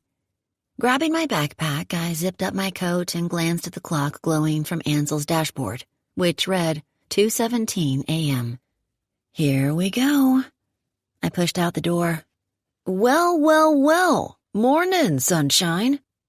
Detective Tommy Darby emerged from the woods behind a line of squad cars, a few trucks, and an ambulance. I recognized Jessica Heathrow's Tahoe immediately. It was never a good sign to see her vehicle anywhere at 2 a.m. Darby slapped a hand on my back. "Is this your earliest call yet?" "Yep, lucked out, I guess," I said as my boot sank into the dirt, soggy from days of rain. "This is our 3rd case, right?" "4th, but who's counting?" "Well, I hope you skip breakfast for this one. It's a doozy. This way." Darby led me down the driveway, weaving around the vehicles. He lifted the yellow "Do Not Cross" tape as we stepped onto the lawn. A rusted trailer sat a few yards away under a flickering streetlight. Inside, the trailer was lit up as bright as day. I scribbled my name on the sign-in log as Darby began the update. "Around 1:30, dispatch got a call from the neighbor about gunshots. 3, to be exact. Lieutenant Colson responded. He was on call and closest. Appears to be a home invasion gone bad. The homeowners engaged the intruder, and intruder shot them both. Husband and wife, around 70 years old." "Any trace of the intruder?" "Not yet." We stopped at the concrete blocks that led to the front door. "Hey guys, Lou's here. Everyone out so she can photograph." He turned to me. "Don't forget your booties and gloves, and you're definitely gonna want a mask." I patted my bag. "All set." He smiled. "You're damn alert for it being 2 a.m. "Always am." "Now anyway," I thought with a smile. The uniformed officers moved out, nodding at me as they passed, and one said, "She's all yours." I slipped into my booties and pulled on my gloves and mask, getting that weird tingle of excitement as I stepped inside the house. I still couldn't believe I was Barry Springs' new forensic photographer. Some days were tough, but every day I felt like I was doing something that mattered, something that changed lives, helped people during their lowest lows, and I loved every second of it. The woods were beginning to lighten as I pulled up the driveway at home. I was tired and fatigued, but wired. The smell of fresh coffee tickled my nose as I pushed through the front door. The sight of Ryder, his shirt off and mug in hand, tickled my stomach.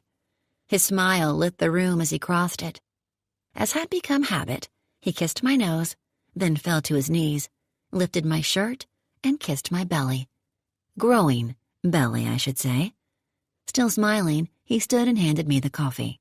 Decaf. I'll take it. I added sprinkles. I love you. Love you too. His smile fell. How'd it go? I didn't throw up. Hey, all right. Good job. Our little baby and I are proud of you. Ryder took off my coat, hung it on the rack, and helped me into the living room. I didn't need the help, but he insisted, as he insisted on doing everything for me while I wasn't working. He'd also insisted that I move in with him, marry him, and make a football team of babies with him. 2 of 3, done. We're still working on the football team. After Ryder saved my life on Hollow Hill, Miles was arrested and taken into custody, where it was confirmed his fingerprints were on the pendant Ryder had given to Macy 12 years earlier. With that solid evidence damning him, Miles's confession followed soon after. Macy was Miles's first murder, with his friend Leon. Miles went on to lure eight unsuspecting high-risk teens into meeting him, where he would then rape, torture, and kill them. Most he met online, stalking them for months before befriending them, offering help and gaining their trust. He'd met Kara at the Sunshine Club where he'd worked alongside me while he hunted. His deep-seated disdain for women stemmed from lifelong issues and embarrassment caused by his mother, Backseat Betty.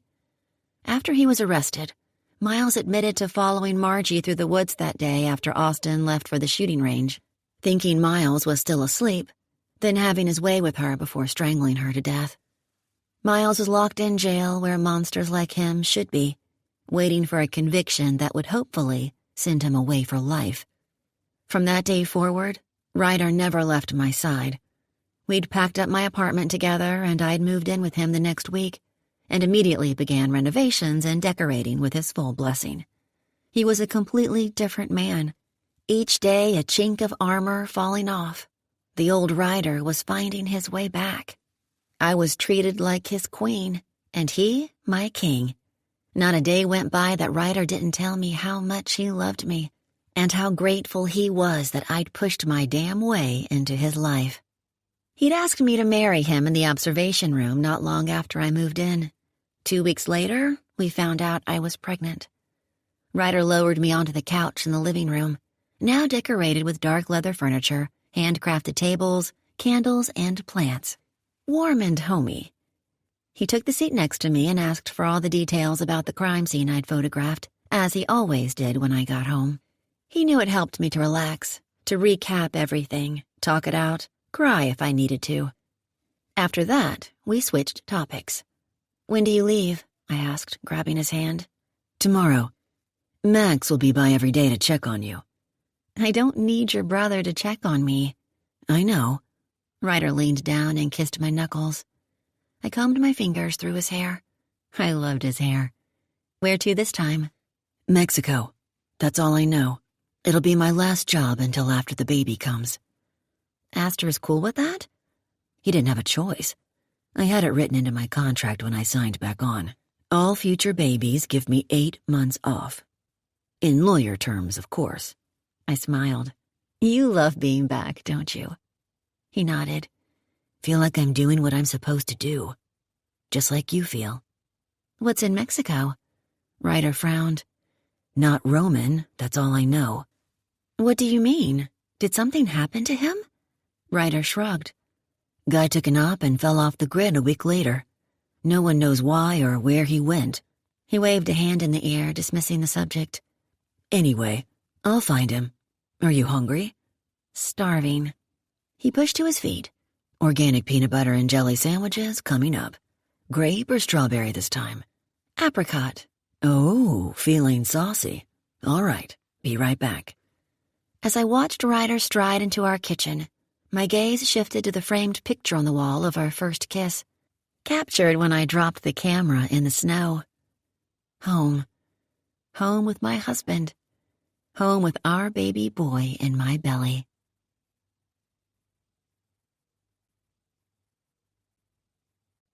This has been Rider, Steel Shadows Investigations, written by Amanda McKinney, narrated by Stephanie Nemeth Parker and Jack Callahan. Copyright 2020, Lifetime, by Amanda McKinney. Production copyright by Amanda McKinney.